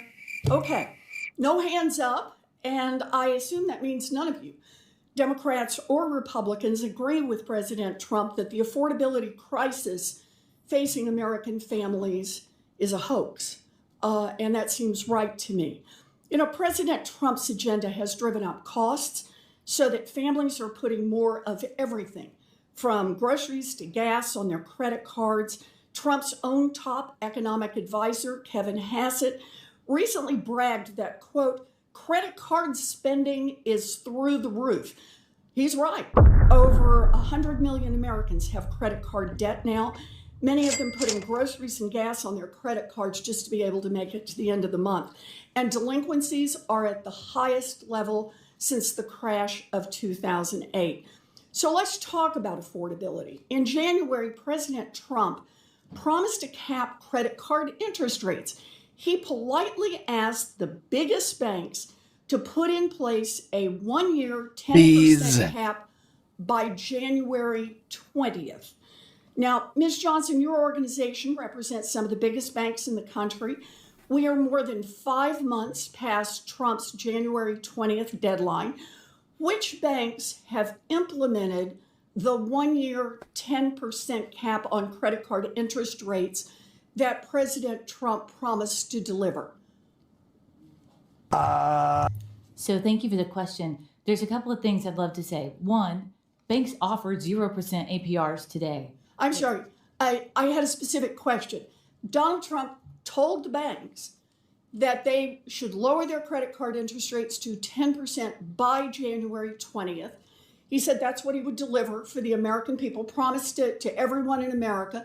And I just want, which banks have actually lowered their credit card interest rates to 10%? Can you give me their names? There are definitely options that are low-cost APR I'm sorry, options. which banks have lowered their credit card interest rate to 10%?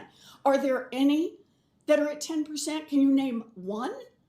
I can tell you that there are options today. Can you They name don't have a one cap at bank 8% that they has will offer. lowered its credit card interest rate as President Trump And no bank wants to politely cut off asked? credit to Has there people been one? with below 800. Has there been one? Including advocates Has who there say been one? One? there are options in the marketplace for sure, but So not a single one has followed through on what President Trump told them to do. So President Trump and the big banks, they don't provide the 10% cap on credit cards. Ms. Johnson, how much more have Americans paid in interest on credit cards than they would have paid if the cap the president promised had taken effect? What's the number? so again, I want to go back to What's the the rate card. number? The rate. So we have not done that calculation. I'll bet you haven't done that calculation, but here's the thing I have. It's $57 billion in credit card interest rate above 10% that of Americans have paid since January 20th. By the way, if you just do the math, that's $368 million a day. Now, President Trump promised he was going to make banks lower interest credit. That's $1 a day for every American, including children who don't pay credit card interest rates. So it's certainly higher than that. And so you're talking about for half a year, it's like $170 or more, $185, whatever, how many dollars that is, including kids, once again, per person in the United States paid in extra interest rates, interest costs because of the fact that these banks have not done what the president so nicely asked them to do. Interest rates for families by January 20th. And so far, families have been paying $368 million a day for Donald Trump's broken promise. Now, we know that families have less money to spend and are falling behind on their bills thanks to Donald Trump's economic policies. Dr. Morgan, I did if you can tell me everything very right. briefly, how are people coping with these tighter finances? I mean, families are really struggling. As I said earlier, 1 in 3 are skipping meals. They're skipping medications that are prescribed by their doctors. Omega 5 Tar just cheered 100 bits. Someone needs to step up and do some Fight Club shit already. Omega Star, thank you for the biddies. With these tighter finances.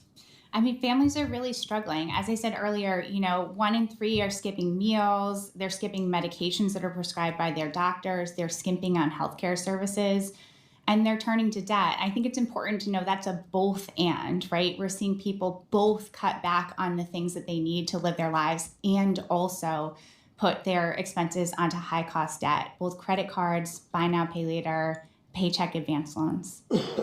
Thank you.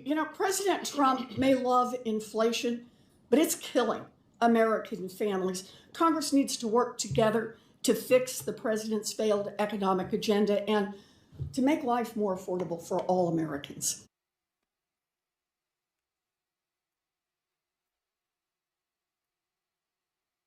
Yeah. Things continue to be less and less affordable for Americans, including the cost of filling up their tanks.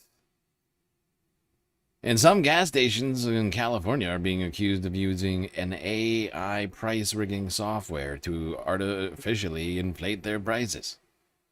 Here's KTLA5 from 2 days ago on that story. Oh, by the way, hold on. Before we do that, I just want to say thank you to the person over on PayPal who just donated space dono for our galactic creatures, StreamLord. Thank you, RH. That's gonna do it.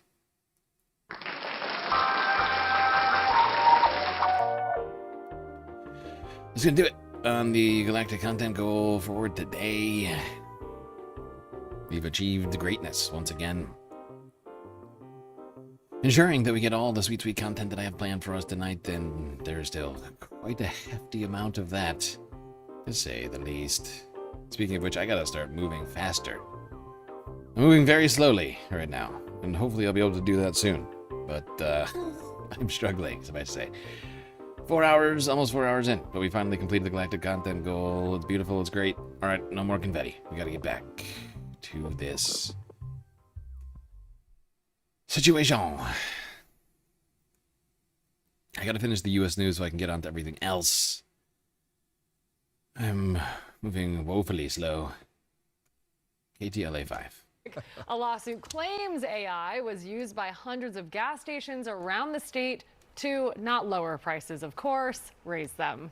Yeah, and at the center of this particular story is there collusion among gas stations to bring pump prices higher? And whatever you might think about that anecdotally, there is a new lawsuit now that is alleging that a half dozen gas station operators here in California have in fact done just that. They have colluded to drive prices higher. So this proposed class action lawsuit alleges that AI is being used to violate the state's antitrust law, which...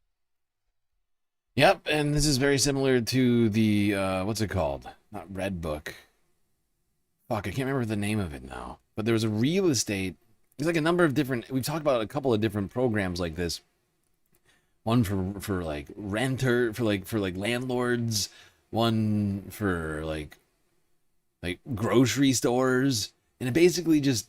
It's just AI. It grabs up all the data and it figures out what the highest prices that the stores can charge. And then those stores then get all of that. All of these same stores get the same information and then act accordingly. And effectively act in conjunction. Or as some might call it, collusion. Illegal.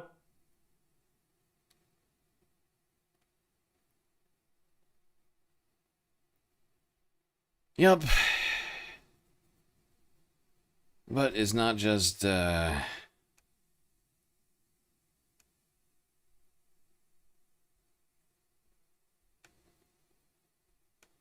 not just gas prices and things like that that AI is being used for. Of course, it's also being used to eliminate jobs in all sorts of places. Amazon, one of the biggest employers of robots. A lawsuit in claims their warehouses. Something that certainly helps them drive up productivity and down their costs down, while simultaneously endangering workers. Let's take a look at the Amazon Robotics Lab in Massachusetts. The latest innovations.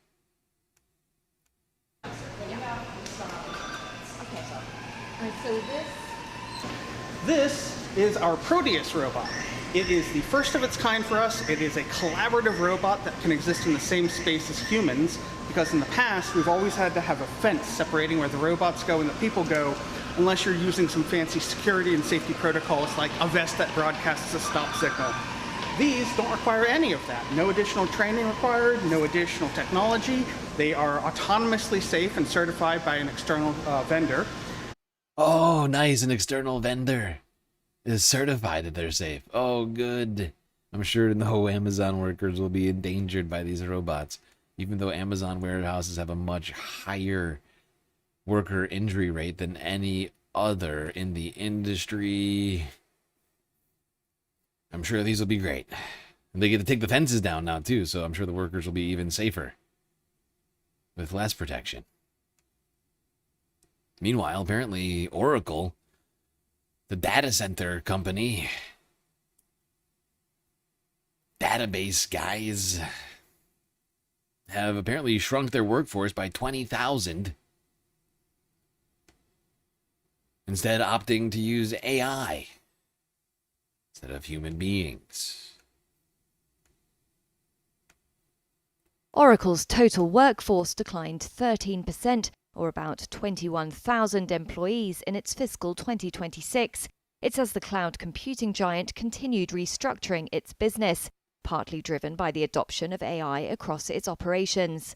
The company had a total workforce of 141,000 as of May the 31st, down from about 162,000 as of the same period last year. Now, of course, Oracle is the exact sort of place where AI job cuts are the most likely. It's a place where nobody cares if these jobs are done poorly, or, or if, it's just, they literally are the data center guys, right? Like, the fucking empty warehouse people filled with fucking computers for AI. Columbiarican_9505 just cheered 100 bits. This may sound like a joke, but these billionaires are literally bringing the birth of the very AI overlord Skynet. When we see Terminator-like robots obliterating us, well, at least the billionaires made a profit at the end of the year. Indeed. Thank you for the biddies, Columbia Rican. Much appreciated.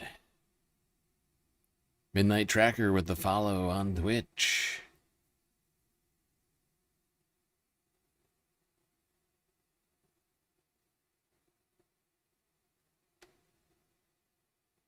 Now, as a result of the AI boom, memory prices have been skyrocketing, apparently, and Apple has been raising its prices, apparently, or announced the raising of its prices, blaming the cost of memory. RAM, if you will. Apple is hiking prices as the cost of memory chips skyrockets. Its lowest priced laptop will jump from $599 to $699, with iPad prices also rising. For now at least, the iPhone is unaffected. Apple says it can no longer avoid passing on rising costs to consumers. The price of memory chips jumped by around 98% in the first quarter. Oh, God, Apple can't afford to not pass on costs to consumers. Oh, God. Oh, God, they must be losing money hand over fist. Wait a second. No. I take it back.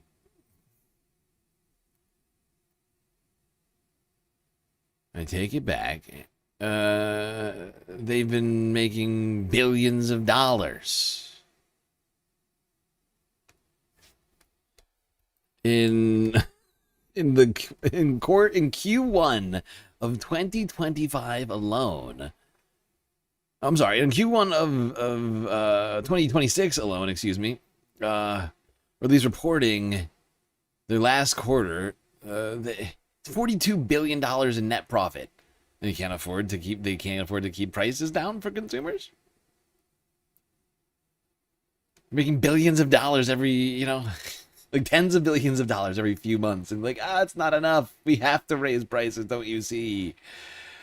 We have to raise them by like 13%. We can't afford to be making this much money. We need to make more money. 42 billion? That's not nearly enough. That's not revenue, once again, that's profits. Profits are, of course, always calculated after interest in the taxes and deductions, after having paid your employees, all the manufacturing costs. Like, I feel like people don't quite understand that concept for some reason. Like, profits, like when these companies talk about profits, we're just talking about extra money. Like, they've done all the R&D and all the stock buybacks and whatever else the fuck they want to fucking do, and operated their business, and now they have an extra $40 billion after 3 months. And, like, we accept this premise that they need more money and they have to pass the cost off for the fucking consumers? Are you kidding me? What a fucking joke. Give me a joke.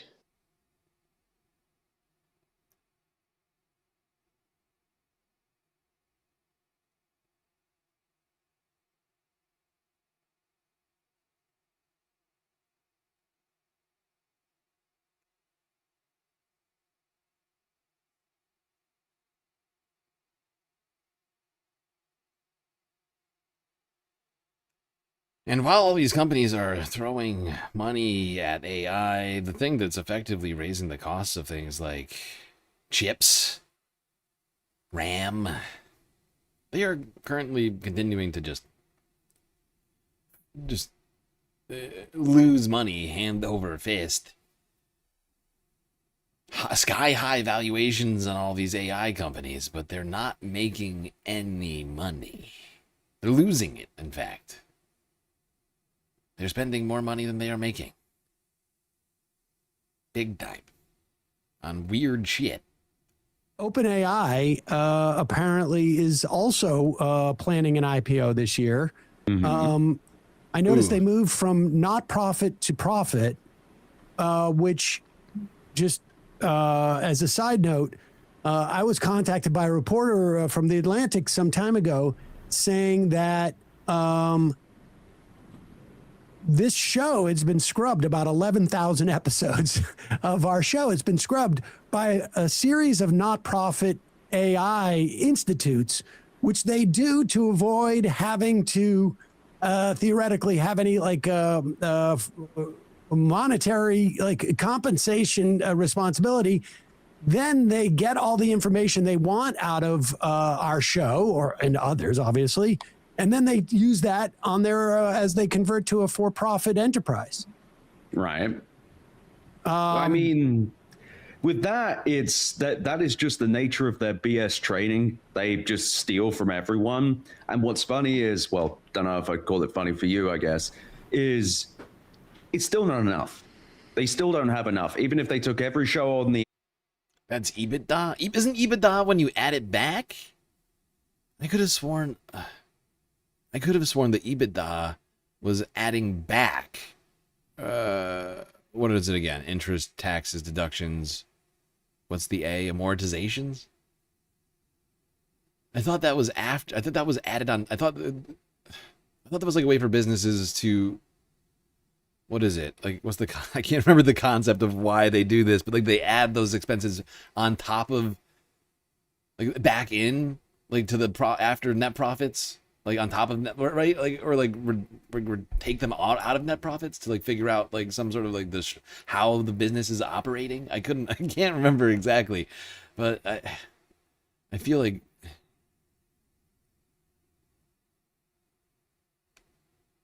we're saying the same thing and we're just talking past each other, because I'm not saying like because like when I'm talking about profits have those things deducted. It's like the very like bottom line of the business.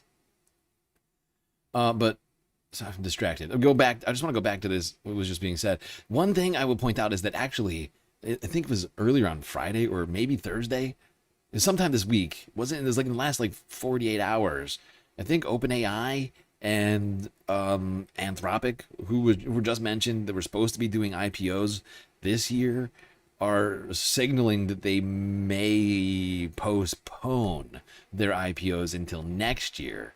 For whatever reason. I think the reason for that partially is due to the fact that we're seeing some real implosions of AI-driven stocks. Especially with the seriously, some would say, rather failed IPO of SpaceX. I mean, it's still worth $2 trillion, so it's hard to call it failed, but since the initial like 48 hours of it being on the stock market, essentially it has plummeted like 35%. More than that, actually. How much is that? 216 to 150. It's a fuck ton. It's a metric fuck ton.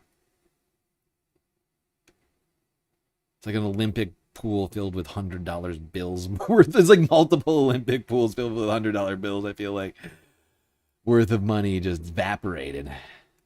Internet, every document on the internet, everything, they don't have enough because there's no proof that there's actually enough data. They fed basically the entire internet into these things and they still kind of suck. They still hallucinate because hallucination, so authoritatively stating something that isn't true or just doing something different than what they were asked, those are mathematically certain now. OpenAI themselves said it. So it's this kind of losing game where they just burn as much money as possible in the hopes that something will change, but nothing changes, which makes them burn even more money. It's like a classic degenerate gambler situation. You've gotten your hand on, I guess, a financial audit of OpenAI. There was a couple of things where you wrote like, I'm just going to leave this here and allow others to make. Give us an overview as to what you found that others might look askance upon. So last year, OpenAI spent about $34 billion to make about $13 billion. And they ended the year with about $22 billion in cash. They lost about $21 billion. Now, they do some accounting below the line hocus pocus to move numbers around to try and pretend it's not that bad, but that's how much they lost. And what's crazy about this is they spent $5.73 billion just on sales and marketing, which is complete lunacy. They spent $19.18 billion on research and development costs, which is also crazy. But what's funny about that is these numbers do not neatly line up with what's being reported about how many people work there. So I can't speak to it. I truly do not know. The documents I've seen did not state, but they could be putting engineer salaries in research and development. I've seen companies do that before. Yeah, and we know, of course, they're doing all sorts of other financial wizardry with alongside like Anthropic or not Anthropic, Oracle and Nvidia, like OpenAI. Like it's gotten into all these weird fucking incestuous deals with them, where basically the three companies just sort of hand off money to each other.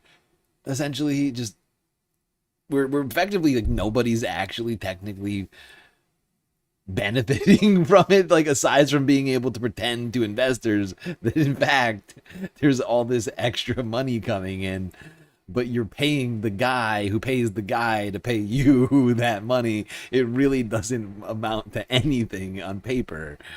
It's just like a weird way to it's like an accounting, like he said, like an accounting trick to make it seem like more is happening, but in fact more is not happening. And as the AI space becomes more and more focused on profit and actually trying to wring out the money from the market that supposedly exists, the more it becomes clear that actually there may not really be much of a market at all of actual consumers who want this product. Unlike other innovations in the past. Let's go here. Democracy Now! From yesterday. Cory Doctorow of the EFF, the Electronic Foundation, Frontier Foundation? I can't remember what EFF stands for now. Speaking with Amy Goodman. Here to explain to all of us how to think about AI. This is Democracy Now!, democracynow.org. I'm Amy Goodman with Nermeen Sheikh. Earlier this month, Elon Musk became the world's first trillionaire when his company SpaceX went public in the biggest IPO in Wall Street history. SpaceX is space flight, satellite internet, social media, and AI conglomerate. The value of SpaceX initially soared, but it's since fallen as part of a global sell-off in tech stocks. On Wednesday, Bloomberg reported that Musk had lost his status as a trillionaire trillionaire, at least temporarily. This all comes as fears are growing of a possible AI bubble that could collapse, triggering an economic recession. We're joined now by Cory Doctorow, acclaimed tech activist, journalist, science fiction author, has worked for the Electronic Frontier Foundation for decades. His latest book, The Reverse Centaur's Guide to Life After AI, How to Think About Artificial Intelligence Before It's Too Late. His previous book titled, let's see, how should I say it on a broadcast? Bleepification, but that's not really the title. Why Everything Suddenly Got Worse and What to Do About It. We want to thank you so much for being with us, Cory. And also, I want to congratulate you. You have talked publicly about your cancer diagnosis and also put it in the context of AI, what's good and problematic about it. But congrats on feeling better. Thank you very much. Yes, 6 days since the radiologist told me that I am cancer-free. So let's hope the next time I go in for a scan, they reaffirm that. And yet you have really shared with people your concerns about AI. When it comes to radiology, talk about how medicine is using it. So, you know, in my other life, I'm a science fiction writer, and people sometimes think science fiction is about describing a gadget. And I think what science fiction is really about is exploring who the gadget does things for and who the gadget does things to. And that's where radiology comes in. We've heard some pretty credible stuff about how AI can be used to spot solid mass tumors that sometimes humans miss. And, you know, if there was a sales call right now at your local hospital where there was a pitchman for an AI company telling the hospital administrator, here's what we're going to do. Right now, you have 10 radiologists. They cost $3 million a year. They review 100 x-rays a day each. And I tell you what, I'm going to sell you a chatbot for $1 million a year, and it's going to sit in the shadows, and a couple of times a day it's going to tap your radiologist in the shoulder and say, why don't you take another look at that one? I'd be very happy. That would seem like a real advance on medicine, but that's not how the pitch is going. Now, radiologists have a lot of market power, so I'm not saying that this is where they're going to end up, because right now they're in short supply, but what the AI companies want to sell you is fire 9/10 of your radiologists, save $2.7 million a year, split that between the hospital shareholders and Sam Altman, take that remaining. And Cory here is like, he's spitting hot fire this whole fucking time, saying a bunch of shit that I feel like I've been trying to say, and I think he definitely says it better than I do. But the fact is, I've been saying this the whole time. It's like, look, the AI may never achieve the fucking things that the people selling it are claiming it will do one day, right? We most likely will probably never reach the singularity or AGI or whatever it is. But it's the promises that they're making to people on the sales pitches that are important, right? It's the path it's the path that they were leading us down in the direction of this sort of, you know, this like dystopian tech future, this sort of Oz of the billionaires, like AI Oz. We're just walking down the golden brick road right now, the primrose path that's been set out in front of us by the fucking tech bros, Zuckerbucks, and the path itself is effectively the danger, right? It's like, it doesn't matter if it actually achieves the thing that they're claiming it will achieve. It's just that while we're walking along the path, we're losing jobs. We're losing, you know what I mean? Like, we're losing effectiveness because the AI is not achieving the thing that we want it to do, right? Like, you call in to solve something and you no longer get a human, and instead you get an AI chatbot that insists that it's like you don't need a human, right? Because they don't have any humans for you to talk to. They've replaced them all. Or they're replacing 90% of them and then asking the last 10% to make sure the chatbots are doing a good job. Radiologist and put them in charge of marking the AI's homework, put them in charge of clicking OK 100 times a minute for the radiology reports that are coming out of the chatbot, and then when it misses something and someone dies, blame that guy. Make him what Dan Davies calls the accountability sink for the AI. And you know, right now, the way that we're using this extremely interesting and impressive technology is to replace humans in jobs where we don't care if those jobs are done well. Mm-hmm. And it's pretty awful to be living through. I wrote this book because I got Exactly. Columbiarican_9505 just cheered 100 bits. Sadly, AI was more useful making videos of cats waking up their owners with musical instruments. Yeah, so I mean, this is what I've been trying to say, though, right? Is like this road towards this weird dystopia that they so genuinely want. Like, a lot of these guys are like steering us towards that. They think that's good, right? And like, but like the fact is like, whether or not we ever get to the place where the fucking robots, the AI can actually be better than humans, it doesn't matter, because they're going to implement it in places where it doesn't matter, or it won't matter enough to have them see any real repercussions to it, right? Like, especially like I've mentioned, like customer service a lot, because it's the place where it's being rolled out the most, but you're seeing it in all sorts of places, right? They're especially trying to use it to like amplify worker productivity and things like that. Because consumer facing, nobody fucking wants it, really. But like, the fact is, like Corey just pointed out, it's going to go to the places where we don't care, right? Or where we care the least about whether or not the robot is effective. Or where we just don't have the time to like complain about whether or not the robot is effective, right? And that will save businesses money, right? Like, you can extrapolate that over a whole bunch of different scenarios. In some cases it may work, in other cases it may not. But the point is that, like, even if it's only 60-70% effective, right? Well, they just replaced 70% of the workforce. They can get 30% they can just use 30% to make sure the robots are doing what they're supposed to be doing. Do you see what I'm saying? Like, it's a slippery slope. Like, we wind up one way or another, whether or not we ever actually get to AGI or like fully functioning AI. If we allow this to continue to go in the direction we want, at least we still get a fucking techno dystopia, right? Sick of people demanding that I talk with them about AI because it's just not important enough that we should all be paying attention to it. Massive miscalculation, because now I have to go everywhere and talk about AI.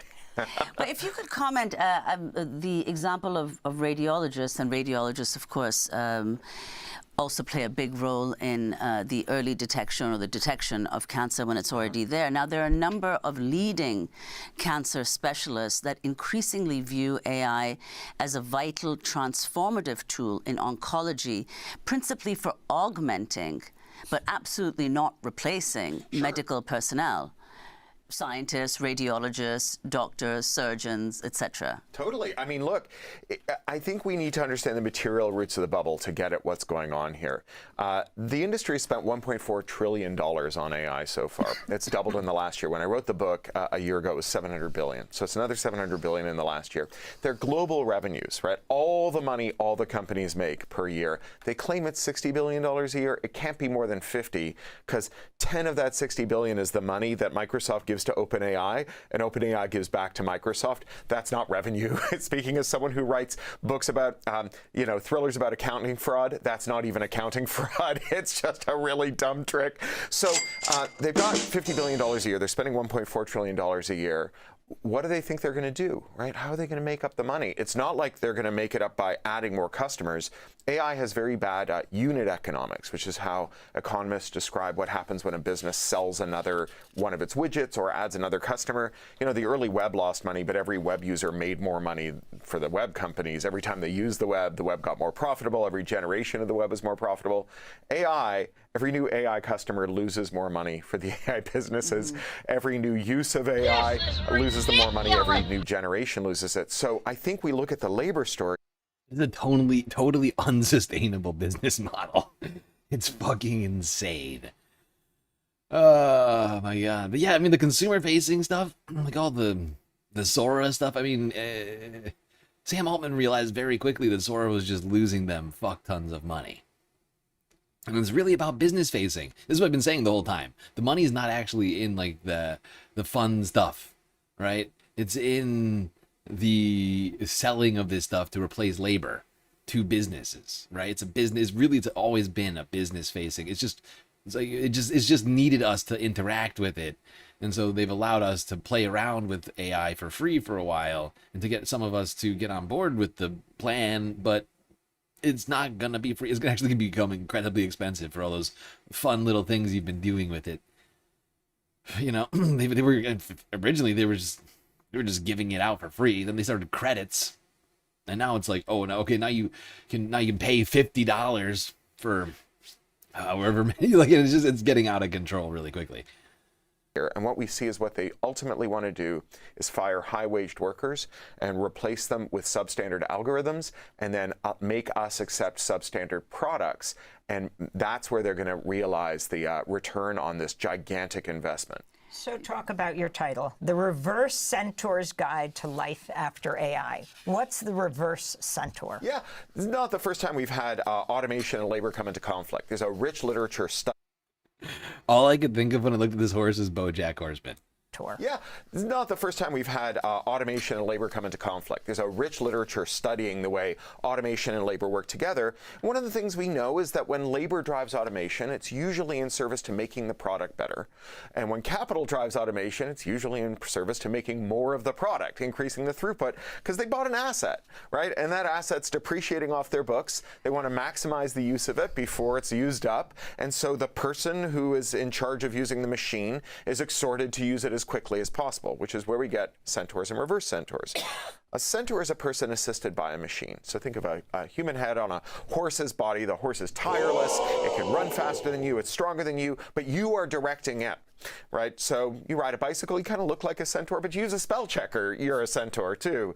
A reverse centaur is the reverse. It is when a human is conscripted to do the task the machine directs. So an Amazon bus delivery driver, an Amazon warehouse worker, and reverse centaur, it's a terrible thing to be, because you're not just being used by the machine, you're being used up by it. It works faster than you. It can work longer than you. So it is working you to exhaustion at the limit of your capacity, which is why the most advanced automation we have in warehouses in America, and Amazon warehouses, results in 3 times the injuries relative to other warehouses. That's not a coincidence. There's a causal relationship. Because they're so automated, they also have more injuries, because that automation is being driven by capital, not by labor. And do you think, I mean, sorry, just to go back to the radiology example, because that's relevant to what you're saying, right? Yep. Unfortunately, this is the techno dystopia that I worry we are slipping into very, very quickly. And you add in we don't have time to talk about it today. Holding off on that one for tomorrow. Like, I got it in a separate list. But with drier weather settling in across the islands, ma'am, I need you to shut it. But you got like the Kids Safety Act or whatever, not COSA, but like the Kids Act or whatever it's called. Taylor Lorenz just did a fucking piece on this thing. Just passed the House. It's basically the same thing as COSA.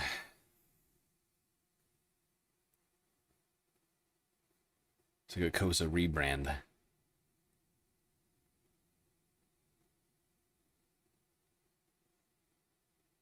I do feel like we are rushing towards some sort of a terrible techno dystopia. Like we're already in the early phases of it somehow, like a crab in a slowly boiling pot.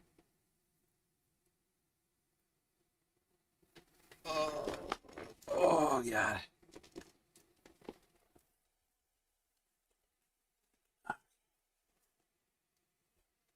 Vincent Adultman. Yes. Vincent Adultman. Very much not three kids in a trench coat. I almost had three trench coats and a kid. Definitely not 3 kids in a trench coat. Very much a man who likes doing business transactions and other adult stuff.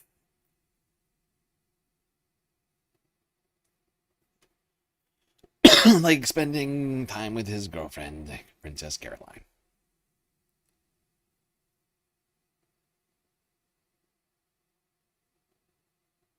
Very serious adult relationship. Because once again, definitely not 3 kids in a trench coat. Can't make that clear enough.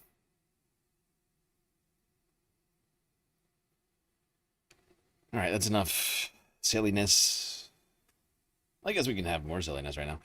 We're going to take a quick galactic intermission. 4.5 hours into the stream. We still got environmental issues and other news left to cover here today. But first, a quick break.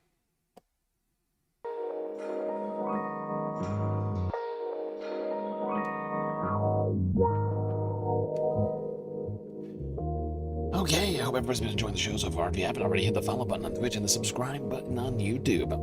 While you're at it, do consider contributing to the Galactic News Network, as we are completely funded by individuals like you. A lot of great ways out there for you to show your support. Things like Twitch, bits, power-ups, subs, gifted subs, prime subs.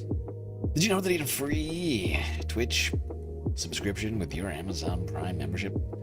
That's right, every month you can be taking money directly from Jeff Bezos and giving it to me, and helping to keep the Galactic News Network alive. We've also got Cash App and PayPal for direct donations. Throne, if you prefer to know exactly what your money goes to physical items which will eventually arrive at my doorstep down on Earth. But of course, the very best way to get the most base benefits for your Earth dollars remains Patreon. $3 a month, a whole bunch of sweet pennies. All right, everybody, enjoy the break. Grab yourselves a drink, maybe a snack, and I'll be right back.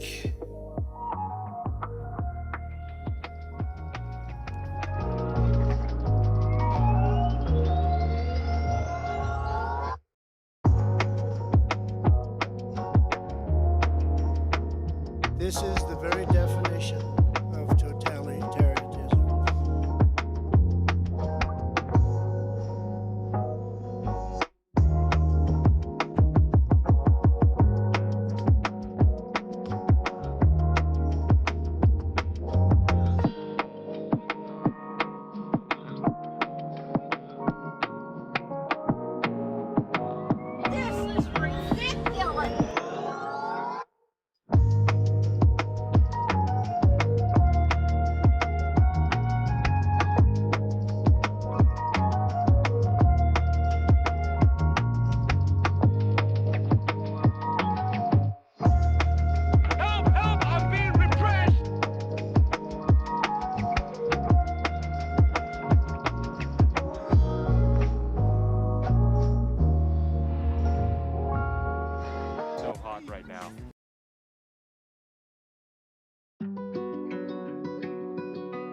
hot right now.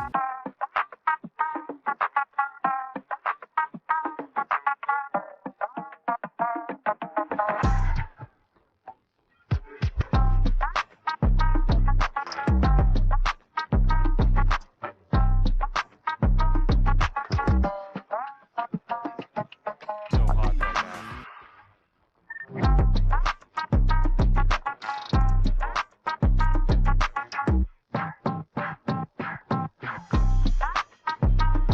So hot right now.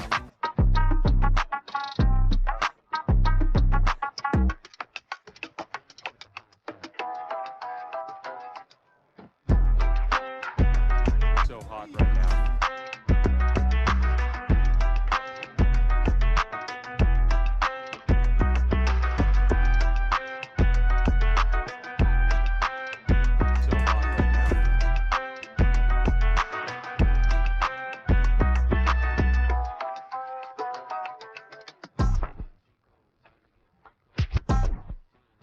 So hot right now.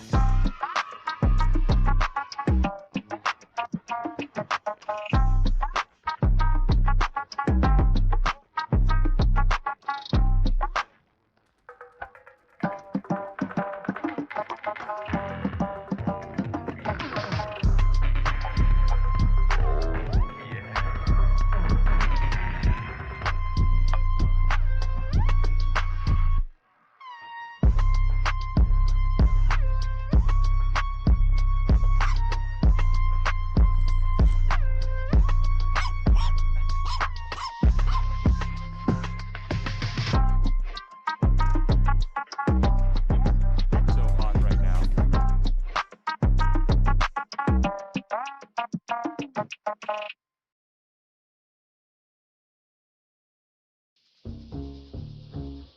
So hot right now. So hot right now.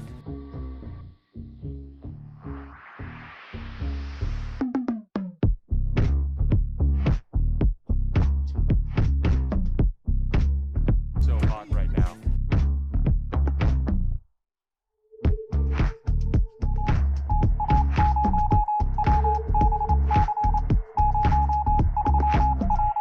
This is ridiculous.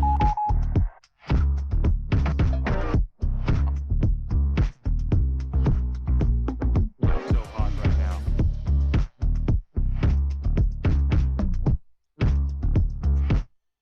All right, everybody, we're back. That's right. This is the very definition. Jesus Christ. Totalitarian. You've all lost your goddamn shit. Collective shit together. Which is really beautiful to see the Space Fams coming together in such harmony. But, wow. It's a lot of Twitch alerts. Anyway, stream's about to get going once again, so get those butts back in those seats. Immediately, if not sooner. Come on.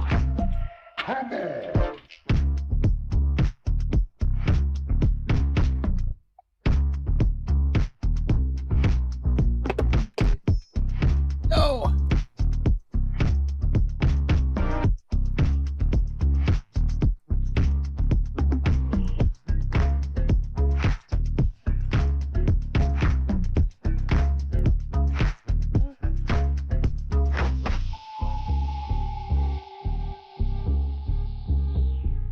By the way, did anybody notice that I fixed the TV? Look, I fixed them. I fixed this TV, and I fixed the bar TVs while you weren't looking.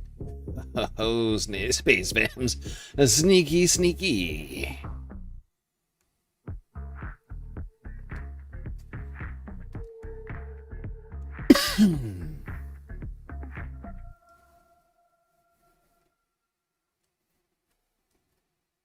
Almost knocked that over. Will not go there. That cannot go there. Jesus Christ.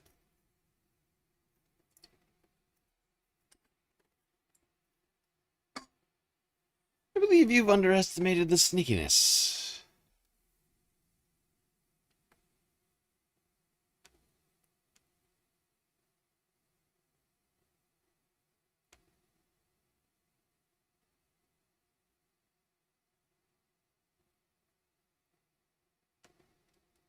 All right.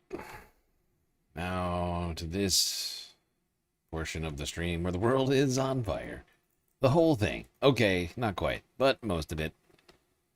It's either on fire, or it's underwater, or it's literally melting from the goddamn sun. Ah!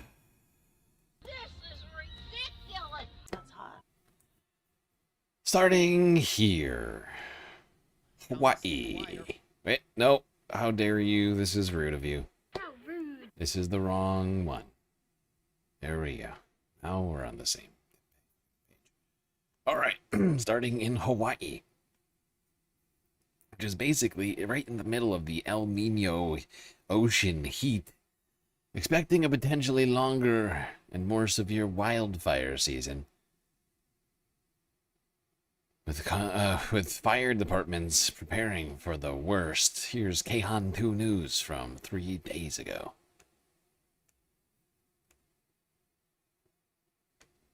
With drier weather settling in across the islands, the risk of wildfires is on the rise. Emergency officials say the steps you take now could make all the difference if a fire breaks out. Nathan Shinagawa reports. Damn you. As the temperature gets hotter, Damn you. You have no sound. I made a huge tiny mistake. Take 2. With drier weather settling in across the islands, the risk of wildfires is on the rise. Emergency officials say the steps you take now could make all the difference if a fire breaks out. Nathan Shinagawa reports.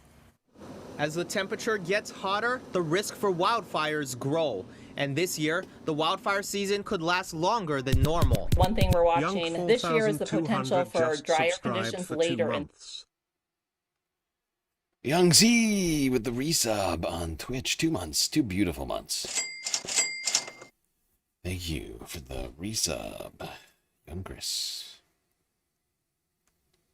Year, due to the El Nino. So even though we often think that risk is high right now, as in the summer, it's going to continue throughout the year. During a fire, the smallest ember could grow into something much larger.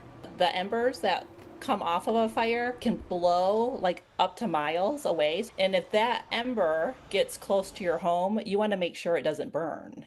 So anything that's dead and dry, any dead and dying debris is what can turn that ember into a larger fire.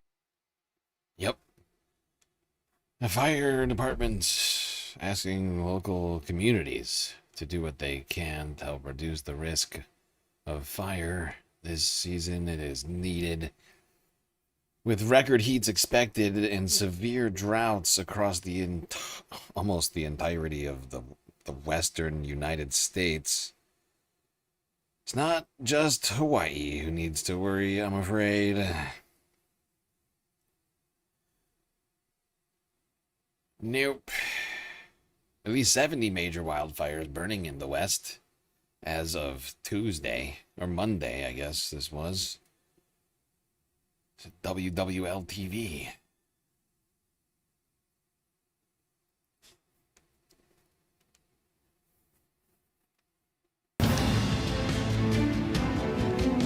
All righty, thank you, Peyton.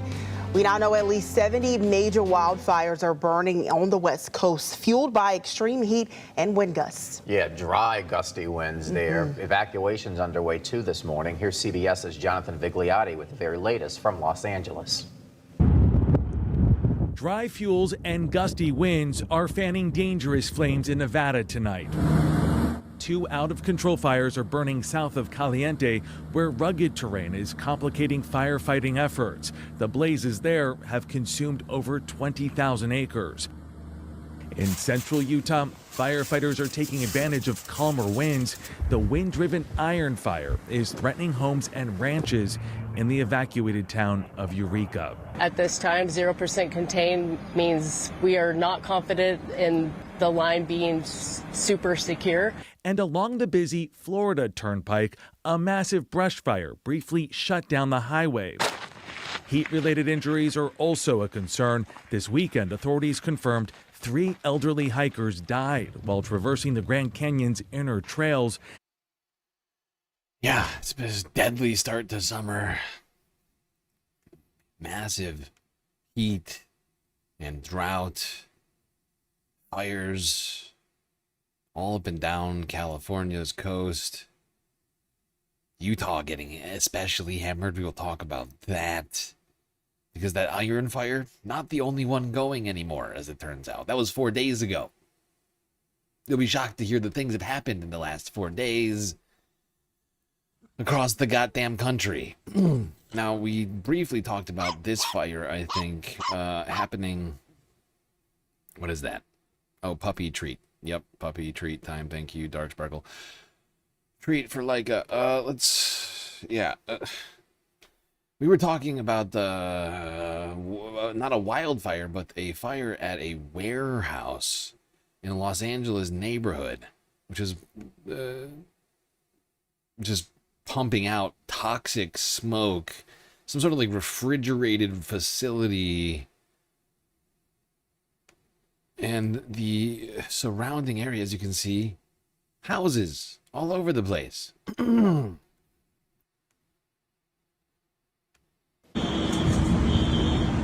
For nearly a week, the noxious smoke has billowed across the Los Angeles skyline, choking nearby neighborhoods as firefighters struggle to contain the blaze. It impacts me a lot. I've been in the house coughing. I've had headaches. It's believed the fire started in solar panels on the roof of the sprawling cold storage facility. It quickly spread to the building's thick insulation and the 35 million kilograms of frozen food inside. This is ridiculous! Yeah, and apparently, finally, this was from 3 days ago. So this was Tuesday. Earlier today, and by today I mean Friday. I think California officials have allowed the owners of this facility back onto the property, and I think effectively declared the fire completely under control now. Finally, after over a week, it was like a week and a half. That shit was just burning and billowing out putrid, probably toxic, very toxic black smoke into the surrounding neighborhoods of, you'll be shocked to hear, middle to lower income like people.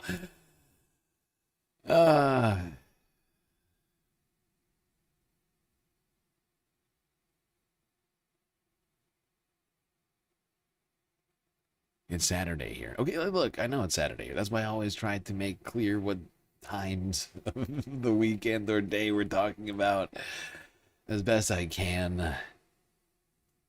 I feel like I'm fairly adamant about it, just so people get like a sense of things and like the timeline of stuff. I know sometimes I fail. I know that.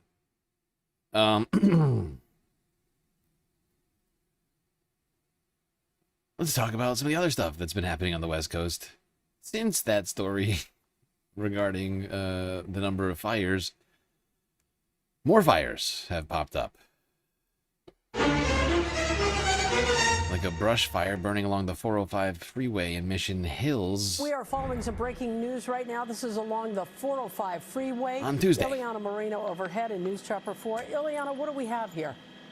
Colleen, what we have is a big rig fire. This is right here northbound 405 at the 5 in Mission Hills. Let me push in here on the actual big rig. You see that it was actually able to detach from the trailer, and it's the trailer that is on fire. But as I widen out the shot, you're going to see what happened here. We're right up against a hill, and the fire started to make its way uphill and is now burning into Yeah, and unfortunately, as we've talked about in the past, fires like to go uphill. You might not know this, but heat rises. And as a result, fire does too. And if you got a bunch of fuel upwards, that stuff is going to get lit on fire even just from the heat itself. The flames don't even have to touch it. At an angle, like a steep angle like this, stuff like this could just like catch on fire in an instant just from the residual heat coming off of the flames before it ever even touches the fucking trees themselves. So that was, I'm sorry, that wasn't Tuesday. That was Wednesday. Now, that was the day that the earthquake happened in Venezuela, and Mendocino residents felt a +6 magnitude earthquake themselves. So I will quickly talk about this one since we're in California. Well, damage from the quake is leaving some businesses at a loss. Our Teresa Stasio continues our team coverage right now. She's in Willits, that's in Mendocino County. What kind of damage are you seeing there, Teresa?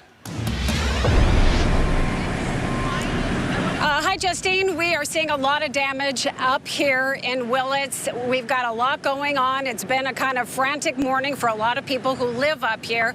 We've got some video that I gathered in the past couple of minutes as I got into town so we can show you what a lot of the residents and businesses are facing. So here's what you really got to know. The Safeway out here was hit hard. There's bottles all over the place. This is the liquor store that is next to Safeway. Hundreds of bottles are on the floor, glass and liquor spilling out everywhere. It smells so bad in that store. I felt so bad for them. Yeah.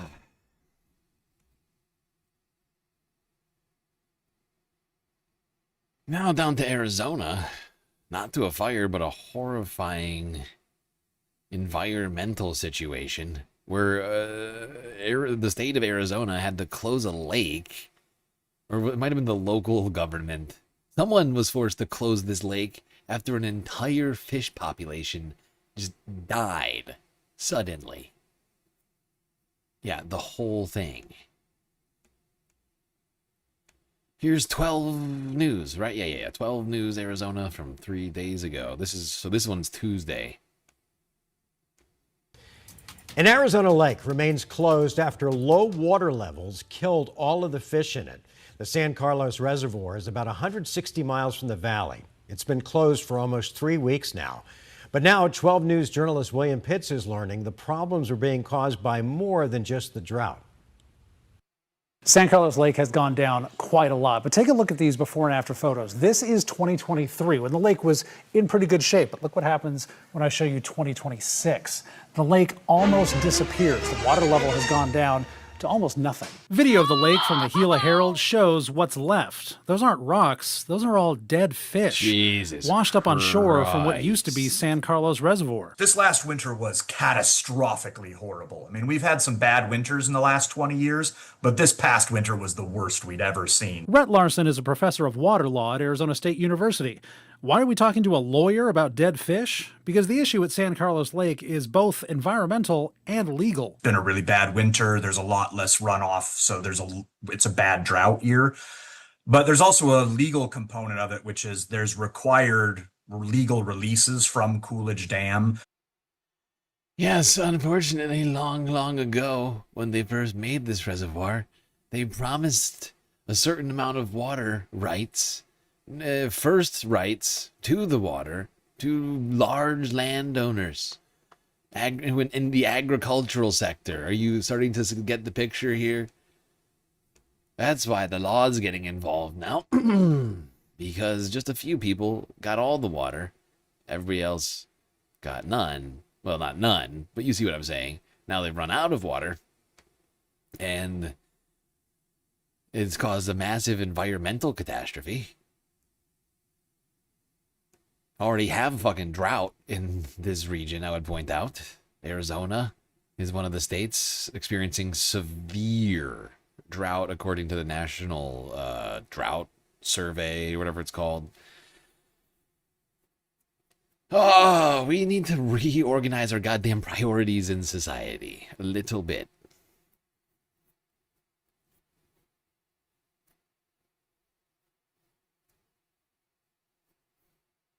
All right, let's go over to, this is New Mexico, where 2 different wildfires broke out. I think it was 2 different ones on the same day, Tuesday. Here's KRQE.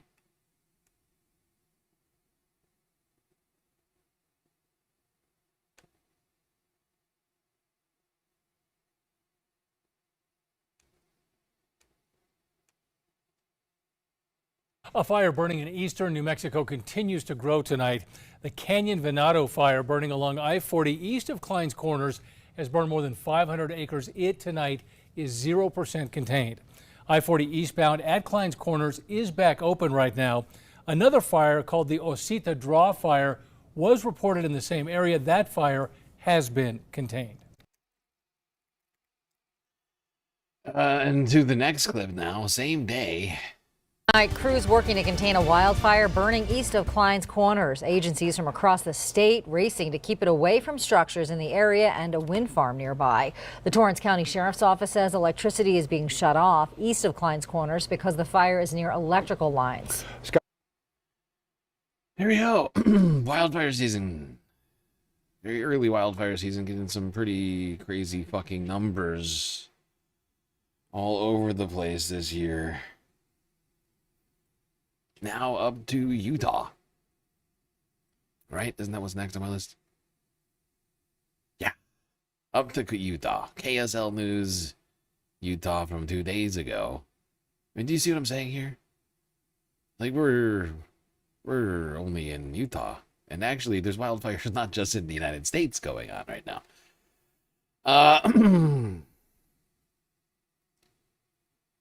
And we already talked about the Iron Fire briefly, which was the largest fire. Most horrifying environmental situation happening in Utah up until a couple of days ago. Really, I guess the last 24 hours. But 2 days ago, a new fire broke out. The Cottonwood Fire.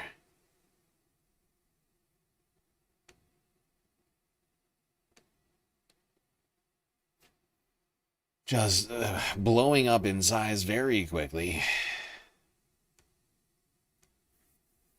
News specialist Alex Cabrero is on the ground in Beaver. And Alex, Governor Cox says this could be record destruction for our state. Yeah, that is definitely a sobering thought. The governor told us that this could be the most devastating wildfire in Utah State. By the way, I forgot to mention it. The Iron Fire, which we were just talking about, has apparently burned already 40,000+ acres. And as of the latest report that I've seen, the Cottonwood Fire has already doubled that in size, approaching 80,000 acres. History, perhaps not in size, but in the number of homes, structures, and cabins lost in the fire. This is what the Cottonwood Fire looks like right now. It is still burning, and this is just a small piece of it. As for the last mapping, the Cottonwood Fire is at about 70,000 acres, 0% containment, and no word on the number of homes lost. It could be in the dozens, maybe even hundreds. And the thing is, this fire is still moving and moving fast. More firefighters are on their way to help fight it, but at this point, even the governor says they won't know the full extent of the damage until crews are able to access those areas. We know that there are hundreds of cabins on this mountain, hundreds of condos, and I can't speculate. All I can say is that this fire did not act like other fires, and it was almost impossible to protect those assets. So we'll get in there and see this, but I wonder if it would help to have a functional Forest Service. Or FEMA, or any of the other sorts of agencies that have been dismantled in the last year and a half. Prevent this sort of thing from happening. You know, doing the pre-fire management and things like that. Prescribed burns before the season even starts.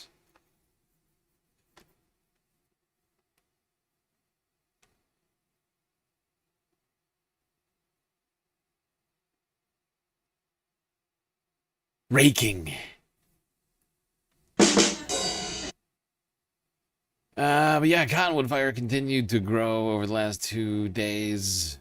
Still at 0% containment as of 10 hours ago, according to ABC4 Utah. Crews expecting rapid spread due to very heavy winds in the region. The Cottonwood Fire in Beaver County is now the largest wildfire in the entire country. It has burned more than 70,000 acres and rages on without any containment. That's where we find ABC4's Brian McElhatton. He joins us live from Beaver County this afternoon with more. Brian, how's it looking out there today? Hi there, Matt and Alyssa. We warned you last night that the winds were going to pick up today. A particularly dangerous situation, red flag warning. That's a special kind of red flag warning we have never seen before here in Utah. The winds have picked up, and now we're seeing the effects. Let me show you what we're seeing up on the mountain right now. Folks, the fire is exploding as we speak. That smoke has been... This thing looks like a fucking volcano. It looks like Mount St. Helens or something. Look at how much goddamn smoke is coming off of this. This guy just said this is the first ever red flag warning that's ever been issued in the state of Utah for a wildfire. This is, suffice to say, bad. You got 2 giant wildfires competing to be the worst wildfire happening in the state of Utah right now. Up just in the past few minutes, and if Dan can zoom in as far as he can go, we are seeing active flames move up the side of the mountain. That thick black smoke, that big column of smoke, that has all been generated probably within the past 20 minutes as the winds have really begun to pick up. We've got Utah killed Charlie. Carry the flame. God.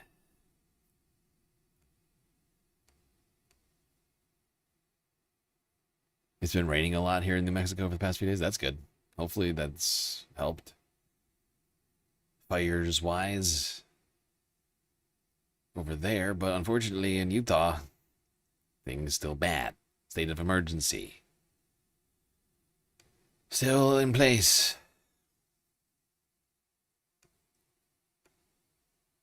Six hours ago, NBC. Tonight, devastating wildfires creating a state of emergency in Utah. Thick smoke and an orange glow seen for miles. This is likely the most destructive and costly fire in terms of property damage that the state has ever seen. The Cottonwood fire, now more than 70,000 acres, turning building after building like Evan Stapley's cabin to ashes. I cried. I've got too many memories. The National Weather Service issuing Salt Lake City's first particularly dangerous situation, a red flag warning similar to the one given before last year's deadly LA wildfires. Utah's governor now banning most fireworks ahead of July 4th. He says the current drought, combined with a forecast for high winds, make conditions ripe for disaster. Those trees there, they look the same as they've looked every other year, but they're not. They're dying inside. They're Roman candles just waiting to be lit. Why are they dying inside, Spencer? Why are they dying inside?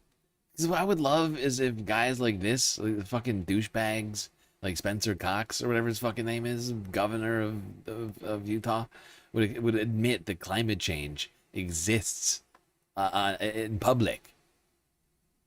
Like, have some fucking balls, man. Like, I know this guy must know. Because the government knows. The military fucking knows that climate change exists.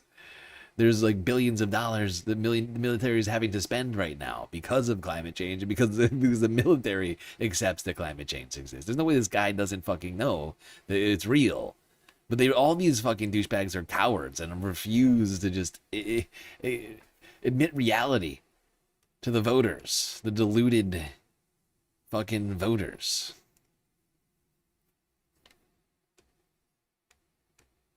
But that's what's happening, everyone. This El Nino season, which is about to get worse, dramatically worse. We're just getting started on that, by the way. That's going to extend into 2027. Probably for at least another 7-8 months. And we are going to continue to see, the only reason that El Nino is going to be as bad as it is because of climate change, right? Because the oceans were already hotter than ever in recorded human history.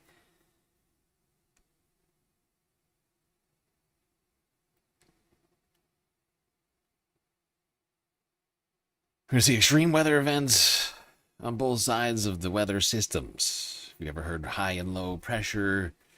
You ever see those bands on the Weather Channel or whatever? One side of that band, we're going to see extreme heat, fires, droughts. And on the other side, we're going to see extreme rains and storms, tornadoes. Tornado season still going. speaking of extreme storms, an incredibly rare derecho hit Oklahoma on Tuesday, causing widespread damage. Here's KFOR, whatever it's called. Oklahoma News 4 from 3 days ago.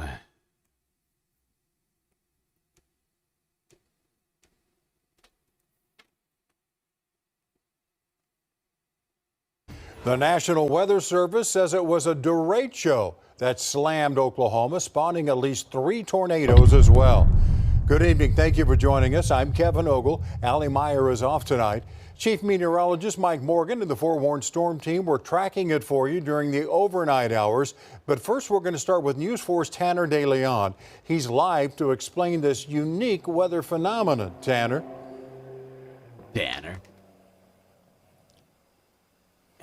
Well, we've all heard of the phrase, the perfect storm. And for a derecho to happen, that's exactly what's going to happen to occur, okay? Now, experts that we spoke with say for this to happen and for this to go on, the severe storm, the power that comes with these storms, it has the potential to cause the same or even more damage than a tornado.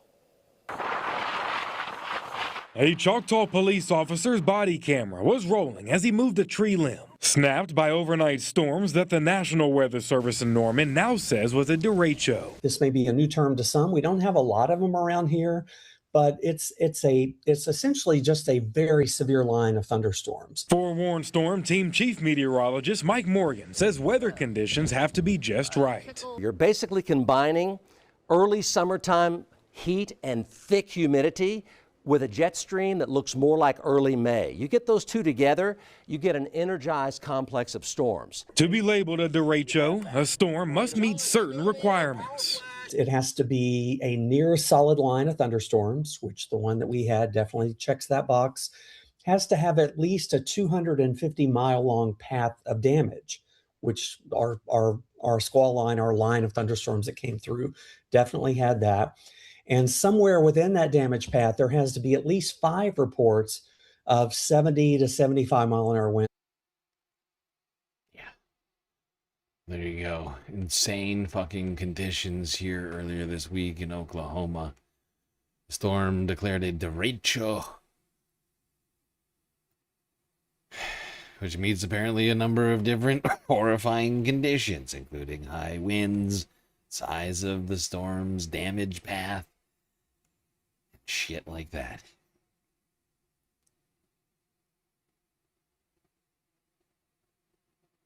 Meteorologists trying to make slang they're never going to be cool. That's sad.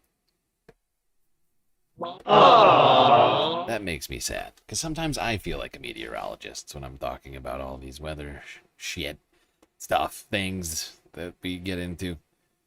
How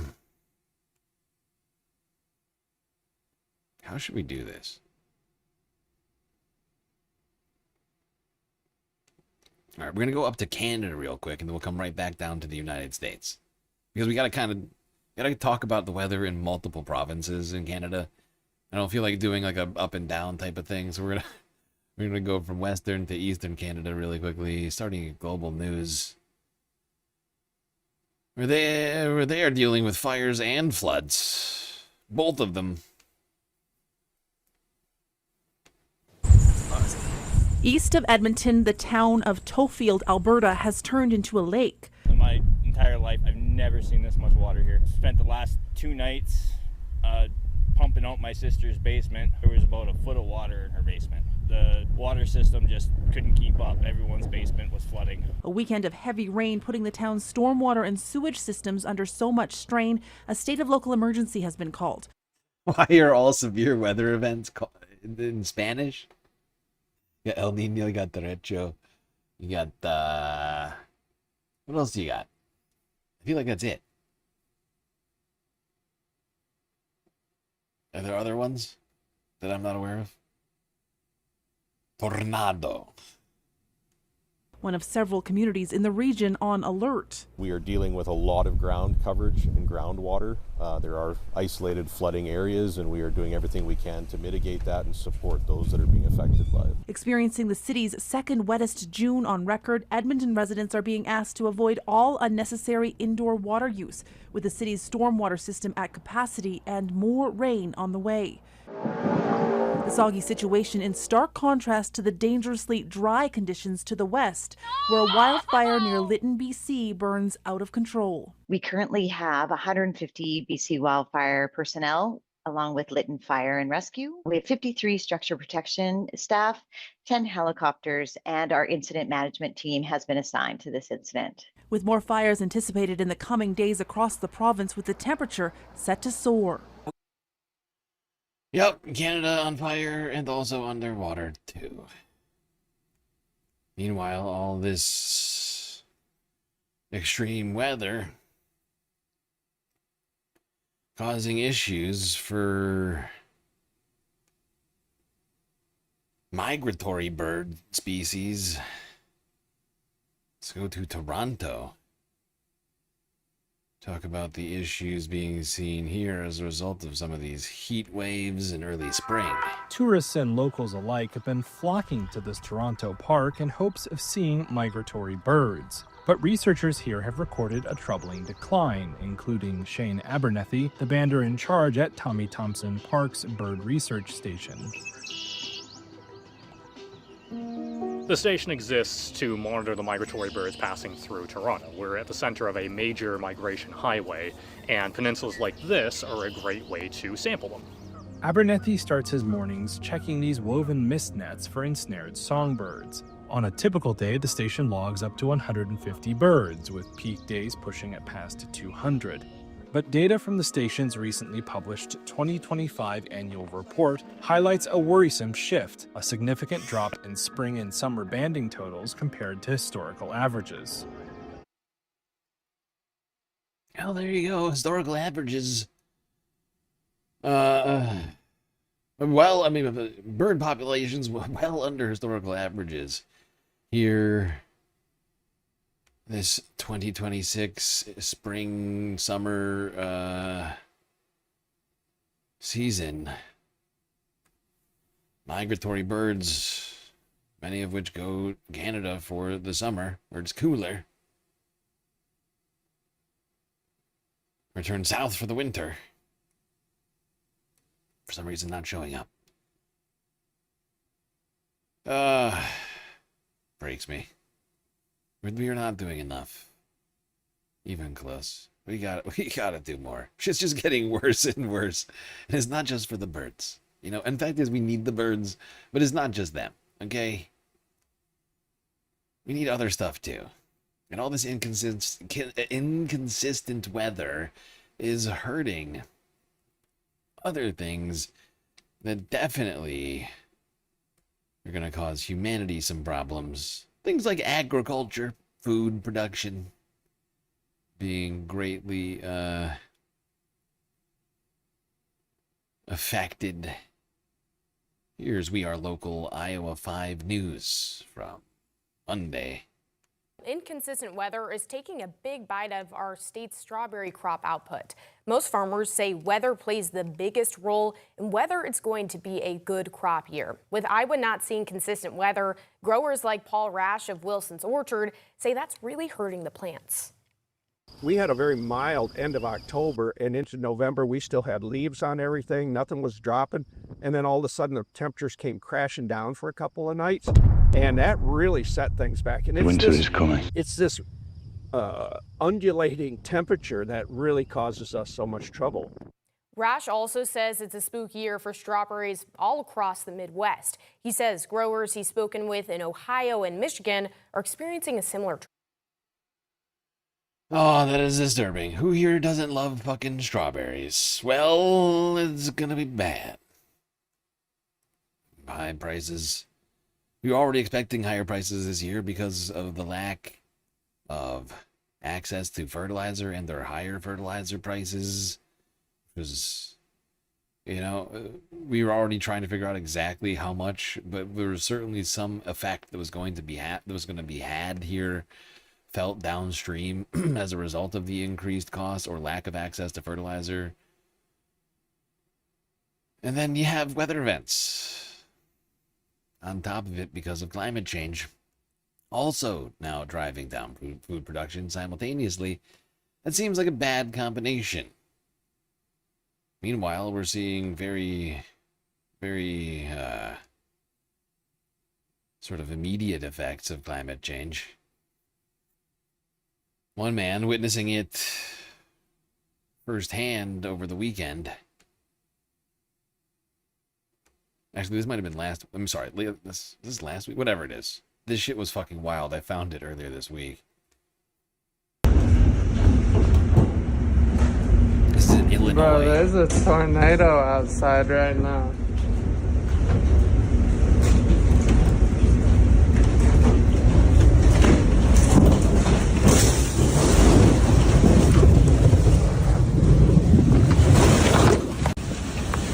This is ridiculous! Oh my gosh. So that was a man who was originally in a house who's now in the outdoors. Happening very suddenly here in Illinois. This is actually last week, but I figured I would put this one in here because I only found it a couple of days ago in the weekending report. Oh, we're talking about all this fucking crazy weather. Can you imagine? Actually, hold on. There's more to this video. I'm going to let you watch the rest of this. This shit is fucking crazy.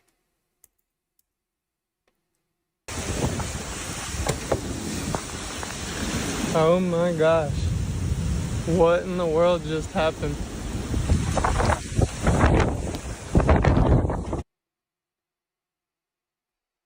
His house just got completely torn to shreds is what happened. It's laying out on the yard here. And in his neighbor's yard. And I think some of his neighbor's yard is in his yard now. Sorry, too soon. But there are more tornadoes in Illinois throughout the last week. Seen in this video here from AccuWeather.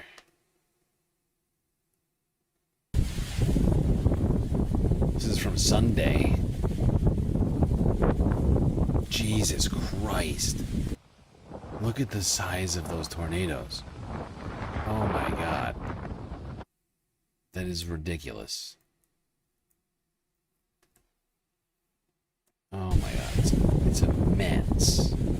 That is disturbing. Yeah.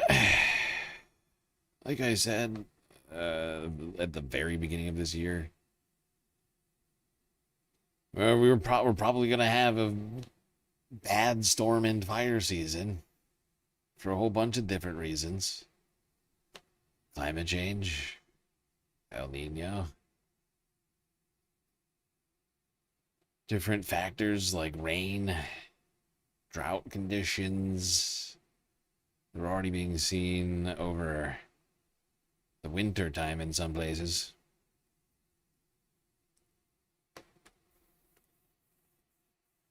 Also, there's other places where there was like a ton of precipitation that are now experiencing drought conditions, which will almost certainly see fire problems soon once all of that foliage and such starts drying out. Sadly, rain can be also a fuel to fires, just in a slightly circuitous way. Apparently, 2 people died due to storms in southern Illinois, according to the sheriff. Here's ABC 7 Chicago from Monday.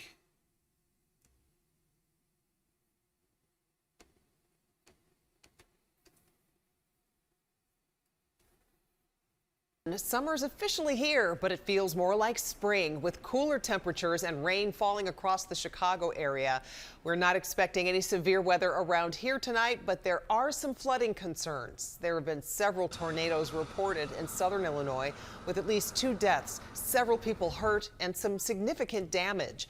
This is video from Jefferson County near Mount Vernon. Meteorologist Greg Dutra is here with the latest track on those storms and the flooding in the Chicago area. Greg. Yeah, it was a bad afternoon and evening for central and southern portions of Illinois. Now it's a bad evening for extreme southern Indiana. Yeah, all right, that's all we need from that report. 2 dead in Illinois over the last week. At least 2 dead. There could have been more. It's unclear. As a result of tornadoes there. Now down in Louisiana, floods left people trapped in their homes. I think that some of this is the residuals of Tropical Storm Albert. Arthur? Whatever it was.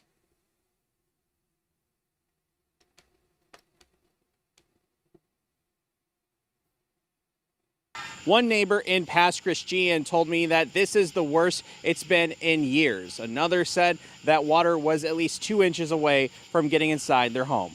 As Rick Fortich clears out the rest of the standing water from his garage, reminders of the weekend's flood still flow feet away. The water started coming up Thursday night. Fortich lives off of Magnolia Drive in Pass Christian, only feet away from the Wolf River. While his part of the road wasn't underwater Sunday afternoon, the same couldn't be said for Friday and Saturday. About 2 inches from getting in our house, so we're the lucky ones. The neighbors on each side and across from us got hammered. These pictures show Fortich's home from the road. Water could be seen surrounding this camper. The impact still seen Sunday afternoon as his family helped stack ruined wood. Yep. As we often say around here, if it's not on fire, it's underwater. It's crazy planet that we are currently living on. That we are not stewarding properly. God. And we haven't even gotten to the heat waves in Europe yet.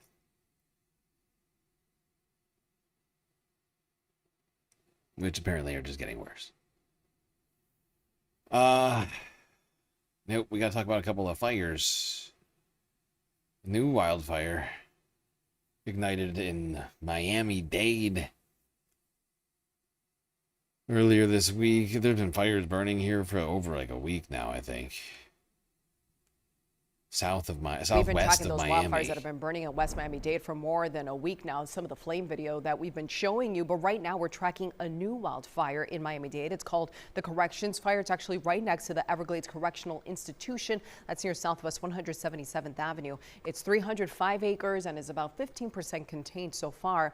Firefighters are gaining control on those other wildfires burning in the same county. The Coptic fire is completely out. The Well and Quarry 2 fires are nearly 100% contained. The wildfires burned nearly 30,000 acres combined. Smoke from the flames drifted inland over the weekend. We've been talking about this. You certainly could smell it. We also saw some falling ash that was visible on cars and nearby properties. A local airboat captain caught up close video of the firefight. This close to the city, it was the biggest one I've ever seen in my whole life. There was times you would be like trying to cover your mouth from it. Miami-Dade Fire Rescue says that you should limit your time outside, especially if you have respiratory problems. Road closures because of the thick smoke that we... Okay. Well, let's go down to the Dominican Republic, where I think over the last weekend, a massive fire broke out, engulfing an entire resort in the island nation. Oh, wait, before we do that, I gotta go to Philadelphia, Allentown. We continue to follow breaking news in the Lehigh Valley. Crews in Allentown have been working to get this massive 6-alarm fire that tore through a commercial building and spread under control. A huge inferno there. Much of the area lost power for hours, and authorities asked some people to evacuate. Yeah. Shit's crazy out here.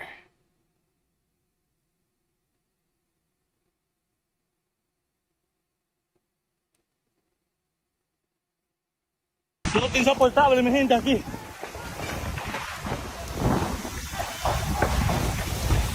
Insoportable aquí en el vivo. Mire, mire.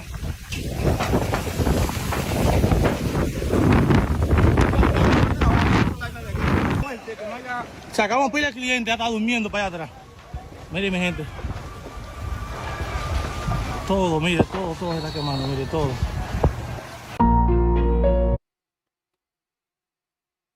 Yeah, that was last week. I've been waiting to have like a chance to talk about all this stuff, so I just sort of stuck it all in here together. I should say last like week and a half has been pretty fucking crazy.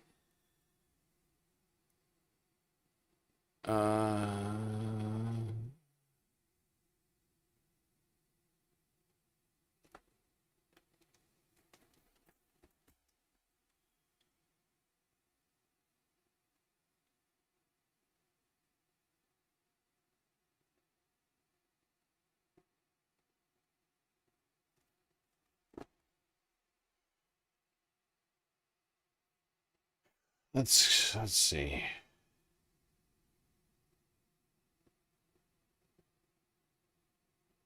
Yeah, let's go to Europe now. Talk about the heat wave, which is still ongoing there.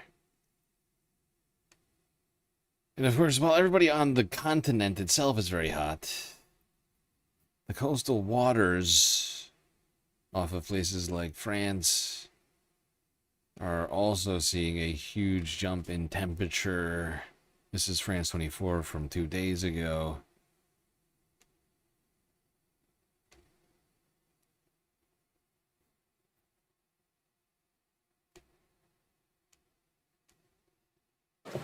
A dip in the sea to seek refuge from the heat, but it's barely working, according to these beachgoers in Marseille. On the sand, it's 35, and the water 25, and that's not normal for this time of year. The water is simply too warm. It's hot and intense. We're not getting any relief. I've never seen anything like this. Over the past 2-3 years, the water's been reaching 28 to 29 degrees. This snorkeler says that even below the surface, the water is abnormally warm. Usually when I go underwater, I feel a temperature difference right away at a depth of 2 to 3 meters. But now I feel it less and less. 25 degrees, that's the average water temperature in this part of the Mediterranean. That's 3 degrees higher than normal. And it's 21 in the Atlantic instead of 18. Yep. We got record ocean temp. We were blasting through the record ocean temperatures across the planet. It's not good. It's really bad.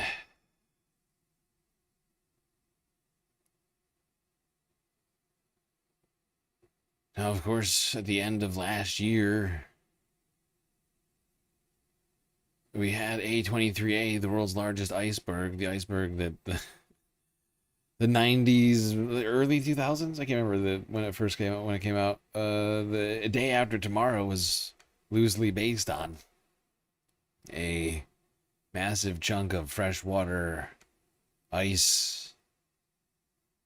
that eventually made its way out into the the Atlantic Ocean from the Antarctic.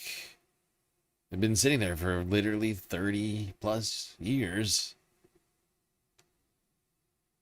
And now that's all melted. I'm not saying necessarily that this is the direct result. All of what we're seeing is the direct result of that. Because, of course, that is the direct result. That is just the result of other human activity, right? Like, it's the only reason the A23A ever made it out there is because global warming was already happening. So I can't say that, that particular thing led to it because the oceans are already getting too warm. It led to the conditions. for these sorts of events to occur.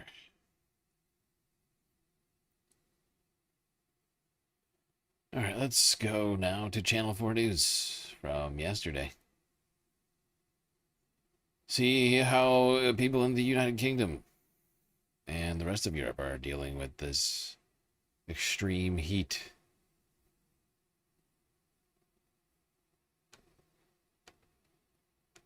Years ago, the heat was different, but the heat today is so intense and it seems to go right into your body.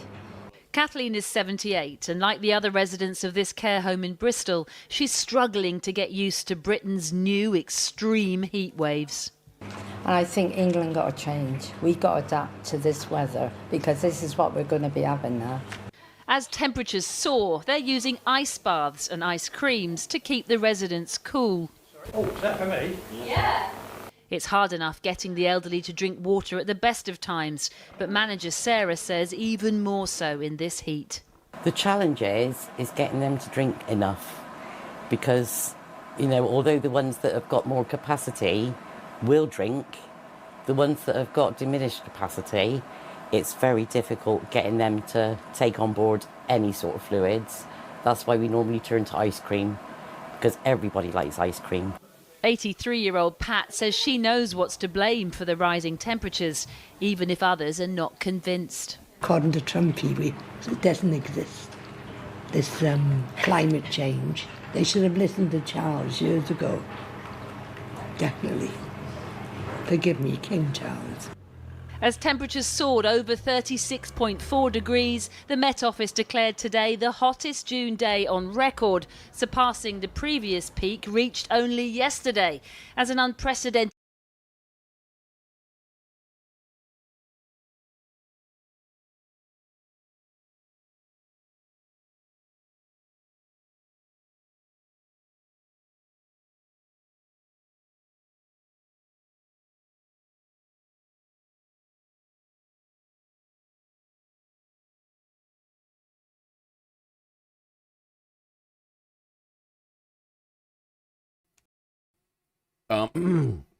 Sorry.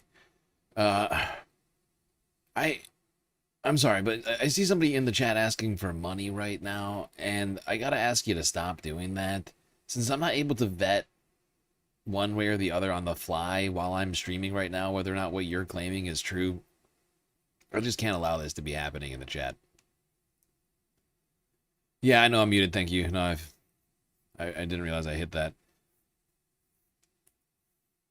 I'm sorry. Like, if in fact what you're saying is true, I genuinely wish you the best, but I can't verify that. I can't make, and I can't have the chat turn into this situation. Like, I just don't think it's good. Because anybody could just jump in a chat and be like, hey, send me money right now. I just don't know how I feel about that.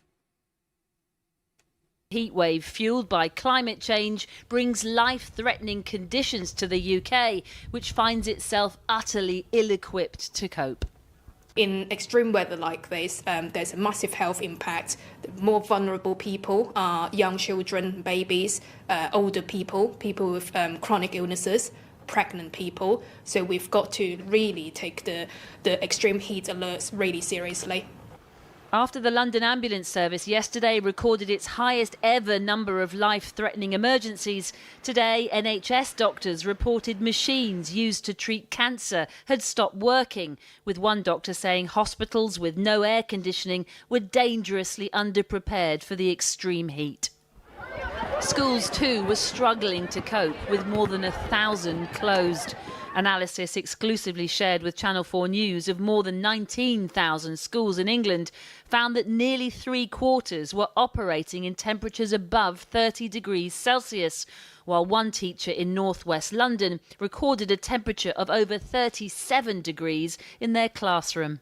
London is one of the worst affected areas in the red zone, and we're not just talking air temperatures. Greenpeace used thermal imaging cameras to measure surface temperatures, including right here outside our studio in London, where the pavement measured 60 degrees. And up the road, a train platform in Islington was 62 degrees.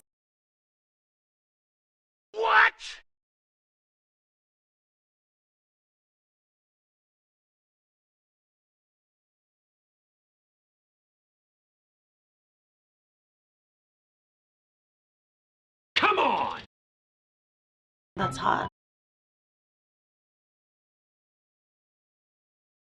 And the granite slabs surrounding King's Cross Station measured 54 degrees, all examples of the extreme heat people are facing in urban centres where concrete and tarmac and glass and, crucially, a lack of tree cover are turning streets into sweltering heat traps. Did I mute myself The again? Mayor of London visited a fire station in Islington today where they showed him new equipment especially designed to fight urban fires like those that hit the capital 4 years ago. I don't know if everybody heard me just now, but 62 degrees Celsius is 143 degrees, 143.6 degrees Fahrenheit. That is insane. So, Mayor, London hit 40 degrees in 2022. If that happens today, tomorrow, this week, next week, is London any better prepared to cope? Well, I think this shows that climate change is real. Man-made climate change has consequences. One of the consequences of man-made climate change is more frequent and more extreme heat waves. And this should be a wake-up call for those who are delaying taking action on the climate emergency, those who are wrecking those of us taking action on the climate emergency, for us to, wake up, adapt, be resilient, mitigate, but also reduce our emissions, but also recognise the consequences of decades of inaction. Decades of inaction that's left the UK dangerous. Look, I'm sorry I had to time you out for 30 minutes, but I literally just told you to stop suggesting people to donate to you in the chat, and then you did it again. So I feel like you left me no choice. Vulnerable to extreme weather, with infrastructure, housing, schools, hospitals that's built for a climate that seemingly no longer exists. Well, let's go to Anya Pop, who is in Stratford-upon-Avon. Anya, looks pretty hot where you are. How are people coping? How are you coping? Well, it is very hot, you're right there. It may be causing chaos, climate anxiety and discomfort elsewhere in the UK, but right here in Stratford-upon-Avon, we've heard none of that. People at this holiday park can't quite believe their luck. They're getting Mediterranean weather, but without the cost. One woman we spoke to today dubbed it Costa del Stratford. People have been basking in the sun all day long, and one difference between the people we heard earlier in the programme and here may well lie just over my shoulder, the River Avon. You can still see people at 7 p.m. enjoying the water. I mean, we can't wait to jump in ourselves. Well, there you go. Everybody's melting across Europe. And the fact is, this heat wave would not be possible without climate change. That's not me saying it. It's scientists. It's science. Here's the Associated Press from we found that in the last 50 years, yesterday, since a previous heat wave affected Europe in 1976, that the chance of a heat wave like this has gone from almost impossible to something that we'd expect to see every couple of decades. And as the climate continues to warm, we will see events like this increasingly frequently.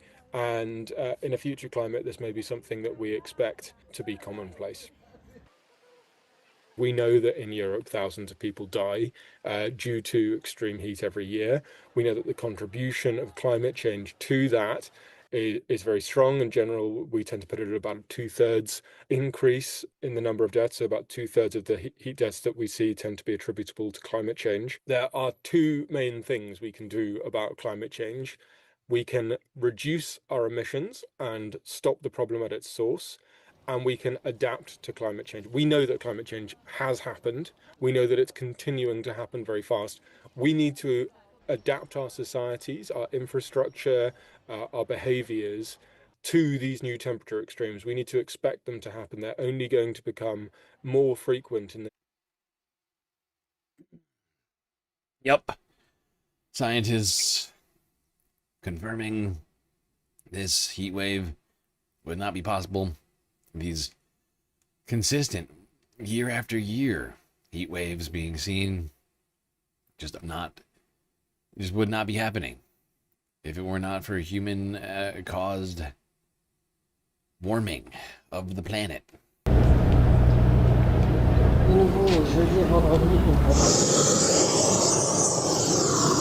So this analysis has found something that is not particularly surprising, which is that global warming has really increased the intensity of the heat wave that we are currently experiencing. And actually, Europe is one of the regions of the world that is warming fastest, faster than any other landmass on the planet, apart from the Arctic. So what we found is that similar heat waves in June would have been about 3.5 degrees cooler than this just 50 years ago. And in 2003, when there was that massive heat wave that everyone's aware of that resulted in such significant loss of life, similar heat waves would have been about 2 degrees cooler even then.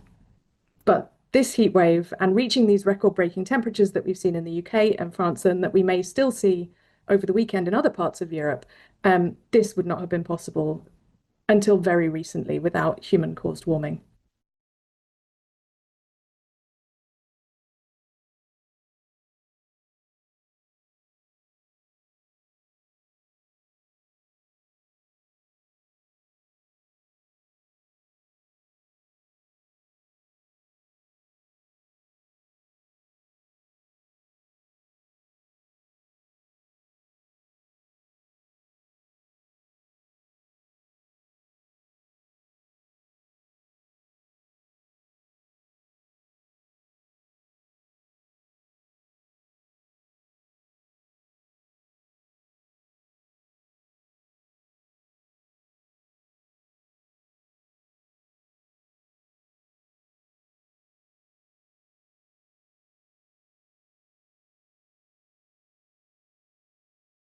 Well, for more now on the heat wave currently sweeping through France and much of Western Europe, I'm joined now in the studio by our international affairs editor, Philip Tell. Good to have you with us, Philip.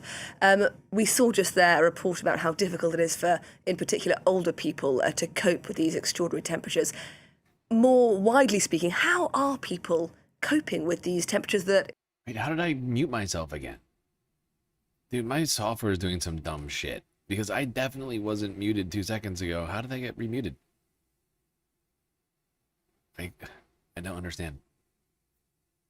I need to plug the on-air light in? Yeah, no, you're right. Yeah, I just don't understand how that happened.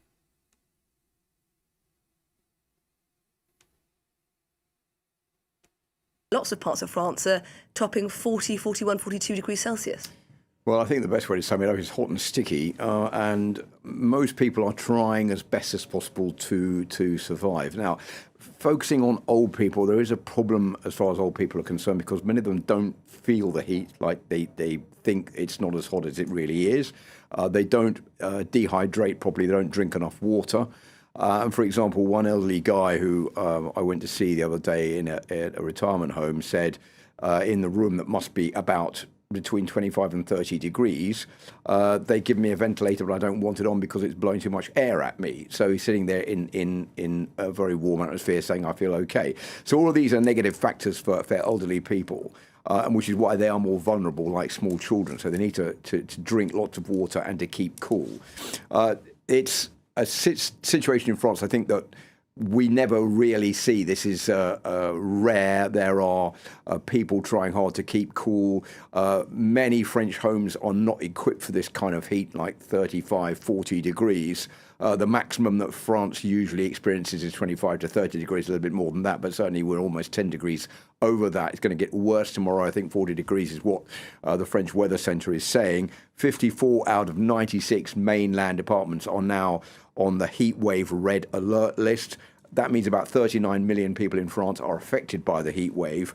And just to sum that up, 40 people have drowned over the past 24 hours in rivers and lakes attempting to keep cool by going for a swim. But of course, this is unguarded areas where they're swept away by currents. 2 children dying yesterday, having been left in a car that overheated.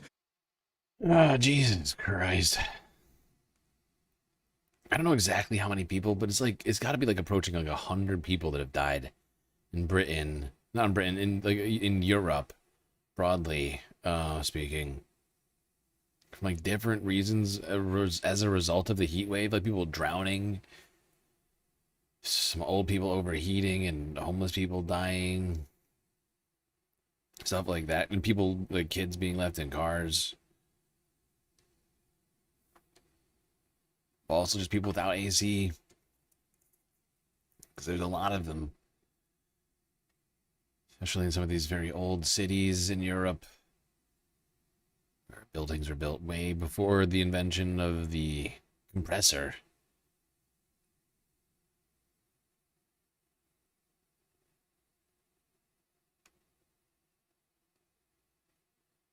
And what may make the difference is having a strong community. Supposedly, countries where people are more likely to know their neighbors and know what their neighbors normally do. And having relationships where you see people on a regular basis. Make it more likely for people to check in on those who might need it.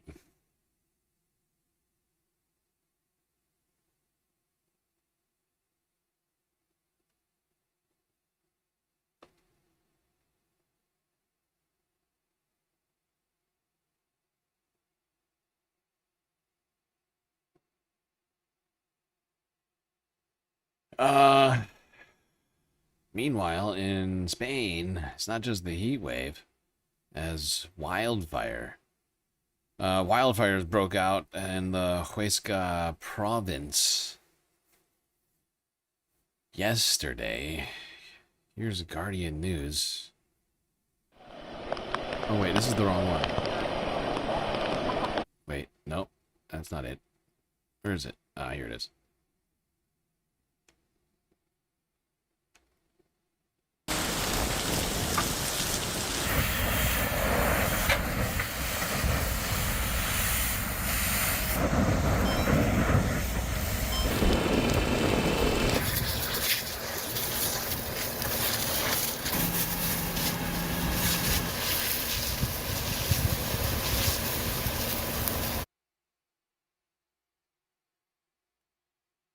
Yeah, I mean, has the point been proven yet? Entire planet, it's on fire. Or underwater. One of the two.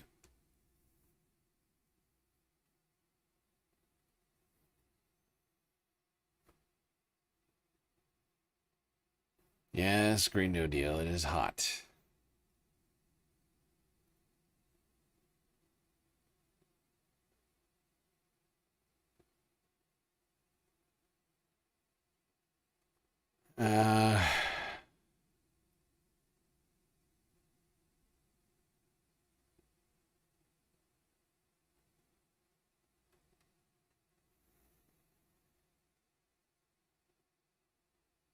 All right, final environmental news story here. We made a lot of progress through the list just now.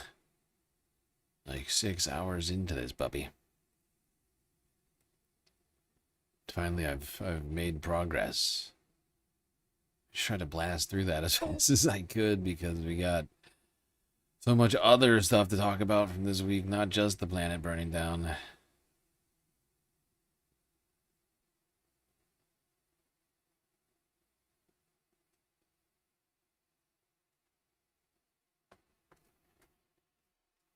Let's see.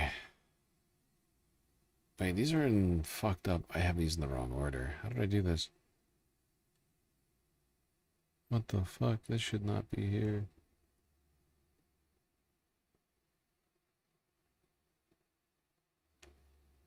Okay. Does that fix it? Yeah. Alright, last environmental news story. Kinda. In Taiwan, where torrential rains pass through, shutting down much of the region of Tainan. People mopeding through the streets, wading through knee-high water.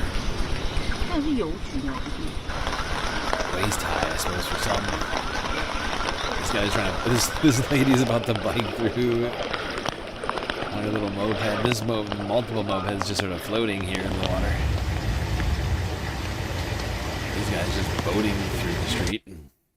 Tropical storm Makala expected to approach western and eastern Japan over the weekend, apparently. I will be keeping my eye out for that.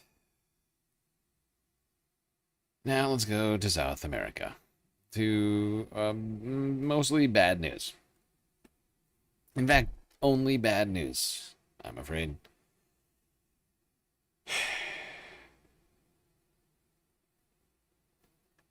Multiple elections happening. Over 2 elections, although one we've talked about way more. I've been concerned about the direction of Peru and Colombia. And unfortunately, 2 terrible candidates winning in both races.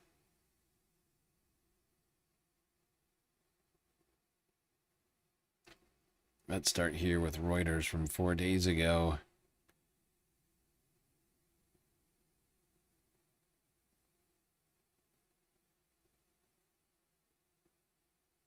Why is this not playing? Oh.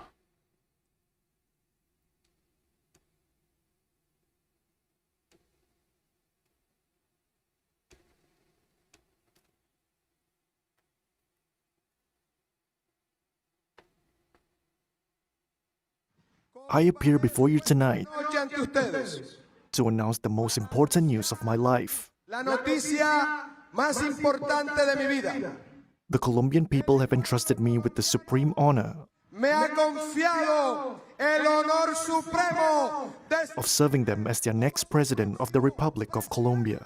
de la República de Colombia. The preliminary vote count conducted tonight, something we recognize as data that is not yet official or binding. Yep. And now this guy had a big support. Not Cepeda, but what's the other guy's fucking name? God damn it, I can't think of it now. It's long as shit. Abelardo de la Espriella. Right wing. And with supposedly the support of Donald Trump and his sort of acolytes. Accusations of voter fraud in Colombia, apparently. And corruption.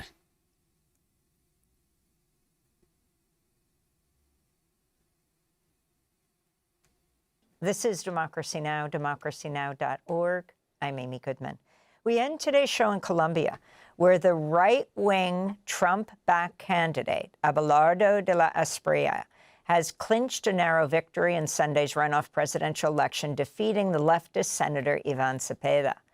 An initial ballot count shows de la Espriella received about 49.7% of the vote, while Cepeda, who's an ally of current Colombian President Gustavo Petro, trailed by only some 250,000 votes at 48.7%. The results must still be verified with a final review of the ballots. Thousands of people reportedly took to the streets of Bogota and Cali Sunday night, some denouncing U.S. meddling in the election. Cepeda spoke last night, called on Colombia election officials to scrutinize the initial results during the ballot verification process.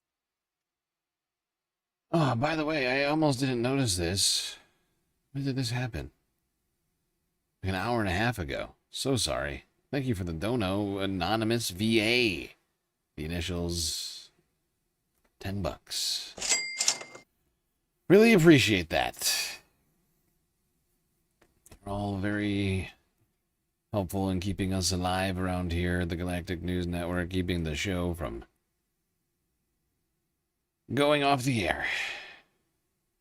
I've been honestly worried about everything with the YouTube being shut down, and it's nice that we've been able to make it through what, over 2 months now without having everything completely fall apart. Knock on Spacewood. This message for his supporters.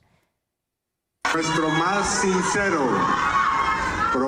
We extend our most sincere, profound, and heartfelt appreciation and gratitude to the 12.7 million Colombians whose support at the polls reinforces our conviction that profound democratic social change in Colombian society is entirely possible. Iván Cepeda is a prominent human rights defender who'd vowed to continue Petro's progressive agenda and to negotiate peace with Colombia's armed groups. His father was assassinated by right-wing U.S.-backed paramilitary groups in 1994. In contrast, De La Espriella is a millionaire businessman and lawyer who ran a fear-mongering tough-on-crime campaigns, promised to build mega-prisons inspired by El Salvador's authoritarian president, Nayib Bukele, to bomb narco-terrorist camps, quote-unquote, and to abandon Petro's peace efforts. De La Espriella's reported victory is also a win for U.S. President Trump and his administration. Honestly, this guy gives me big time. Fucking, now I forgot his name just now. El Salvadorian president vibes. Nayib Bukele. He gives me big time Bukele vibes. And it's not just because he has the same beard trim guy or whatever. As his administration intervenes across Latin America, waging an intensifying so-called war on drugs in which even Colombia's current president, Petro, has been a target of after he faced false accusations and threats from Trump. Following news of De La Espriella's victory, Trump wrote on social media, "He won big," unquote. Despite threatening to, quote, disembowel the left throughout his campaign, De La Espriella shifted his tone last night. He won, all caps, big. What a douche. Hate this guy.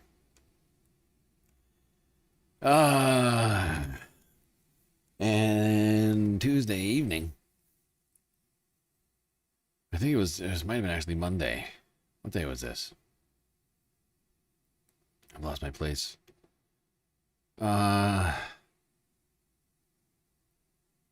3 days ago, France 24 reported the protests erupting in Colombia. As the news of this broke,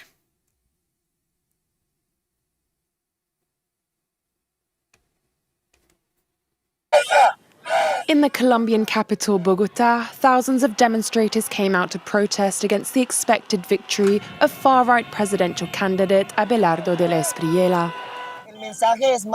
Let's stay mobilized by defending hope while we wait for the election results. Similar scenes in the southwestern city of Cali, where protesters clashed with riot police. The narrowly defeated left-wing candidate Iván Cepeda called for calm on Monday. Should any protests take place, whether in support or against any situation, they must remain calm and peaceful. Though I want to make it clear, we are not encouraging such demonstrations. Above all, my message is for everyone to remain calm.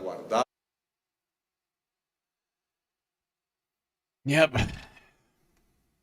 Cepeda effectively telling people that, to hold off and stay calm. But supporters still pretty upset about this situation.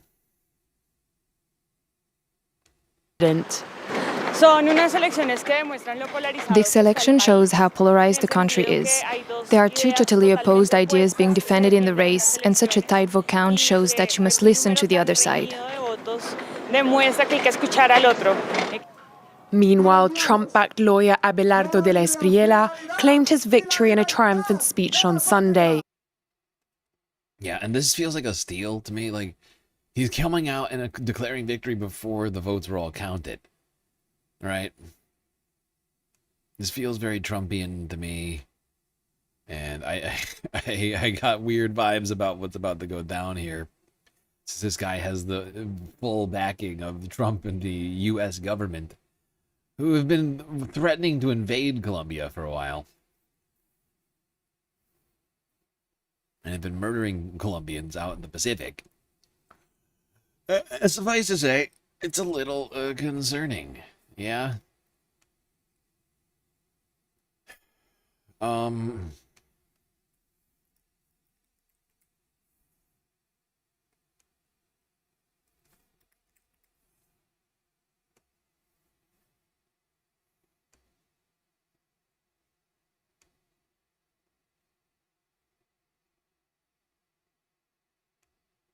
Let's just take a look quickly at Abelardo de la Espriella. He is a Colombian lawyer, businessman, and far-right politician who is supposedly the president-elect of Colombia. He is the founder and leader of the Defenders of the Homeland Party, established in 2024. Oh, God. Yeah, how old? He's 47 years old.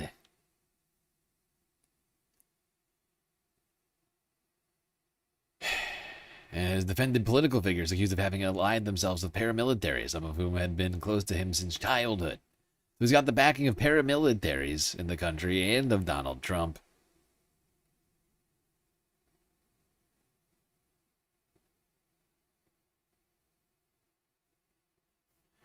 What's fascinating, though, is that De La Espriella is apparently served as a legal counsel to Alex Saab, who was, that Alex Saab, the one who was indicted, the Colombian-born Venezuelan businessman, who was indicted in the United States on charges for money laundering.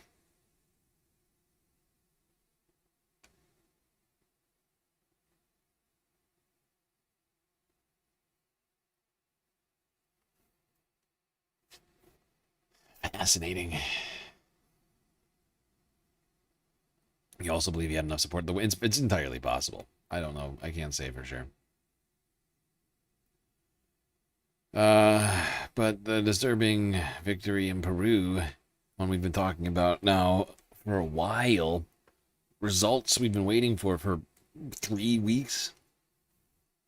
I'm trying to think. How long has it been? 2 weeks? 3 weeks? Did it happen on Trump's birthday? It was either 2 or 3 Sundays ago. Peru went to the polls, voted, and then the waiting began. In the race between Keiko Fujimori, far-right leader, and center-left candidate Roberto Sanchez.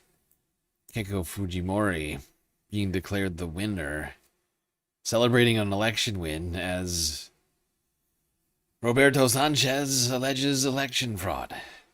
Here's France 24 English from yesterday.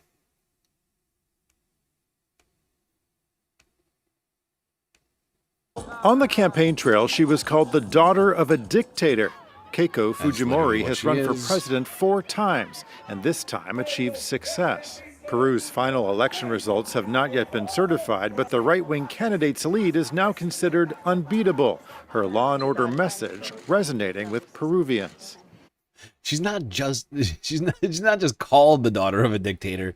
She's literally the daughter of a dictator, Alberto Fujimori, who was the former president of Peru, who was then convicted of human rights atrocities and imprisoned for his dictatorial behavior as president from 1990 to 2000.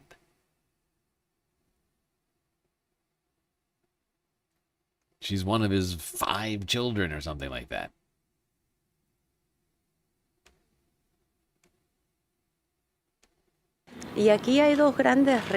Our country is preparing to face 2 major challenges. The first is to address the problem of delinquency and crime. The second relates to intensifying warnings about the possible arrival of the El Niño phenomenon, which also compels us to focus on crime prevention efforts. Keiko Fujimori is the daughter of the controversial former president Alberto Fujimori, and she served as first lady of the country following her parents' divorce. While her father brought inflation... That's another one of those really weird... I somehow forget it every time. But her father made her the first lady as like a teenager or something, I think. Like after her mother died. It's fucking disturbing. Like what? She's the first lady now? That's a position for the wife of the president. And it felt like deeply or like vaguely sort of incestuous. Just sort of gross. It'd be like if Trump had made Ivanka the first lady. If she weren't my daughter, I think you know what I would do. I'd probably be dating her. I did everything right and they indicted me.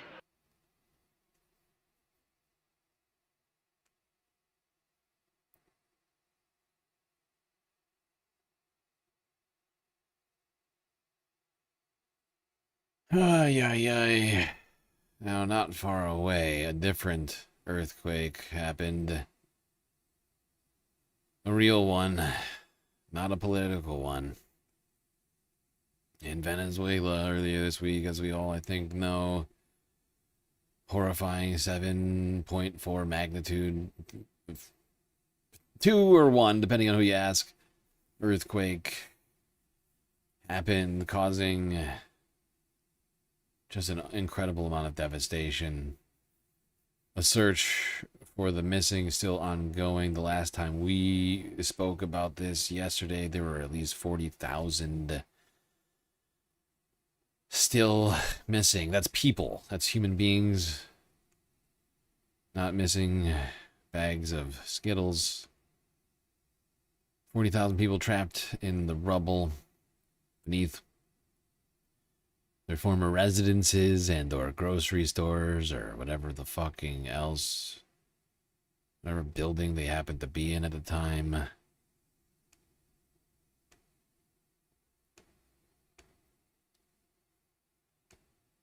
Give you a sense of what it was like if you haven't seen it already. On the ground at the moment that it happened. Here's Reuters 18 hours ago.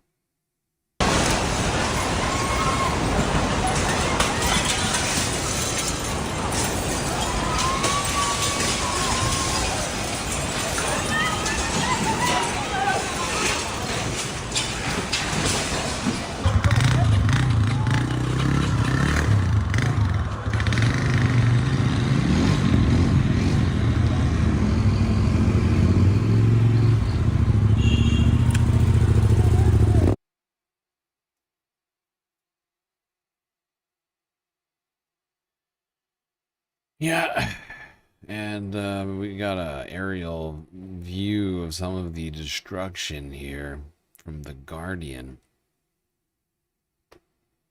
Easier to see just how vast it is from the air. Just entire buildings completely gone. Flattened. Certain areas of Venezuela are starting to resembling that of Gaza. Just completely demolished. What were probably beautiful seaside apartments and who knows what else. Here, all gone. Look at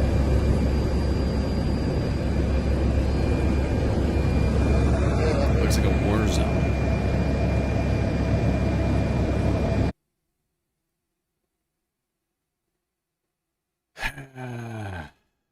And the death toll continues to climb higher and higher.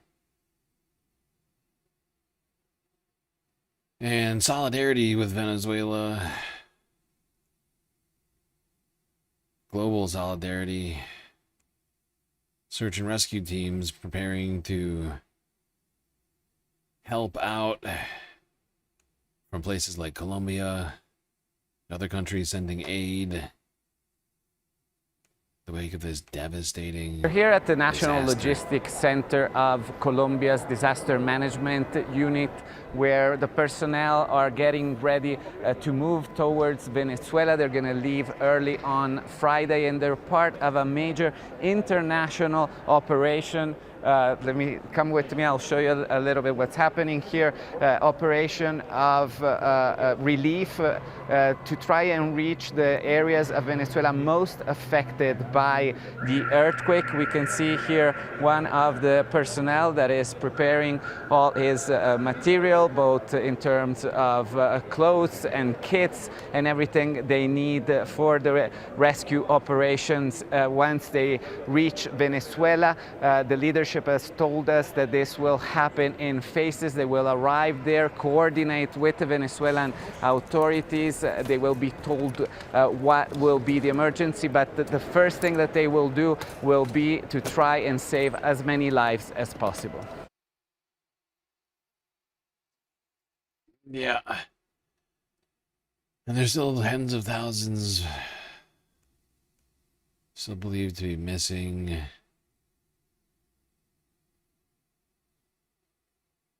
The international rescue teams doing everything they can, including Venezuelan authorities, to try and help rescue the people trapped.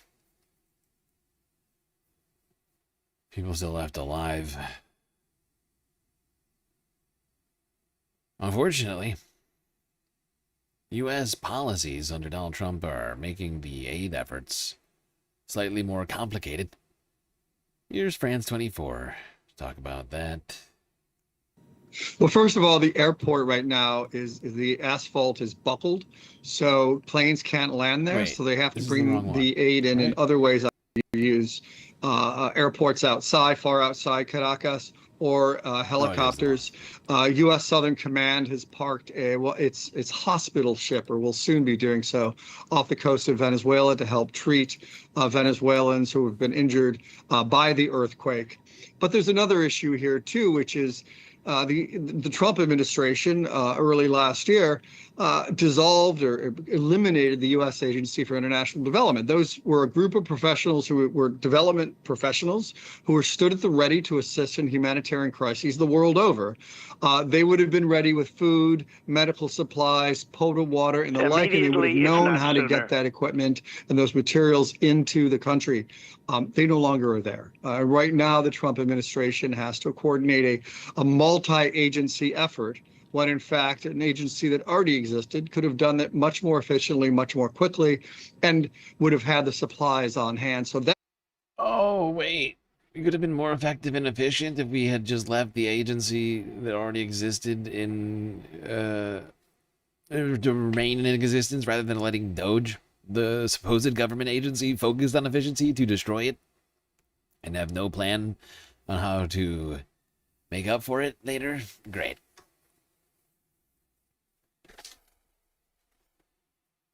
It is so farcical how the most meritless people that we have available are the ones in charge of our government right now. Like the worst human beings available are the ones we've given all the power to. This is ridiculous! Alright, now to the international aid effort. The multi-country group of aid workers coming to try and save Venezuelans.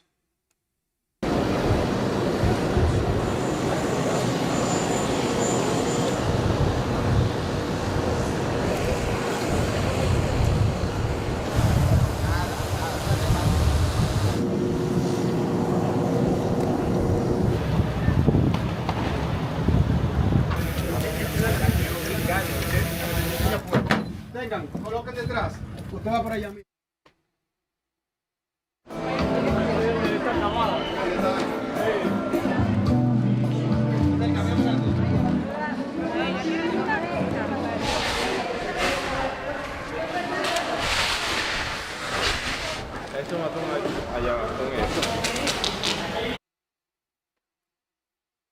Yep, people mobilizing here. Try and help the tens of thousands of Venezuelans now trapped in the rubble. It's like we got 2 Gazas now. It's, alright, not quite, but you get what I'm saying. Just a massive human toll from this fucking earthquake. Of course, Gaza is still a larger human toll. But, I mean, we don't know exactly how many people are going to be dead at the end of this fucking thing. Right now, I think the last number released by the government was like, I think it was 700 or something like that on the number of dead. There's still thousands missing.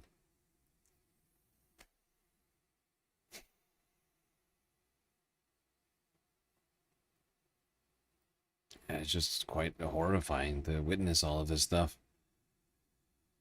Well, these rescue teams started arriving in the last 24 hours.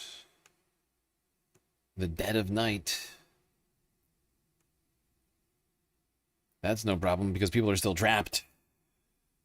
Time of day, really irrelevant. Bolivariano juntos, de la mano, teniendo informada a toda la opinión nacional. Entonces, desde que se supo la noticia, inmediatamente los equipos. Ever since the news broke, the rescue teams in the state immediately showed concern. This guy is from the Dominican Air Force. What was it? Dominican what? Dominican Air Force. Countries always do when these kinds of things, these situations like earthquakes occur, those sudden events. The worry is that nobody's prepared to deal with a situation like this. Well, the United States would have been, like that previous individual said, if we had not, instead of dismantling the USAID program, which had been around for, what, 60 years? Helping people across the planet.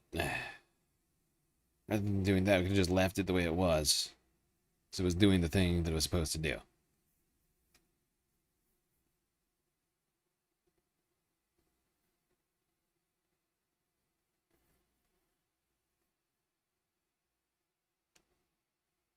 Alright, this next one's from 22 hours ago. France 24 English.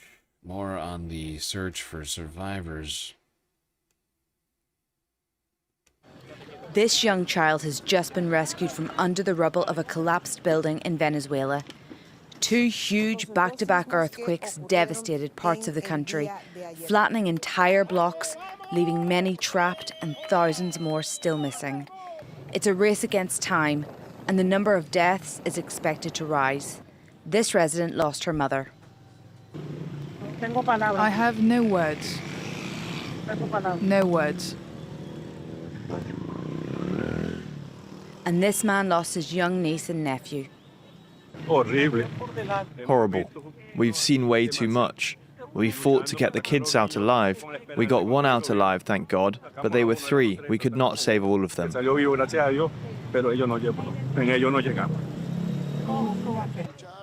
Venezuela's interim president was in La Guaira, one of the hardest hit areas, promising as much help as they could offer. We are here in Macuto in La Guaira state, accompanying in the search and rescue for people who were trapped under structures and buildings that collapsed as a result of the earthquakes.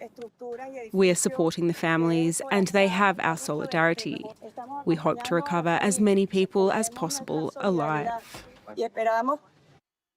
Yep, and the fact is you'll notice that there's no... yesterday we talked about how Marco Rubio said that the United States was mobilizing efforts to come help Venezuela.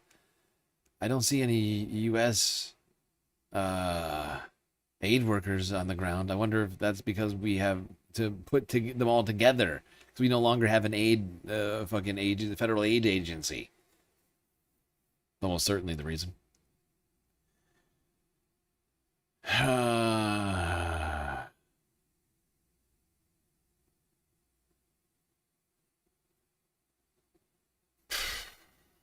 Some really rough scenes.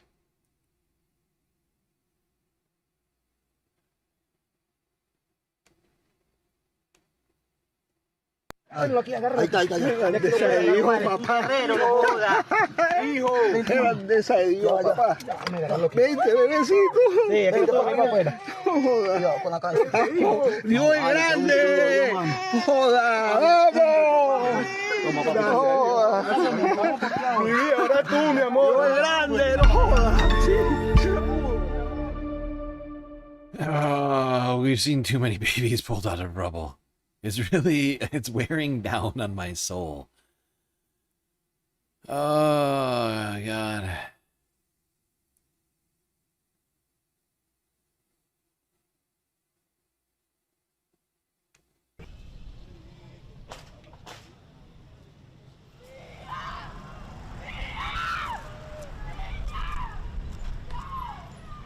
Although some people aren't lucky enough. Horrible. Hemos visto.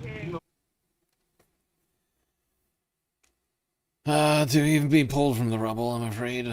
At least pulled out alive.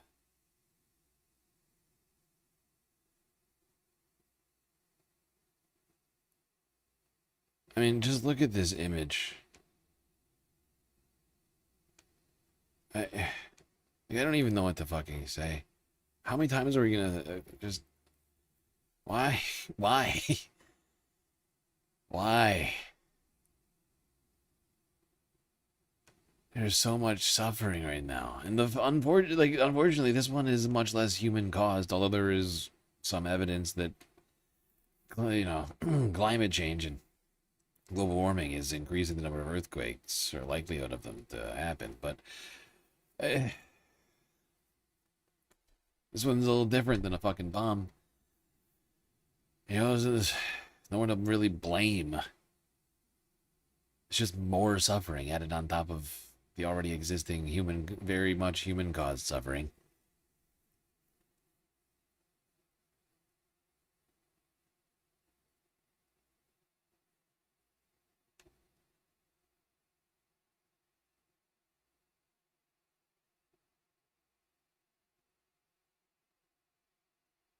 I'm afraid there's going to be a lot of trauma to deal with in Venezuela after everything that's happened there in the last year. President kidnapped. Now this.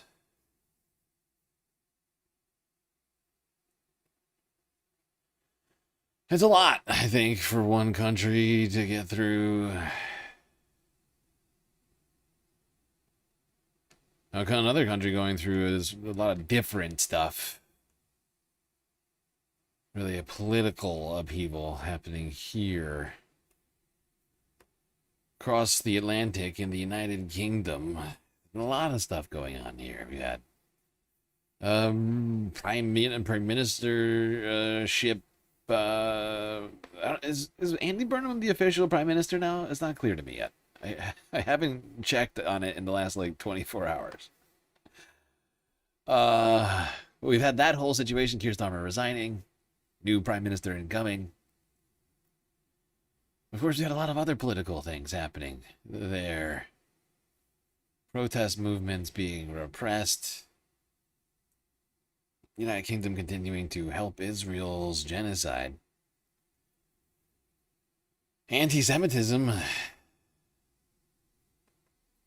claimed the main problem of bigotry in the country. Meanwhile, Islamophobia completely ignored. Talk about that. We got Owen Jones here from yesterday. Two attacks, two very different responses. Now, the attack on Golders Green, in which two Jewish men were stabbed, produced a firestorm of media coverage. It was everywhere. It dominated newspapers, broadcast, and it dominated the political response as well. We had a Cobra meeting, and it became, you know, the absolute focus of what politicians were talking about in big, broad brushstrokes about the threat of anti-Semitism, which is obviously extremely real in this country and growing. And then there was the attack this weekend. We still don't know how many are really dead in Gaza. Yeah, I know, because there's still, who knows how many people are fucking trapped under the rubble. The Lancet, a year ago, suggested that it was well over 100,000 at that time. What do you think it is now? 250,000? Not to be crass, but it's about another year. Israel's continued to murder people every single day. Continue to starve them and leave them in a state of depravity. In Scotland, in Leith, in which several people were stabbed by someone who was yelling Islamophobic bile. Many of the targets were Muslims, and indeed, based on his statements, it seems that his intent was to attack people who are Muslim. The response has been very different. In Lincoln, you'd miss it, frankly. In terms of the broadcast coverage, in terms of the newspaper coverage, and in terms of the political response. Now, I'm really delighted to talk to my next guest, brilliant guest, Faisal Hanif, who is a media analyst at the Centre for Media Monitoring, who has been crunching the numbers. So this isn't just, this is what we think. It's not vibes, it's statistics. It's great to speak to you. How you doing? I'm good, thanks. Thank you for having me. I just want to start, with the analysis of let's start with the media in terms of the articles, newspapers. So there were 35 articles about the Edinburgh attacks. There were 782 articles about the attacks in Golders Green. So that's the equivalent of 9 articles a day for the Edinburgh attacks, 196 articles, not 196 articles for the Golders Green attacks. So that's 22 times more. And it just must there be anything else said? I mean, this is utterly insane. It's just blatant racism and the diminishing of the experiences of a particular group of people. Oh, it's disgusting. How could there be even this much difference in the amount of coverage on this sort of thing? It is because they only see one of these as an actual problem. Anti-Semitism is a problem, but Islamophobia is not a problem.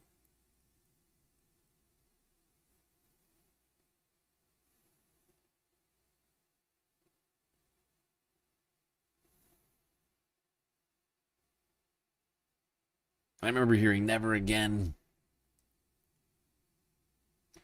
thinking it meant all people. You know, when I was younger, that was my interpretation of it, at least.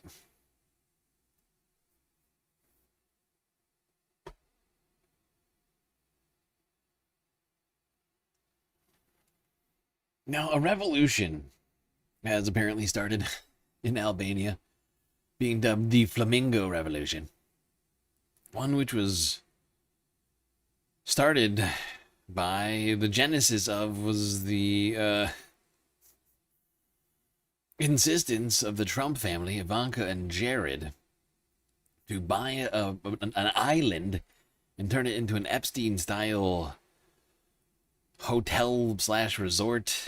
Are you still talking about Jeffrey Epstein? This guy's been talked about for years. Here's an update on all of that from 3 days ago out of France 24 English.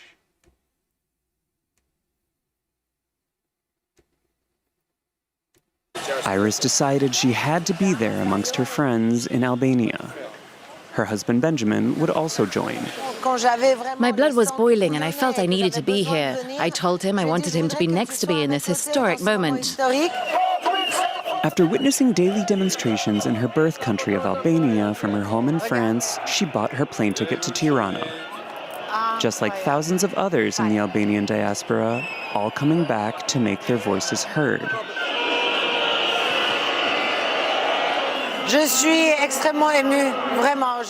I'm deeply moved. I wish my parents and grandparents were here to see this day, this moment when everyone is out on the streets. I think of them and all of those who are unable to witness this day, despite all the suffering they've endured. The start of construction of luxury hotel complexes in a protected area in the south of the country at the end of May unleashed a wave of protests. The development project has been linked to U.S. President Donald Trump's son-in-law, Jared Kushner, and his wife, Ivanka. That is such a weird way to put it. Donald Trump's son-in-law, Jared Kushner, and his wife, Ivanka. That is not how I would have said it, but okay, France 24. It seems a like weirdly... Is that patriarchal? I mean, because, I mean, in which case, which patriarch do you defer to? The father or the husband? We'll go with Jared. We'll go with Jared, says France 24. It's more relevant that she's the wife of Jared Kushner and not the daughter of Donald Trump. Okay, if you say so.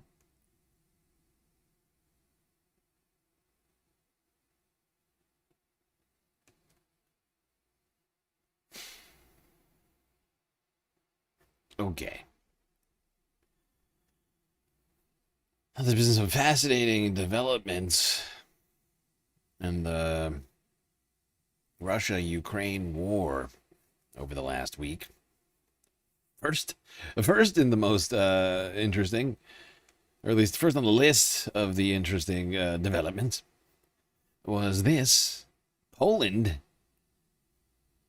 stripping President Volodymyr Zelensky of Poland's top diplomatic award, or whatever. I can't remember. Maybe it's not diplomatic award, whatever you want to call it. After a spat over particular military unit, I believe. Ukraine's president has returned a state decoration he received from Poland amid a diplomatic spat. Poland stripped Volodymyr Zelensky of the award after Zelensky renamed a military unit in honor of the World War II-era Ukrainian insurgent army. The insurgents were involved in massacres which Poland considers a genocide. 2 former Ukrainian presidents and other senior officials also returned awards in protest. Our correspondent Emmanuel Shaz reports. Yup, all of a sudden, around Sunday, over the weekend, Volodymyr Zelensky and Poland's president, fucking hell, or prime minister, fucking hell, why can't I remember? Why can't I remember their name? I suck.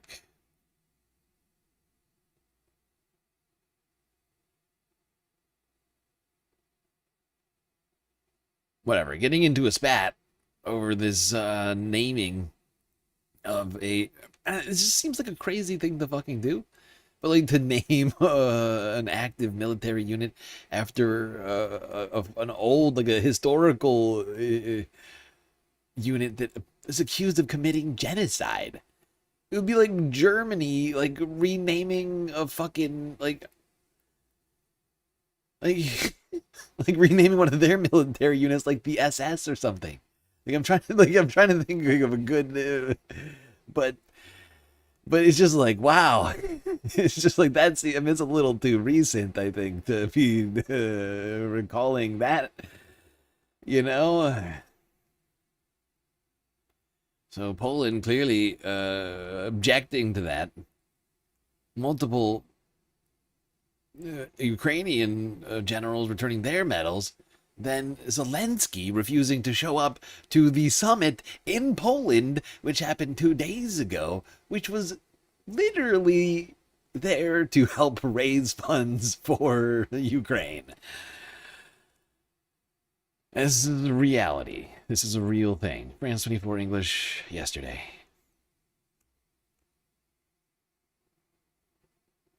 It's typically a gathering where Volodymyr Zelensky is expected, but this year he won't be leading a delegation to a summit on Ukraine's reconstruction in Gdansk.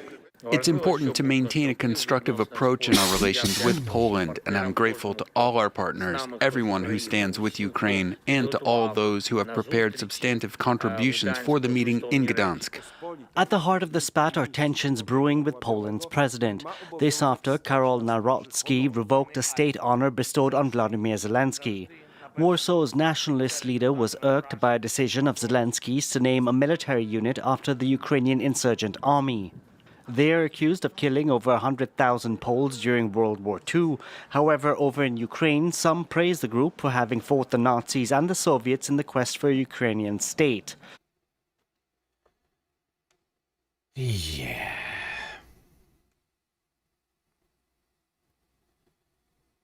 Yeah, some of this toxic nationalism, I feel like, is starting to bubble its way up in Ukraine right now. It's not looking great. It's not looking great. And the fact is Volodymyr Zelensky's been getting a bunch of pats on the head from Donald Trump recently. So maybe, I don't know, maybe he feels emboldened,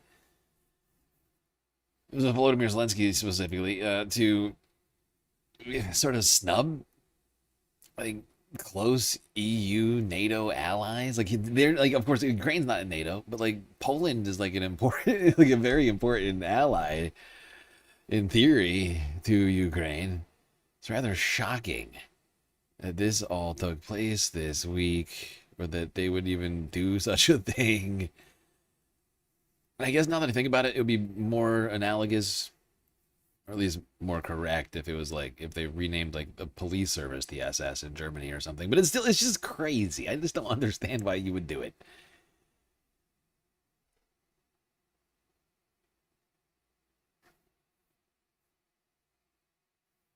Like, there are still people who are alive that witnessed those atrocities, and you're like, let's rename this military unit after these guys. A what now? You're a moron. Now, while things are getting all weird between Ukraine and Poland, things with Russia are also getting a little bit weird vis-a-vis the stock market, which has been having a tough time lately, apparently, according to Channel 4 News from yesterday. Nope. He has no choice now, because of the budgetary crisis and the shortage of people, but to declare mobilization, to call it a war, to invoke the spirit of Mother Russia. No autocrat, especially autocrat like Putin, can show weakness because he thinks that the party unite and take him out. So if it's a choice between escalation and suing for peace, it's escalation. He would go until, from my point of view, until the very end. He is the Putin of absolute victory or death. In a worst case scenario, we are sliding into something far more serious here. All right, I'm not going to bore you all with this long-ass discussion, but suffice to say, the Russian stock market has been having a tough time. The, what's it called? The MOEX had an okay day today, but over the last year, it's down pretty significantly from its highs. I'm sorry, not the year, was it 6 months? God, my brain just broke. It's just March, isn't it? From March to here, you're down quite significantly. 700 points down to the bottom here from the top. 2,900, that's like 25% in a brief period of time. Some of it has to do with the fact that oil prices have been coming down, like around here, but that's not the only reason. Because that started coming down as oil prices started rising, technically.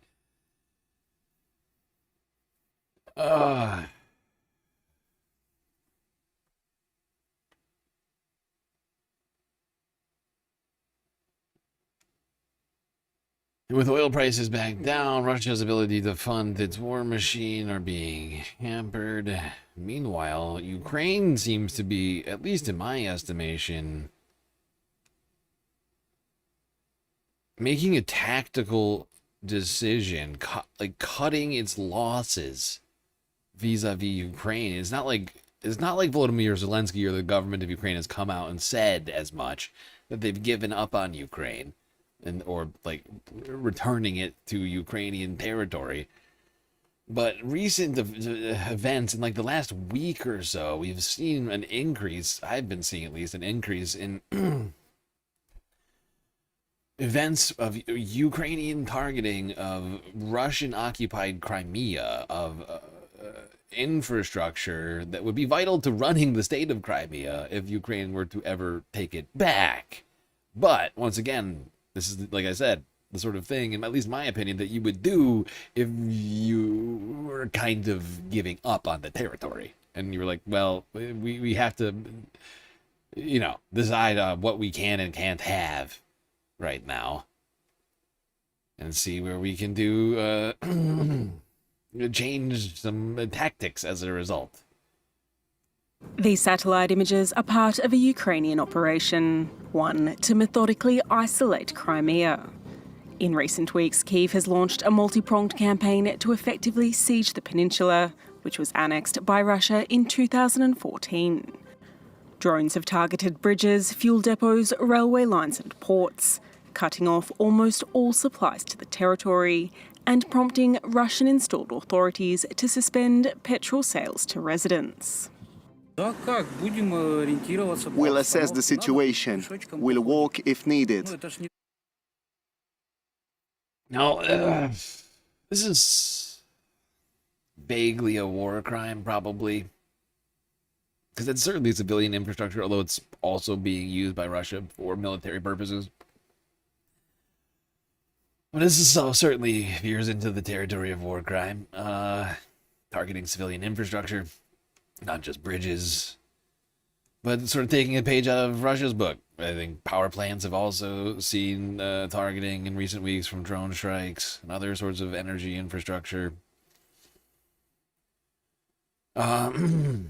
And, you know, this is certainly is a very... It's quite a dramatic shift in Ukraine's... Because for like 10 years now, they've been saying Crimea is Ukrainian territory, and that it, you know, is the intention of Ukraine to return it to Ukrainian, the state, like the sovereign state of Ukraine, essentially, right? But this seems like not the sort of thing you would do if that was still your intention. People talking more about this here on France 24, 22 hours ago. Vladimir Putin and his army has numerous military bases in the area. Retaliation could come in the form of more... Sorry. I meant to go to this CNN video. Idiot.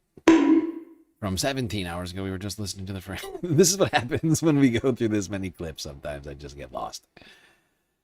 Russian-installed officials in Crimea declared a state of emergency today in the face of intensified Ukrainian drone strikes on the peninsula. Now, long lines have been forming heading to the bridge that joins Crimea to southern Russia. CNN's Ivana Korosova joins us now from London. You've been monitoring what is going on there. What more can you tell us about the situation right now in Crimea? Well, Becky, the situation is pretty bad. Crimea is becoming very, very uncomfortable place to live. So there are widespread power cuts across the peninsula, and the local authorities are warning residents that their power is not likely to come back anytime soon. And that's because Ukrainians are continuing to strike the power supplies, which makes any kind of repair works really impossible.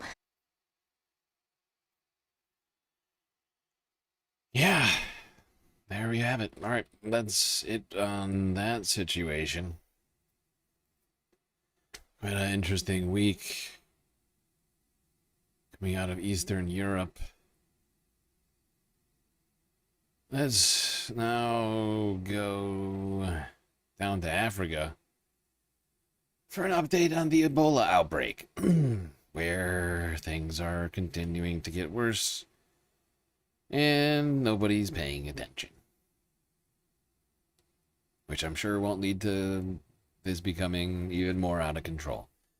In the DRC alone, as of Tuesday, more than 1,000 confirmed cases have been reported by local authorities. That's just the DRC, where there's already, as we know, a serious amount of underreporting and a lack of any reporting in places like the Eastern DRC, where the M23 still basically controls places like, what's it called? Oh, I can't think of the name right now. We were talking about it. It starts with like a K or something. But like, you know, as we talked about, like M23 rebels have continued to control different parts of Eastern DRC. So then there's basically, it's already massive underreporting. You got USAID shut down. Right? And DRC is at least at 1,000 cases reported. And that's one country. And there's at least 4 countries involved in this right now that I know of. DRC, Kenya, Uganda, and Rwanda, where I think there have been cases reported in each one of those countries. And not just 1 or 2, like a lot. And this is now starting to, from what I can tell, just starting to get out of control.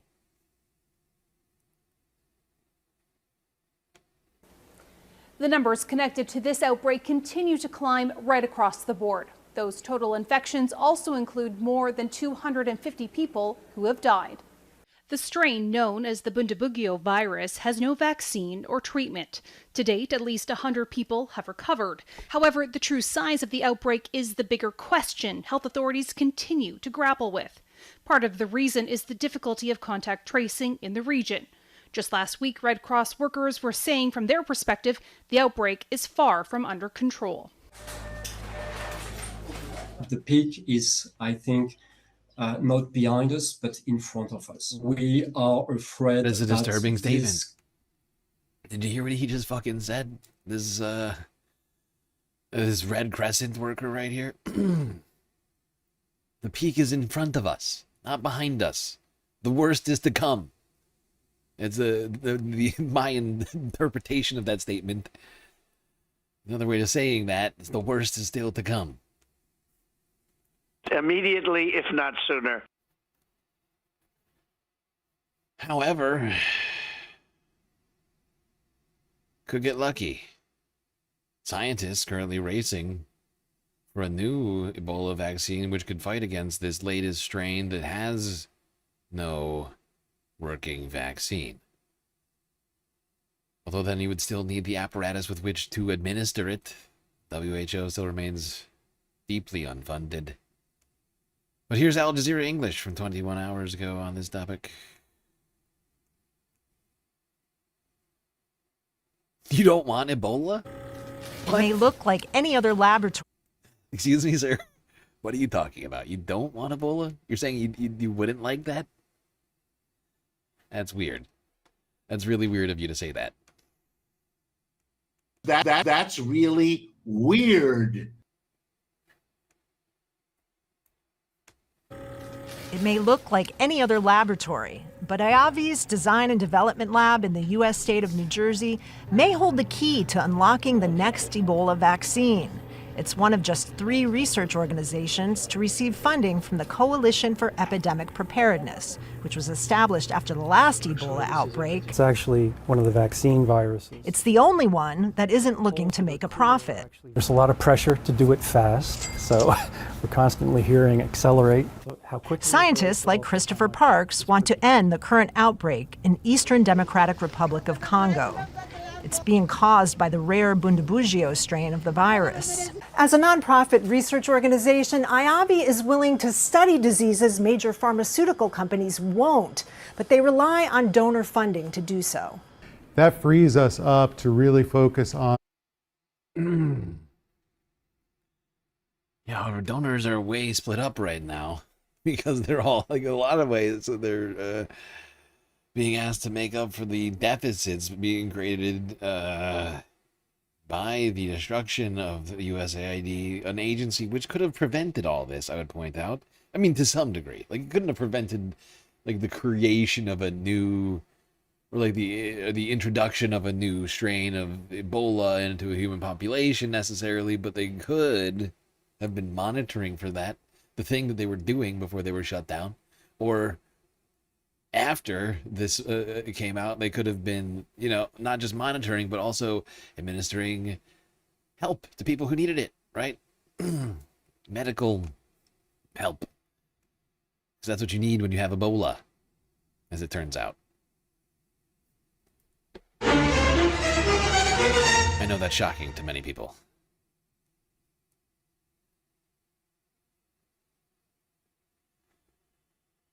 I'm sorry. I'm trying to,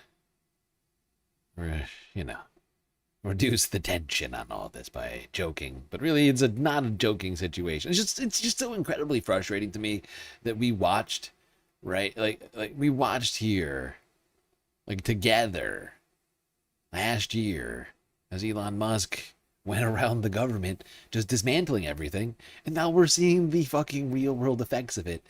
Not that much longer later, right? Where it's all coming to fruition. And they're just dragging us into a dark timeline. The heat is going away today. That's good. Glad to hear that. You all deserve it. Little respite.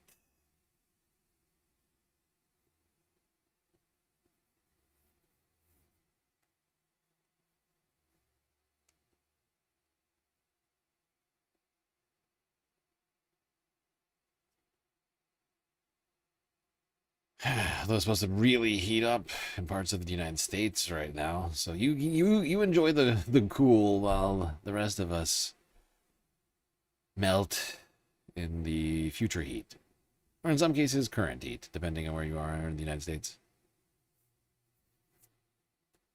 All right, let's move on to the Middle East. We've had a fairly busy week. Thankfully, we already unpacked some of it yesterday. So, we'll keep this reasonable length, I think. Damn, 7 hours into the stream already. Everybody hit that follow button on Twitch. Subscribe on YouTube if you haven't already. Hit that follow button and like button. I mean, come on. Come on! And while you're at it, do consider contributing to the Galactic News Network, as we are completely funded by individuals like you. So many great ways for you to show your support. How will you decide? Twitch, bits, power-ups, subs, gifted subs, prime subs, Cash App, and PayPal donos if you would like your money to go directly to funding the stream, rather than the bottom line of Amazon. We got Throne, if you'd like to know exactly what your money goes to. Crowdfunding of actual physical items that I would eventually see down at my Earth dwelling. Of course, the very best way to get the most space benefits for your Earth dollars. Patreon. $3 a month, get you access to a whole bunch of sweet space bennies unseen by the rest of the goddamn Milky Way galaxy. Alright, back to the show. Let's do this. Boy, oh boy. And we're going to start with last weekend. Talk about whether or not Israel risks losing support from Donald Trump by continuing to do its campaign in Lebanon. Which, yes, it has been continuing. Up until last night, where we saw strikes in Nabatea happening in the early morning hours in Lebanon. Well, a ceasefire in Lebanon supposedly came into effect on Friday afternoon, but Lebanese state media now say 5 people were killed in Israeli strikes on the south of the country overnight. That follows authorities on Friday saying a drone strike in the south killed 2.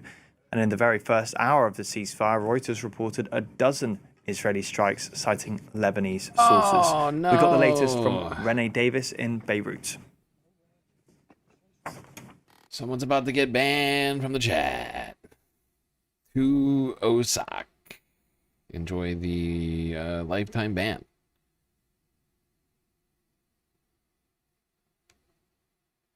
That was incredibly offensive. That was an incredibly offensive word you just decided to use in my chat. Using the @ symbol was not that clever. Might have gotten past the Twitch auto censor, but I certainly picked up on what you were doing there.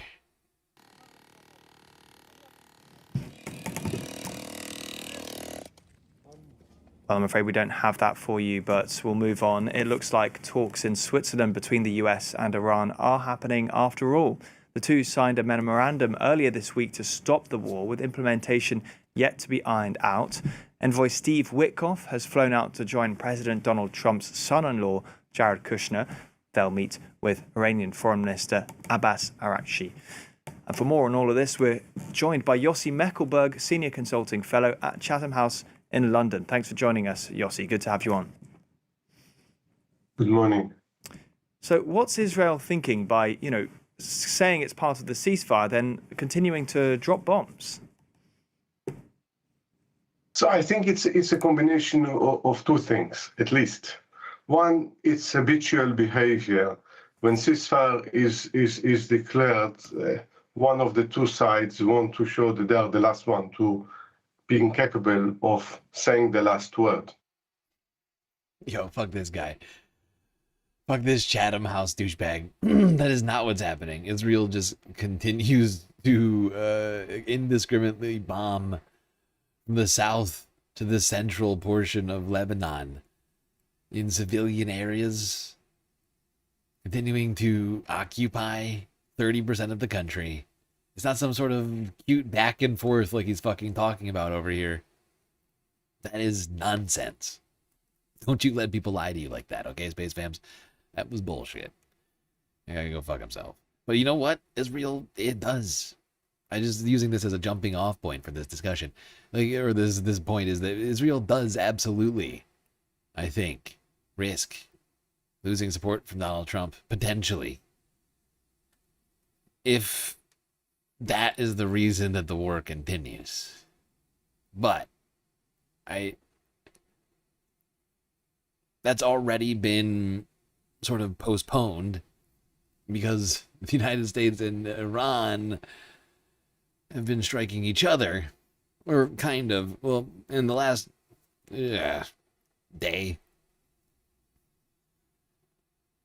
there's been a lot of other sorts of movements within this conflict that I think are preempting the possibility of that. Like, that was the possibility. We saw Donald Trump getting mad about it. And then over the week, we've had some developments occur that I think, really in the last 24 hours, that I think are going to cause that to not be the issue.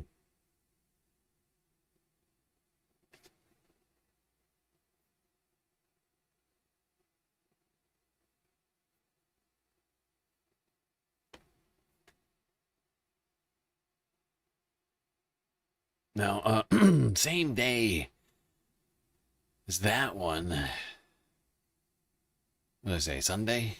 Iran military said that it had closed the Strait of Hormuz again after U.S.-Israeli violations of the ceasefire. The pre-memorandum of understanding meeting, post-signing but pre-meeting of understanding. The meeting of understanding, the signing of understanding, I think we get what I'm saying, right? Somewhere between those two things. Iran claimed that there were violations of the ceasefire. Our diplomatic editor, James Bays, and I'll preface this with saying that we've got some very new and important developments. James, it's going to be one of the very few times that I know something you don't yet know. Look, we're hearing from the Iranians, and I think to some extent we saw this coming. The Iranians say, and this is being reported by the Iranian news agency Mehr, that they're going to take action over what's happening in southern Lebanon. They see it, as you know, as the United States' responsibility to end Israeli military raids. And they say that because that hasn't happened, in response to that, Iran is going to close once again the Strait of Hormuz. So that's where we are. Let me look at the language. In view of America's blatant breach of promise and breach of contract regarding the failure to implement the very first paragraph of the Memorandum of Understanding. That's something you and I have talked about extensively. The very first paragraph. The This very first language one. from Mehr News. And in response to the ceaseless and continuous violation of the ceasefire by the Zionist regime in southern Lebanon and the merciless killing of hundreds of thousands of the oppressed people in this land, it is announced that the Strait of Hormuz will be closed. Yep. And that was the way that we started the week, going into these talks in Switzerland, which were supposed to be happening. And of course, yes, Israel was continuing to do strikes in Lebanon throughout the whole week. They have not stopped for one day since any ceasefire has been declared by the United States or by them. Like, none of it has stuck for longer than like 12 hours. Not even. I think it's probably less.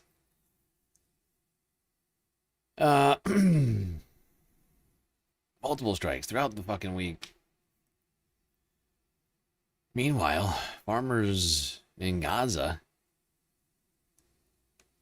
struggling to be able to even have a crop with which to feed anyone.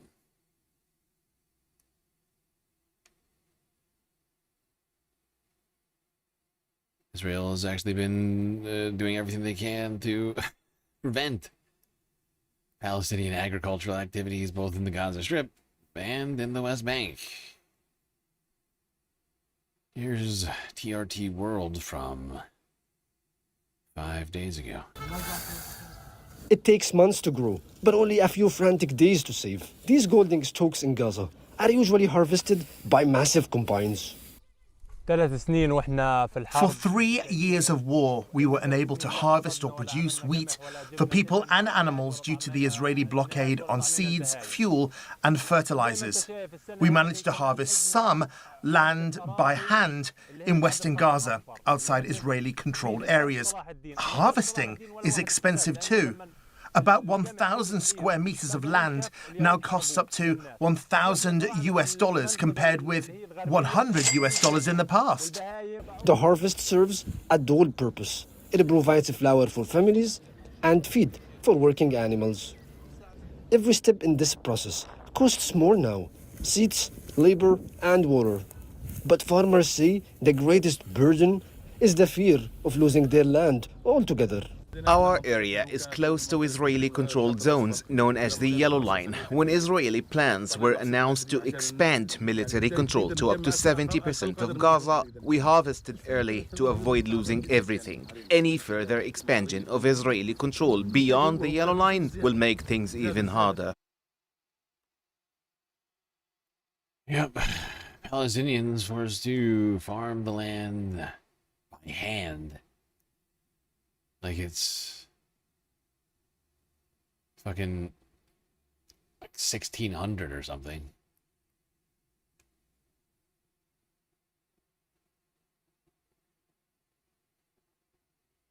fact, probably worse than that, because they barely have any animals with which to help. And I'm fairly certain they had livestock back in 1600.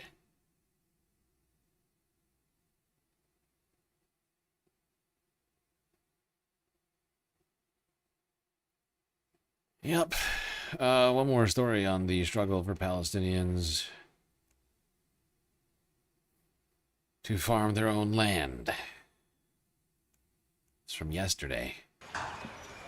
Palestinian farmers in the Gaza Strip are battling for survival against Israel's starvation policies. Farmers here have always been on the front lines of resistance and continue to defy the inhumane practices.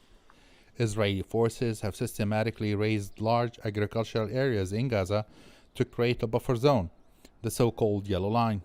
The farmland that once fed communities here has largely been destroyed. For farmers like Omar Abu Rabi', growing crops is a connection to tradition and a quiet act of resistance. I'm farming near the Yellow Line, and despite the limited resources, we continue to cultivate our land and remain determined to carry on. We are planting while danger surrounds us from every direction. At any moment, we could be exposed to shelling or gunfire. Yep. But Palestinians risking their lives just to farm here near the Yellow Line, where it's basically the only place where there isn't people, because the Yellow Line continues to shrink or grow depending on which way you look at it. But Israel's continued corralling of the Palestinians in Gaza gets tighter and tighter. So the land on which to do something like this becomes much less abundant. And of course, much of the land is already fucking destroyed. It's covered in rubble and concrete dust. Which, I mean, to some degree, if you were able to sit there and wait for many years, the concrete dust would probably be fine, right? But having too much could be really problematic depending on the kind of food that you're growing.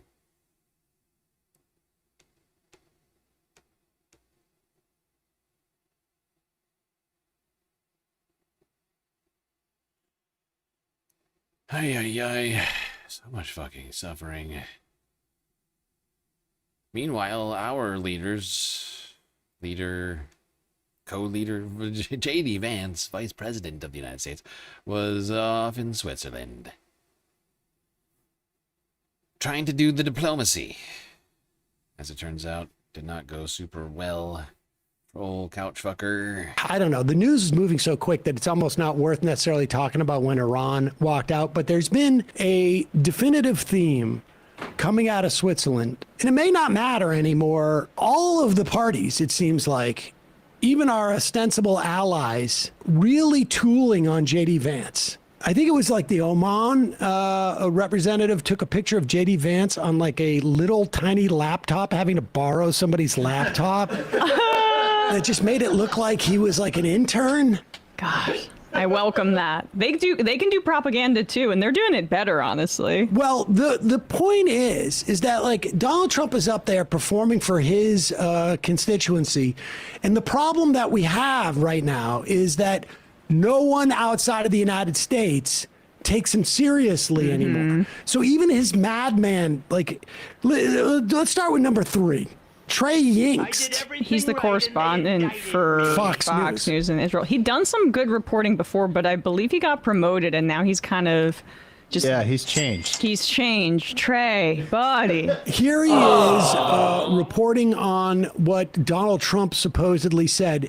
And understand, this is like Donald Trump is performing only for his own people at this point. There was a moment where it's like, oh, he's doing the madman theory.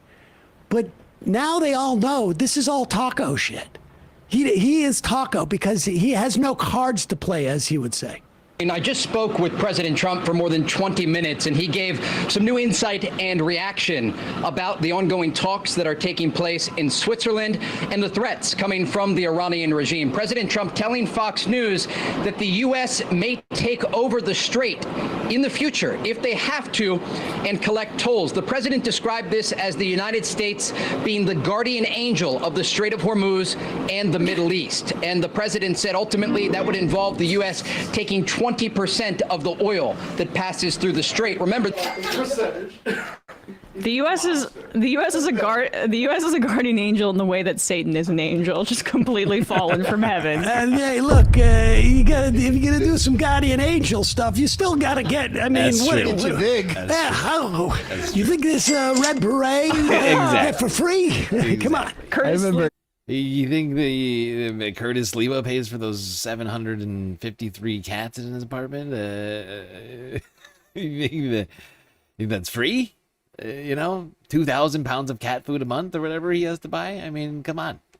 This is what happened at the talks on the first day when the Iranians said, we're not going to start negotiations if Israel is still bombing Lebanon. And this is a little bit difficult to follow here, but you have the Pakistani and the Iranian foreign and prime ministers. And by the way, foreign ministers. I don't need anybody checking me, and saying, "Oh, Streamlord, that number of cats that Curtis Lewa supposedly has keeps getting higher." I know it does, and it's because cats are always screwing each other. Okay, every time that I mention it, there's more cats. That's how cats work. Okay. If you don't get them spayed and neutered, that's how cats work. And if you don't know what I'm talking about, I guess I'll just whip this up. This is from 4 years ago, entitled Exclusive. Mayoral candidate Curtis Lewa's 17 cats. Freedom News TV. Welcome to the Sliwa household. It's not very big, but it's comfy. Look at the beret. The fucking My beret. consultant said you don't want to let people know that you have 17 cats. Then they'll think you're crazy. And some people have told me that. I say, great.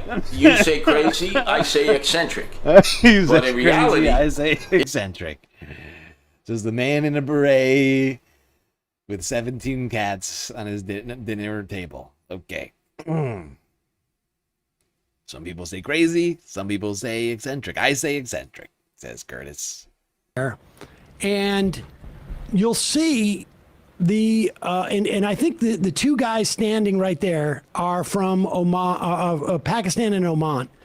The Iranian guy comes in and he's like, we're out of here, chief. I just wanted to let you know. And you watch JD Vance come over like, hey guys, what's up? Aren't we supposed to be starting this thing? Like, I noticed the Iranian foreign minister just walked out. What's going on? This is like the worst scene at the high school cafeteria. And JD Vance is just getting completely like, just owned. And look, I say this, I think ending this conflict in a way that brings Iran into the international community would be a good thing. And this is not to support Trump or MAGA, it is to support a better world. Donald Trump did not want it to end this way, and he lost the war by any estimation. And there may be really bad impacts for the United States down the road. I don't know. Who knows? To sort of like lose more power, but still convince themselves that they're in charge. Those are the worst situations you want from an aging superpower. Nevertheless, watch this as like it's so humiliating, and the entire world is seeing this. So okay, there's the Iranian foreign minister. I think he's talking to Oman or Pakistani, and he's like, "We're getting out of here," and they're talking there, and now and. Peace out. Okay, so he leaves, and then you can see like JD Vance go like, "What's going on? I can't concentrate on the conversation I'm having." What now? This is like in LA when you're at a restaurant and the person you're with is like, "Oh, wait a second, was that Brad Pitt who just walked in?"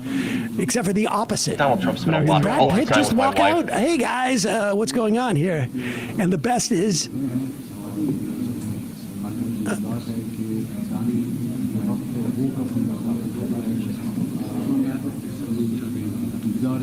They're gone. He just leaves? He's gone? Yeah, it's like Right. it's to talk to you, but you wouldn't talk to me. Okay, yeah. I see. Okay, And then that's watch, actually what I and then- wanted. Yeah, it's great. It's really good. And then look at this. How are the talks going so far, Mr. Vice President? Great, thank you. They're going great. They're going. It's you know what it's like? It's like They're going great, says JD. They're going super good. Why do you even have to ask? Can't you tell how good they're going? Is it not obvious just how good they're going? I love that they peppered that question in right there. I mean, it's fucking incredible the level of incompetence these guys are displaying. I felt we needed the Majority Report clip again today. I know we watched it yesterday, but honestly, am I wrong, or is this not an incredibly depressing stream? Okay, we need to sit here and laugh at the incompetence of our leaders for just a brief moment. You know, we need to laugh sometimes. It's good to laugh. Everyone's saying it.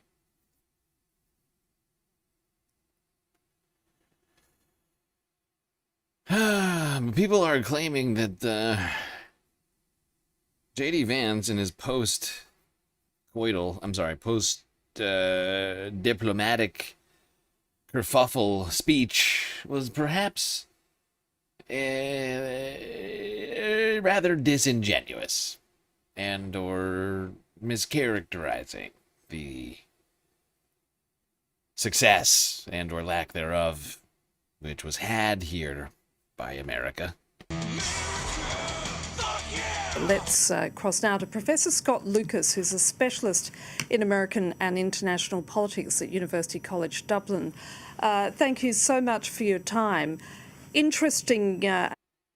Okay, just to be clear, I'm not hating on cats either. Okay, I love cats. I think you all know I love cats. I love all animals, actually. I'm a big lover of animals. But with Curtis Sliwa, it's just this weird dichotomy with him. It is crazy for him.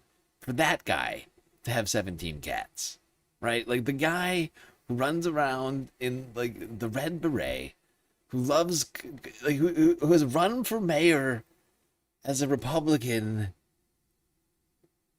How many times now? 4? I don't know exactly how many, but many times. Like decades, this guy's been trying to be mayor of New York. He ran a fucking like a quasi like street gang slash like vigilante, a group of weird like vigilantes who all dressed the same and went around their neighborhoods ensafening everybody, supposedly, and then also has 17 cats. So 17 cats who I would also point out aren't that well taken care of. That's my other problem with it, right? It's like, dude, you're not, like, how do you have time for the, you clearly don't have time for the cats. You can tell. You look at them, they look a little mangy, honestly, and I feel like at least 10 of those cats would be better off in another home. Like 7 or less. Like keep it to like a half, actually keep it under a half a dozen cats if you're Curtis Lewa, especially. Because he's got too many irons in the fire, right? Like he's running for mayor, he's still pretending like he's in charge of the guardian angels, and you know, he's an elderly gentleman. He doesn't have the energy like he used to. 17 has too many cats, and they keep growing. I keep saying 17, but it's really 7,005 cats at this point, right? Like, and he just needs to cut it down to like for him, I think like 2 or 3 cats actually would be a normal number of cats. But like, it adds to the eccentricity of the man, right? Like it really, I feel like accentuates like the oddity that is Curtis Lewa. He's just a strange individual. Like I'm honestly just amused by him more than anything else. Like he's not dangerous. He's not really on the streets anymore doing the guardian angel shit, right? Like he's not like trying to arrest people, like doing like, you know, civilian arrests or whatever. Or like defend buildings from gangs. Although he was still doing that into like the 2000s. Like he's never gonna be mayor, right? But it's just I just find him to be a strange oddity of New York politics. He's just a fascination more than anything else. It's just fun. He's a great source of laughter. Announcement there Talk in more terms about the of cats. the Iranians agreeing that they will Look. Oh, I'm sorry. I'm gonna stop talking about the cats. All right, everybody, settle down. allow inspectors to come into Iran to investigate and inspect their nuclear facilities. That indeed is a bit of a breakthrough, is it not? Not in the wider perspective. Sorry that I'm smiling here, but let's take everything that J.D. Vance said. First of all, International Atomic Energy Agency inspectors were in Iran before February 28th, 2026, when the U.S. and Israel launched the war on Iran. Now, their activities had been limited since 2018 by the Iranians, but that was because Donald Trump ripped up the 2015 nuclear agreement and imposed comprehensive sanctions. But the IAEA has still been inspecting inside Iran. You can read their quarterly reports, which quite often are, come out through the media. So we're just going back to what happened before the war. Secondly, similarly with the Strait of Hormuz. Yeah, except, of course, as we talked about yesterday, I'm just trying to weekending report this as fast as I can, although we are getting distracted by cats. Iran, shortly after the Trump administration came out and claimed that we had gotten Iran to agree to IAEA inspections, Iranian leadership came out and said, actually, no. No, we never said that. What you talking about?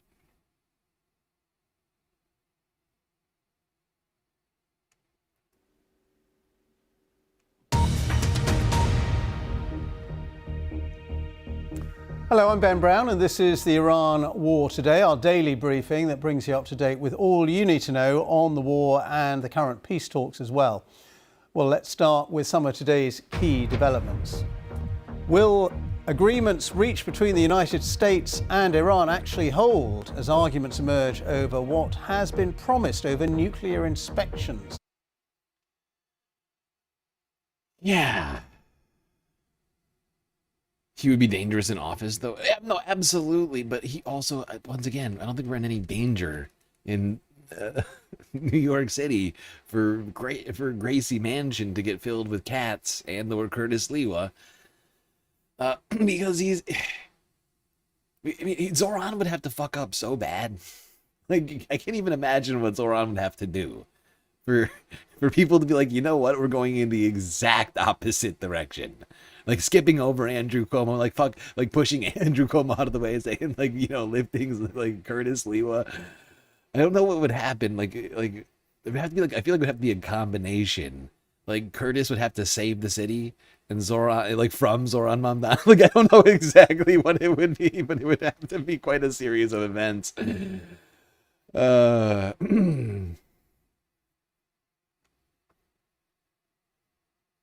it would have to turn out like Zoran Mamdani was actually a supervillain. Like he's got like a mech suit somewhere. You know, he's like building in Gracie Mansion, then he's like gonna like terrorize the city. And then the Curtis Lewa and the Guardian Angels and the 12,686 cats all come to the rescue and save the city. I guess in that situation, maybe you get like a Rudy Giuliani type of deal, but you know, I just don't see it right now. I'm just not seeing it. Zoran's doing a great job. Zohran Mamdani. Like is the opposite of that right now. Like I said, a whole bunch of shit would have to change real fast. Sorry, I'm skipping ahead. Talk more about this nuclear situation.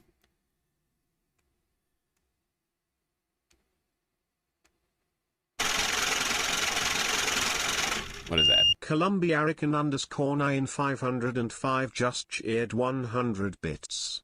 Pizza Rat will not approve of this message. Wow, Pizza Rat doesn't approve of your message or what I just said? Wait, I'm confused. Me? New York City is nothing without pizza. President Donald Trump says that Iran has fully and completely agreed to allow nuclear inspectors to return to the country long into the future. But this claim has been denied by Iran itself, which says no plans exist and that substantive negotiations on nuclear issues have yet to begin. Well, the disagreement and the uncertainty over what has been agreed and by who has certainly been a feature of the negotiations between the two sides so far. Let's listen to Vice President J.D. Vance speaking on Monday about the nuclear issue. We have the Iranians allowing weapons inspectors, nuclear inspectors into their country for the first time in a long time. We're obviously going to bolster that inspection regime to make sure they can never have a nuclear weapon. That's Vice President J.D. Vance. We've also been hearing from President Trump himself. Let's have a listen. You want to see trouble? Let them have a nuclear weapon. We're doing very well with Iran. They've been decimated, and we're making a deal with them, and we'll see how that all goes. And right now, as you probably heard yesterday, we had 19 barrels of oil, 19 million. We're working very well with them. They're decimated. He's fucking psycho. We have a demented, unintelligent person running the United States of America. Oh my God.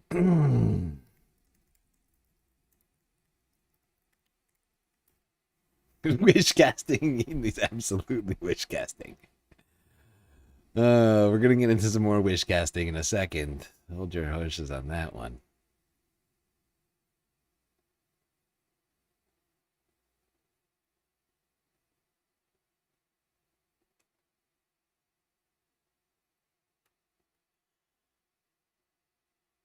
Now, apparently, just for more clarity on the nuclear situation before we move on from that, to quickly talking about the Strait and then other things. So the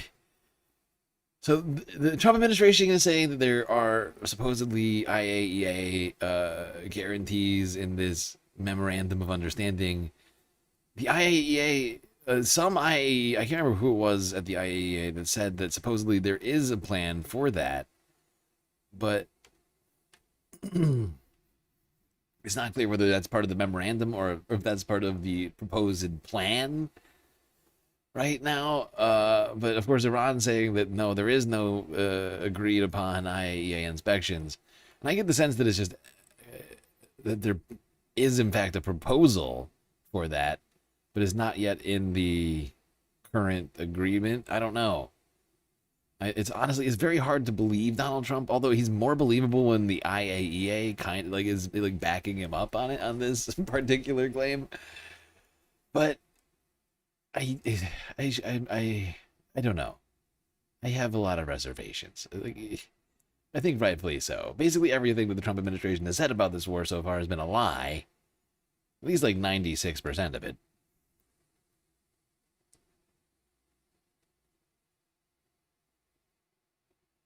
Maybe he means literally decimated as in reduced by 10%. Is that the literal definition of them decimated? That makes sense, I suppose, because of the root suffix, whatever it's called. Trump did say 19 barrels. Yep.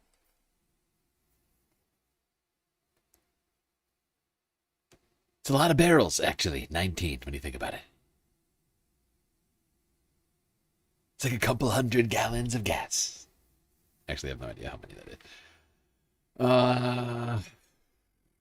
Yeah, let's talk about the Strait of Hormuz real quick.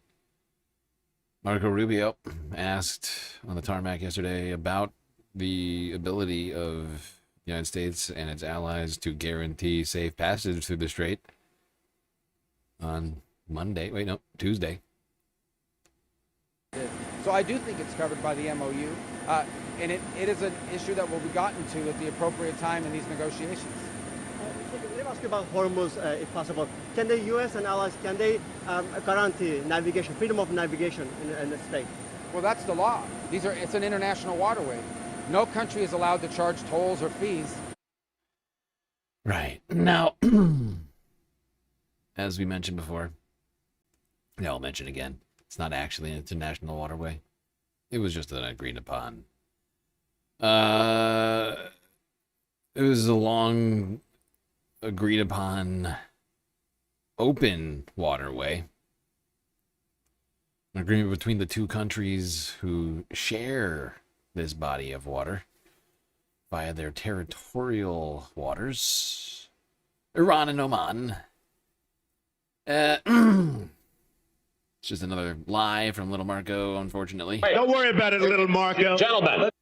And as it turned out, throughout the week, the United States could not guarantee the safe passage of ships. Nope. In fact, quite the opposite.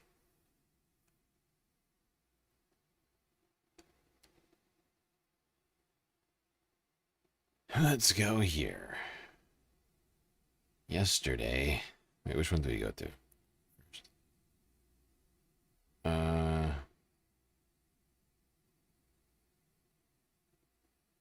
Does that make sense? Wait, this is in the wrong. I don't like this order. It should be like that, right? Yeah. I think this is in the right order. Let's we're talking about Little Marco. Let's see what he's been up to. Now, that was on the tarmac, I think in Abu Dhabi just now. Oh, shit. This is out of order now. I fucked this up. But he has been on a diplomatic tour of the Gulf to let everybody know everything is fine.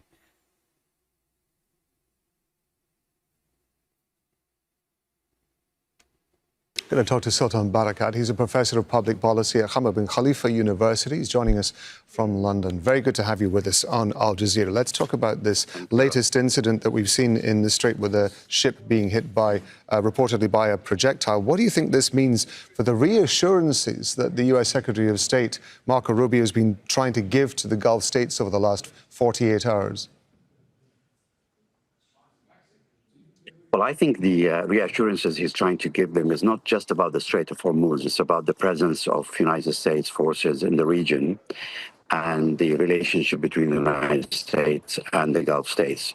Because as you know, the MOU also referred to the withdrawal of U.S. forces. They didn't use the word withdrawal, they said removal of U.S. forces from proximity from Iran. So that would affect directly the security of the Gulf states. However, the incident that happened in terms of targeting one of the commercial vessels, the cargo vessel, that would probably raise concerns, not only across the Gulf states, but also internationally, the insurance companies, the shipping companies that have started to restore their traffic. Yeah. So JD Vance left Switzerland with a lack of understanding between the United States and Iran. Little Marco set off to reassure the Gulf nations that everything's fine, go back to normal, no big deal. And then within like 24 hours, Iran reportedly struck a ship in the Strait of Hormuz.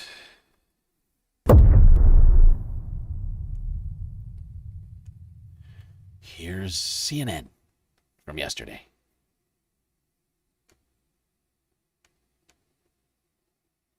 A ship attacked in the Strait of Hormuz. This is the first time in 9 it makes. It's a cargo ship that had just passed through the Strait of Hormuz. It was attacked by Iran. A strike that leaves any sort of an agreement between Trump and Iran as shaky and amorphous and undefined, and how many synonyms can I come up with on that, as it already was, is in question tonight. Now, what we know about this attack. Is that guy a real Sultan, or is it like Major Garrett? Who? The Sultan of Oman? Or who are you talking about?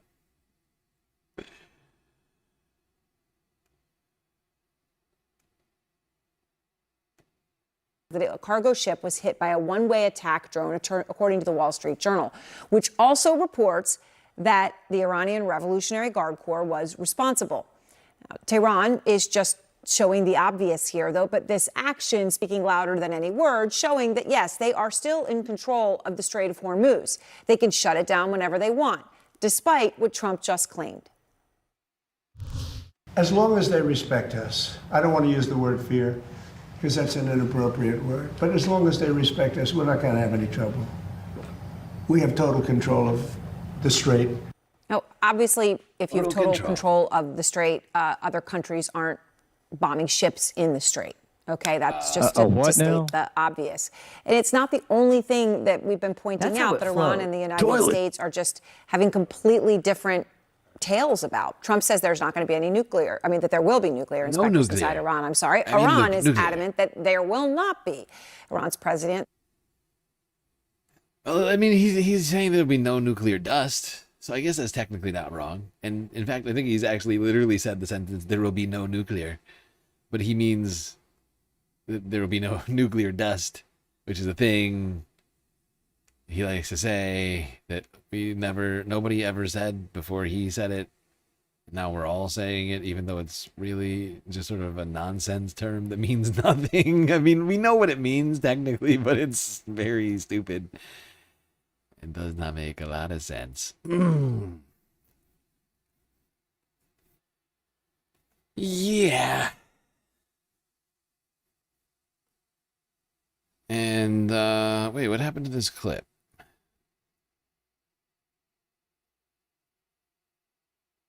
Did I add it to the wrong list?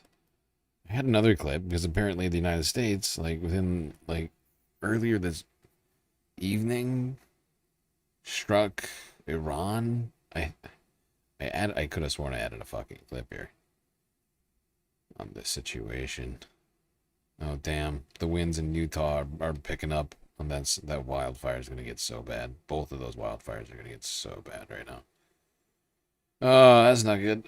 Sorry, I'm looking at my feed. I'm trying to find another fucking clip. Oh, this is annoying me. I'm just gonna search it on a different browser window. Screw it. Oh, it's too much effort. How do I do this? Previous video. What? I don't know what that means. You're just saying the words previous. That does not help me.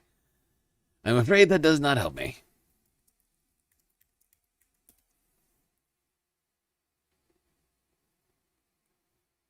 Yeah, 12 hours ago, NBC News.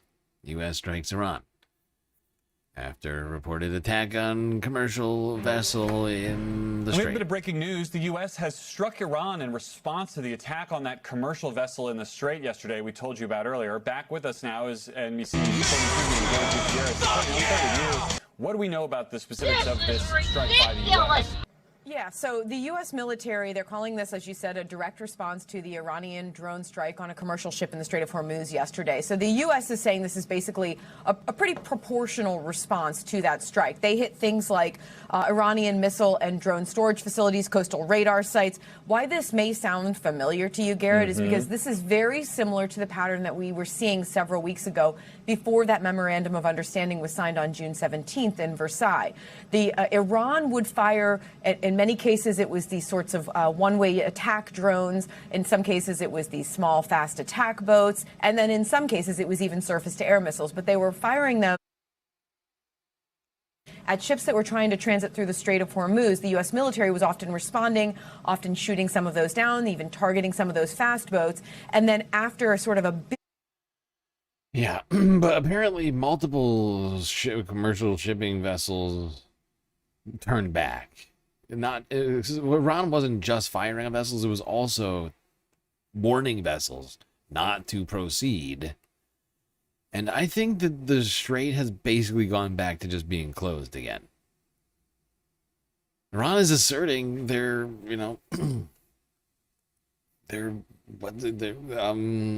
ownership over the territorial waters, and to be fair, that is under international law their prerogative to do, at least for half of the strait. But let's not forget the memorandum of misunderstanding reportedly gave Iran the ability to dictate what happens in the strait.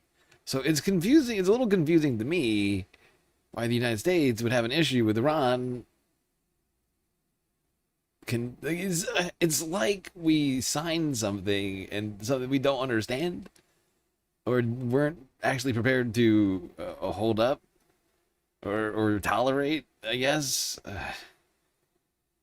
But it's a really weird fucking situation to behold.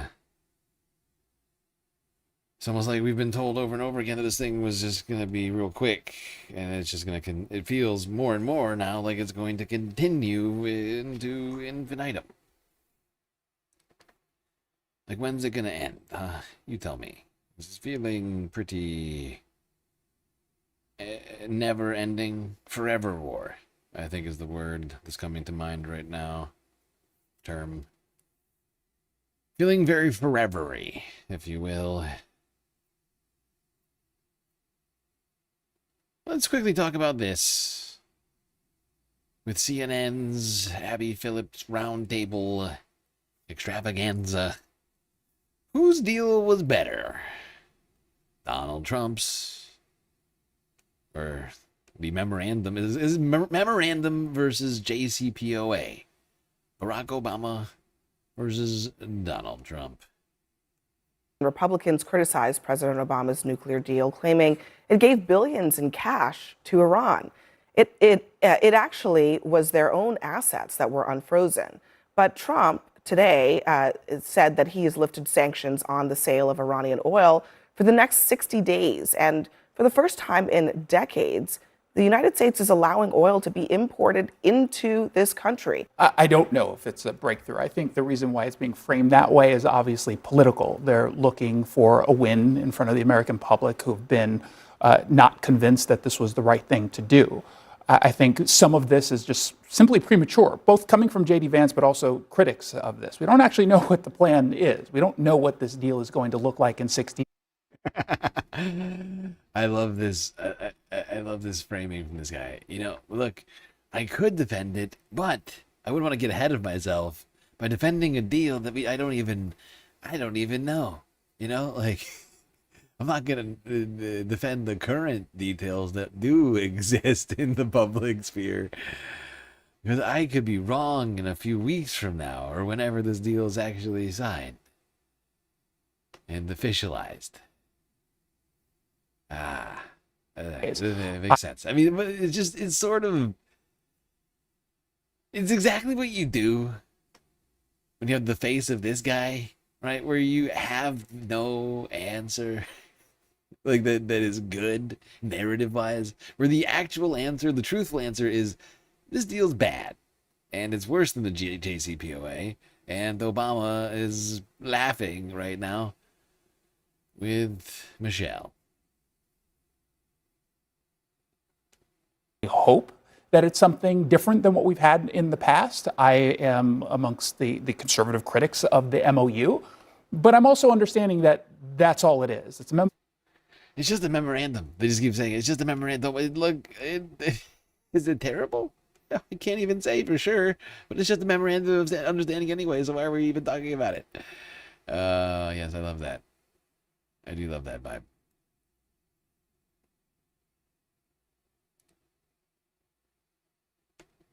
That the economic situation right now in Iran is somehow better than it was. No, I'm saying they can survive. But the thing is, they're fighting a different war. That is a That's the thing. We're fighting a different war than they are. They know that the war here is unpopular. They know here the war is unpopular. They know that people here are looking at gas prices. That's true. They are willing. And the elections are 4 months away. They know all of these things. Those are huge leverage points for them. So they don't care about their own personal suffering. I was just going to say, I think it's worth pointing out, all of that understood, that all of these proxies of Iran, the Houthis, Hezbollah, Hamas, or Israel and the United States have greatly degraded them. And they were attacking U.S. bases, U.S. soldiers, killing them. We were at war with Iran for a very long time. When Donald Trump reinstated the sanctions on Iran, he said out of his own mouth he was doing so to deny them the capacity to, what does he say? Deny them the funds they need to advance its bloody agenda, which is basically to fund the very same groups that you just described. Now we're allowing them, we're lifting those sanctions that he reinstated onto them. What do you think that money is going to go? What do you think it's going to do? I think you're correct that if it does end up in their coffers, in this very limited point, I think if it does go to their coffers, that, it's going to fund the world's biggest sponsor of terror, as it has historically. I don't think this MOU is going to stick. Do you see what I'm saying here? They're like, look, do the details that we know about, Are they bad? Do they not even come close to being as good as the JCPOA? I mean, maybe, but is that the important question? Because it's not going to stick. This is the argument they are all making. It's like they put out some sort of like red alert in the right-wing media sphere. Oh, red alert, red alert. We got a problem. Okay, everybody, this memorandum of understanding, it's bad, but if we just tell people it's not going to be this way when we actually finalize the agreement, and perhaps people will actually believe us. It's the sort of, what do you want to call it? Creativity, I would say, is lacking in much of Republican. They're just lacking creativity in much of Republican politics. Like they're living in alternate realities, but they're very bad at crafting them. There's really not a lot of good storytellers over there. There's one woman, though, I would say, who's quite good with storytelling, crafting a narrative, drawing in an audience, creating suspense and interest in every single word that she has to say.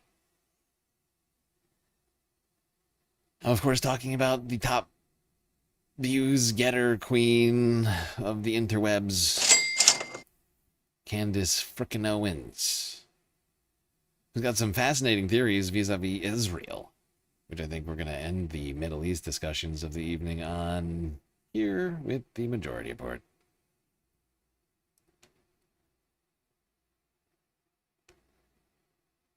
From Thursday.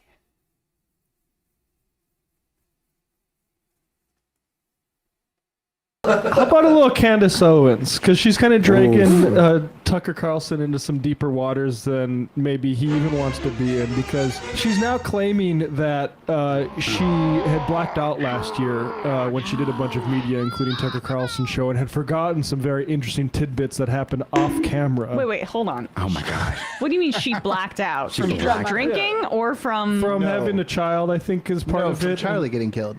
and the Charlie thing. Traumatic amnesia, I guess. Yes. So Like a soap opera. So she forgot she was even on Tucker like, Carlson's show. She'll explain all this, my right? I just want to prepare people. Yeah, for she'll what we explain see. it. Of course. Well, though. Yeah, well, that's why I'm trying to give a little bit of it beforehand. So she comes back. She's like, "Wait a second! I forgot this entire conversation I had. I forgot I was even on Tucker's show, and then I forgot that Tucker, off camera, told me that Erica Kirk was actually even more anti-Israel than any of us. But now she's changed her mind. So let's let Candace sort of, and she apologizes to Tucker for saying this. This is someone people trust to communicate and interpret the news for them.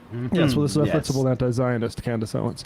I mean, this woman is dangerous, ladies and to the gentlemen. extent that we can project forward and guess, does any of this come out? I mean, to a greater extent than it has? I mean, is there ever like a public resolution of this story? No, because Israel's controlling our government. So no, the answer is no. Trump is powerless against him. We haven't had, I don't think we've been a sovereign nation since they shot JFK. And when I say they, it's like people online say, what do you mean by they? I'm talking about Israel. I don't want you guys to read in between. I'm talking about Israel. So let's stop making that a taboo subject because they've gone mask down. Everything they're doing is demonic. I want nothing to do with it. I will never support Israel into the future after what they've done to these children. The starvation campaign. I don't care.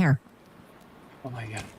I promise you, I forgot that. I forgot that I had a campaign until I was looking at this Erica speech, and I was like, I know what is bothering me about this speech.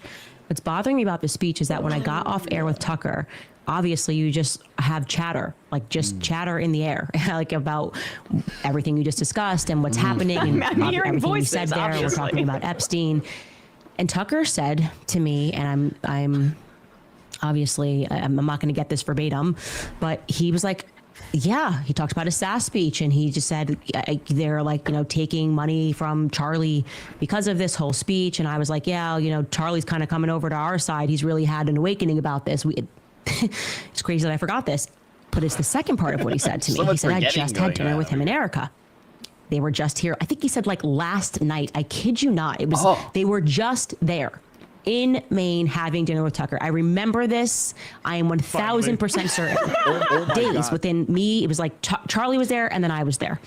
And he had dinner with Erica and he said something, which is the reason why I was happy when they announced that Erica was going to be CEO, because before we could have ever known that Charlie was going to be assassinated, as we were sitting here in Maine talking about Israel and Epstein and what the pressure that Charlie was under, Tucker was like, I absolutely love Erica. He said this publicly 1,000 times, so I'm not revealing anything here. And he was like, she is hardcore on the anti-Israel train.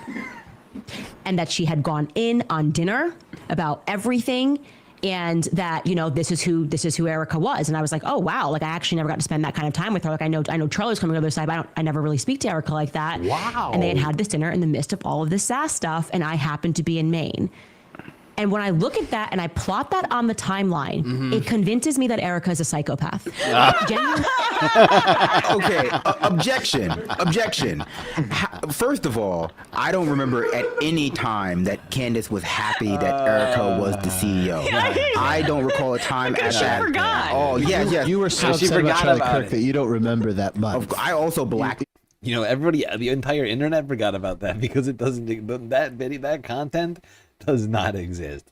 In fact, there's an entire video series about how she's not happy about it.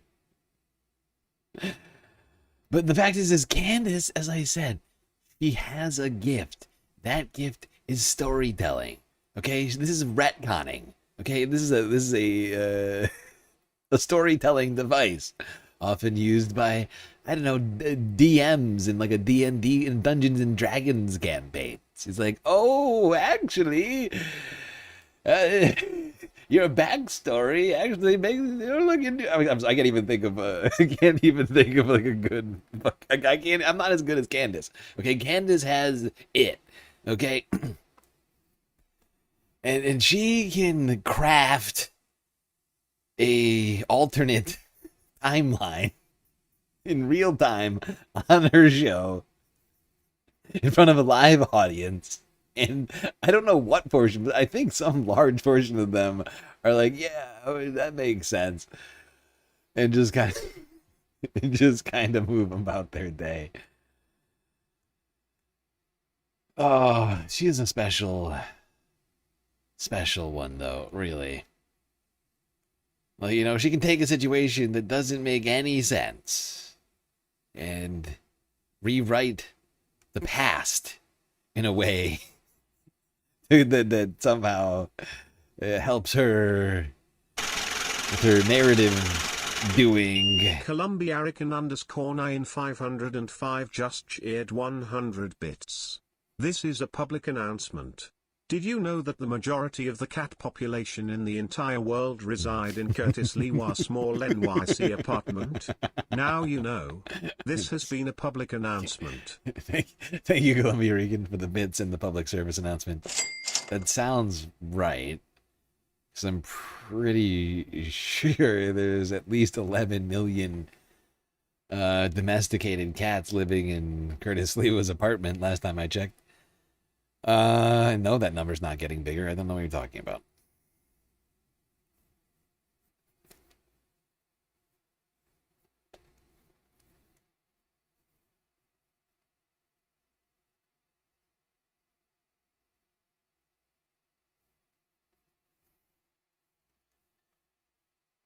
Well,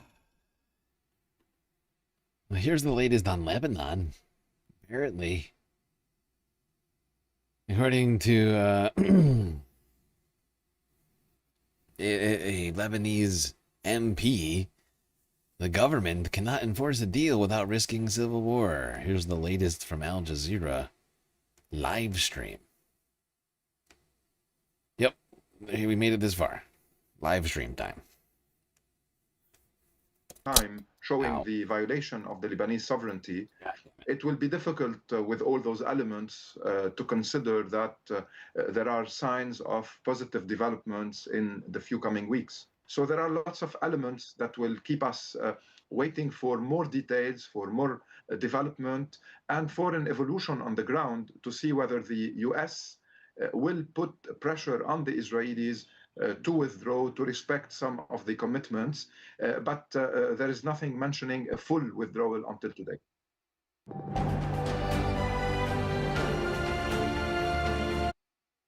Okay, that's all we're going to do on this. I'm not going to sit here watching the live stream all night. We're already 8 hours into the stream, and I've still got a few more stories left to talk about.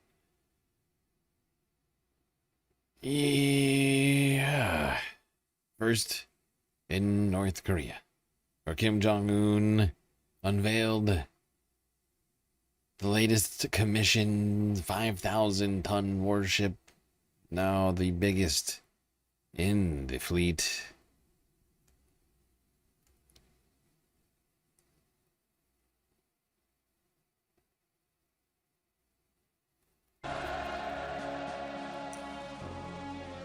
남포조선소 노동계급과 선박 및 국방 공업 분야의 과학 우리 스스로도 놀랍게 인정하고 있는 강력한 획기적 의의를 가지는 구축함의 취역은 조선민주주의 인민공화국 무력의 핵심 군종으로서의 해군의 Kim Jong-un 위력이 in his Luffy pirate hat from the great One Piece anime.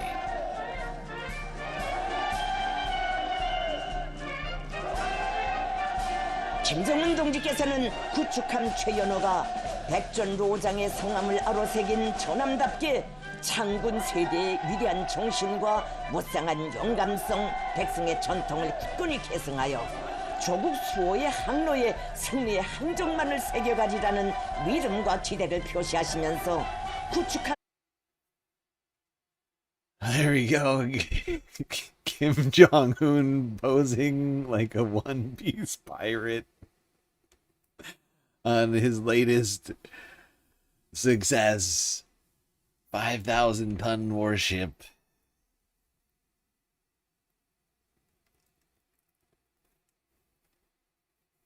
Oh my fucking god. This is one of the funnier fucking moments of the fucking week. Although, I do feel it, you know, we're in a very tense moment right now. Oh, God. Military memes are or laughter now, or place of solace that can't possibly be good. I guess it's anime memes technically, but it's really a mixture of anime and military memes. But it's really, in a way, it almost feels like it's playing into like the current paradigm that's been created by Donald Trump, which is like the memification of government. Like, it really does feel like intentional. Like, he didn't just wear that hat out of the blue, right? Like, and this is the second time we watched this, but I felt like leaving it in here because it's just so crazy, in my opinion. Like, because in my opinion, that's a cognizant choice. Like, he was intentionally posing as a One Piece pirate. Like, in his mind, that's what he was doing. And, it's just like, it's just fascinating how we've become this weird, like, this culture, this memed out culture.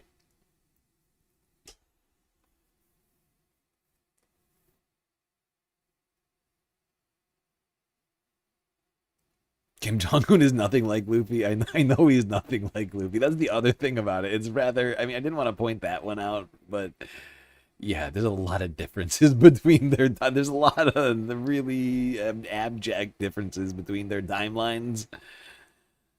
But I've never seen him wear a hat like that, ever. And like, you know, he's unveiling a giant boat, and all of a sudden he's wearing a One Piece hat. I don't think that's an accident. And supposedly, I've heard that he likes some... he watches some shows, you know, from outside of North Korea. So I don't think it's crazy to suggest that he might actually know what that meme is.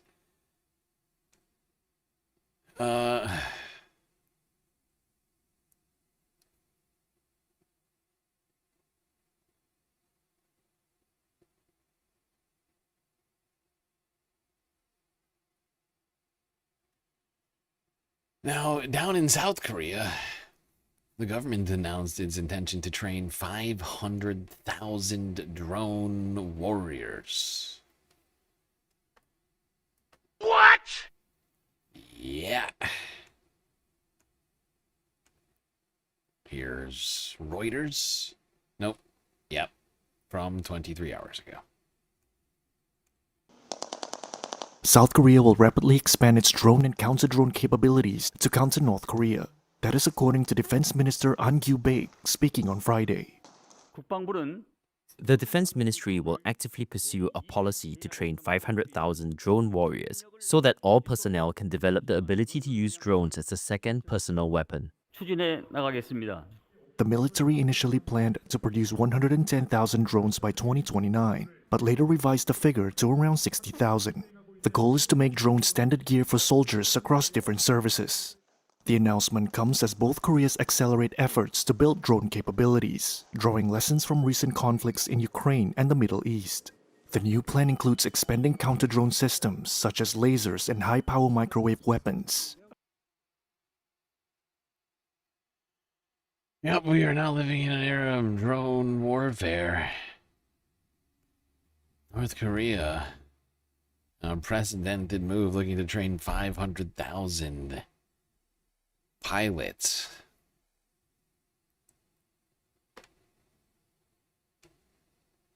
And what is, like, I think effectively like a quasi-civilian military, although they have like mandatory conscription. So basically everyone is either a former soldier, a soldier currently, or slated to be a soldier sometime in the future.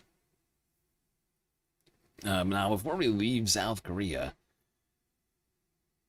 and actually this is the second to last video of the night. Great job, everybody, for making this far. I want to go back to talking about AI and the lessons that might be learned from the bubble in South Korea's stock market being created by AI. Here's Bloomberg Originals from yesterday. South Korea may have an ant problem. Although it's not these type of ants, but rather these. 코스피는 101%예요. 진짜. There are more than 14 million retail investors in South Korea who are called ants. Individually, they don't have much power, but collectively, they have a greater influence in the market. And these ants have been busy. Up by more than 100% so far this year. Just an unbelievable rally. It's really quite extraordinary what's happening in Korean stocks at the moment.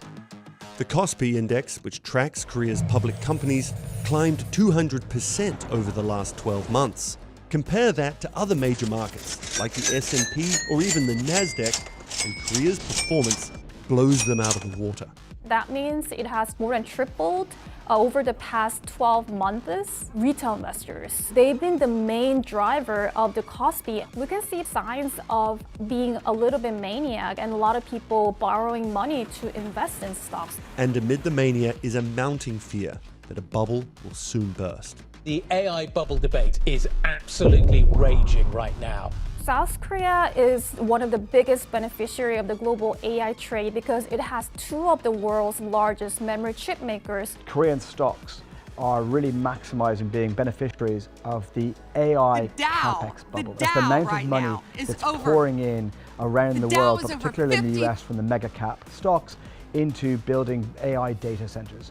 So, are South Korea's retail investors building towards the future, or will they get wiped out? I don't have a strong insight of when it goes wrong. But when the AI bubble collapses, the pain in Korea is going to be extraordinary. Yeah, and like, well, just really quickly to take a look at this. If you look at the Kospi, the South Korean index, going back to like 97, so like 30 fucking years. Like it went at like a fairly, normal pace up and down, sort of cyclical trends, and then in the last year, it went from here to here. I mean, that's wild. It's like 300, 400, it's like 4 times. It's from like 2,000 to over 8,000. It actually hit 9,300. Yeah, that's like more than 4 times where it was at right here. That's crazy. That's fucking sick. It's disgusting. It's a real bubble.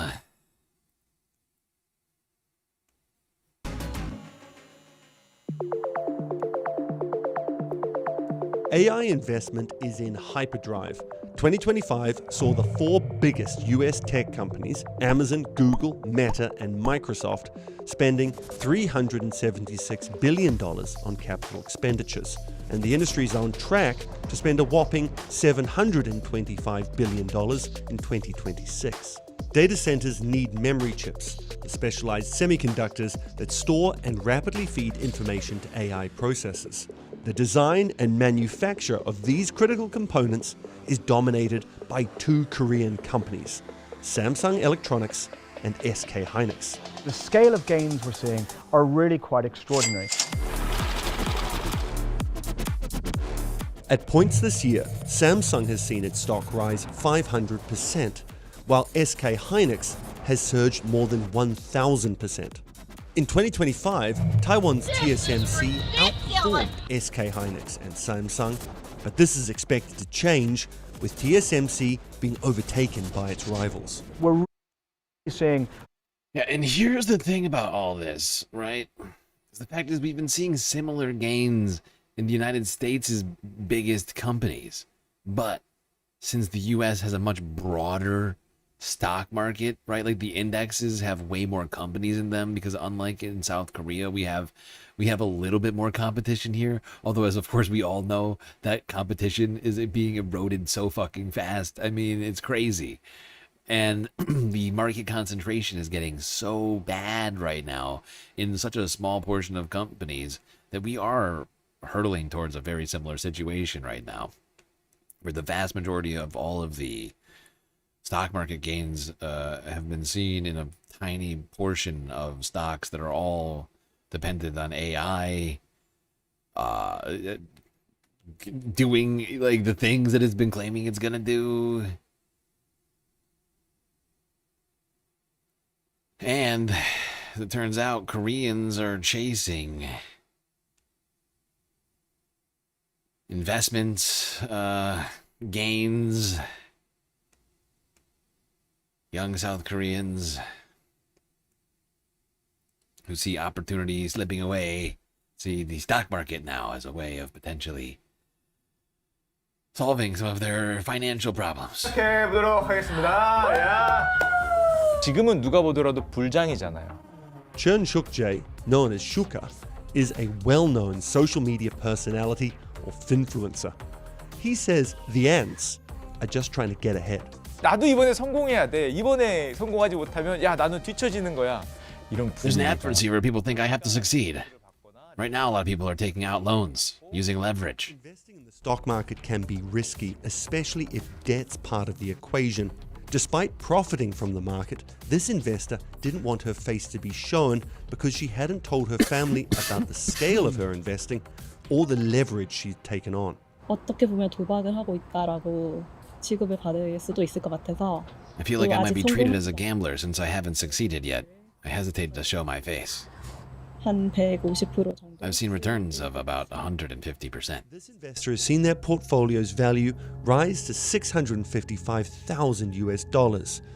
A large part of her portfolio is made up of leveraged ETFs, investments designed to multiply daily returns, but they can also multiply losses. These are ETFs that offer 2 times or 3 times the return of the market, which are clearly great when it goes up, but not so good when it collapses. Hold that. Yeah, so if you're not picking up on what's going on, to chase returns, people like that woman and other South Koreans, and also it's happening in the United States too, but they are chasing returns by going after leveraged ETFs, a investment product that is set up in a way to give the investor outsized returns, right? They have like different ones, but you have like 2, 3, 5 times leveraged ETFs, and so when the market goes up 1%, instead you get 2, 3, 5% on your money, but when it goes down 1%. Columbia Arican _9505 just cheered 100 bits.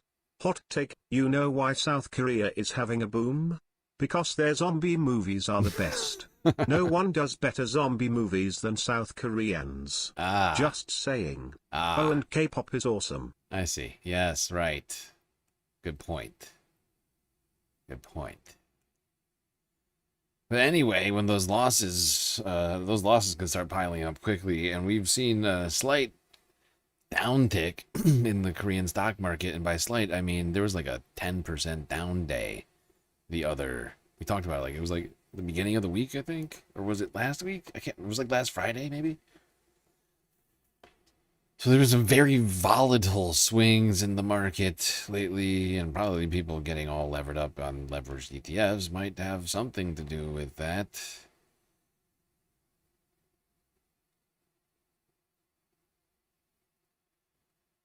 One last clip of the night, all the way in Australia, where the failure of Australia's government to ban children from the internet by instituting draconian policies is now weighing even tougher enforcement in the wake of their failures. Here's Reuters from yesterday.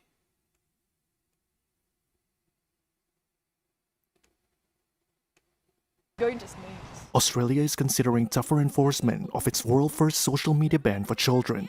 The ban, which took effect 6 months ago, stops platforms like Instagram and YouTube from allowing under 16s to have accounts. However, a new study found it has had little impact.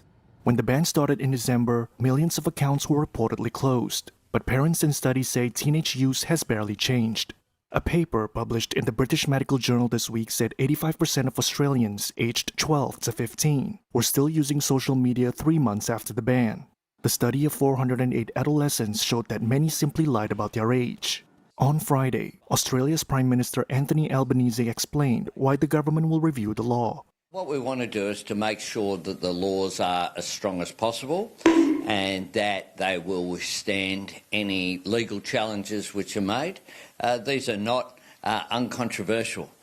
When I say that, though, they're not controversial amongst the Australian public and amongst parents because they're not uncontroversial, but they're also not controversial. I'm sorry. What? A what now? Anthony Albanese saying a bunch of incomprehensible gobbledygook here in defense of his government's intent to try and double down on a failed policy to prevent children from being on social media. You know how you prevent kids from being on social media? If you got a problem with being on social media, don't give them phones. Don't give them devices. Don't give them iPads. Don't give them tablets. Don't give them computers. Give them blocks and bikes, skateboards, books, games, you know? I know that sounds archaic, but that is an option if you don't like what your children are seeing on the internet.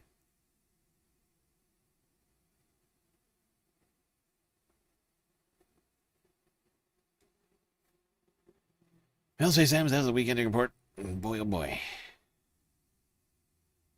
Quite a week, to say the least.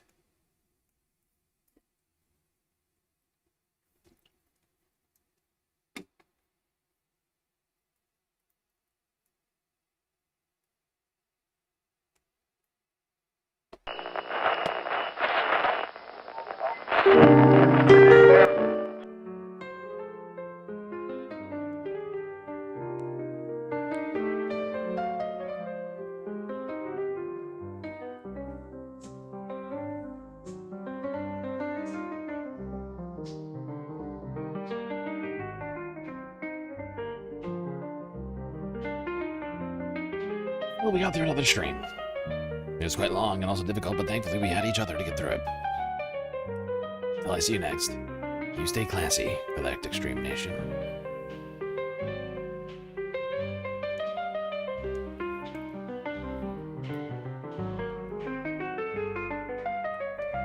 Can't forget this. These are your galactic patrons.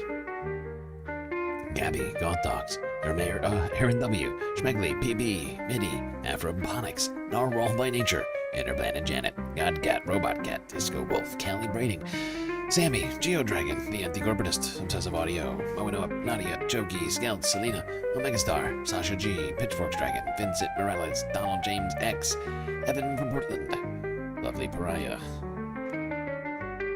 Mish, Becky, Decipher, Icebreaker, Columbia Rican, New York, Will in Detroit, Sisyphe and Task, BC, Free Palestine, Herman Horologist, HBX, Manda, Laurie Lunchmeat, Carl Gaslightocracy, Paige Larson, Frizzla, Penny Hana 99, Dark Sparkle, CJ from the 6, The Reference Frame, Glitchmaster, Social Butterfly, The Anarchist, Perfexel, Winnie and Robin, Young Chris, Echios, Emily S, Hecate, GND, and Sweet Chewy Forever. I gotta update the Patreon stuff. Sorry, anybody whose stuff is wrong. But you too can help produce the stream, which your eyes and ears just got done enjoying on Patreon. $3 a month. That's all it takes.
Peace.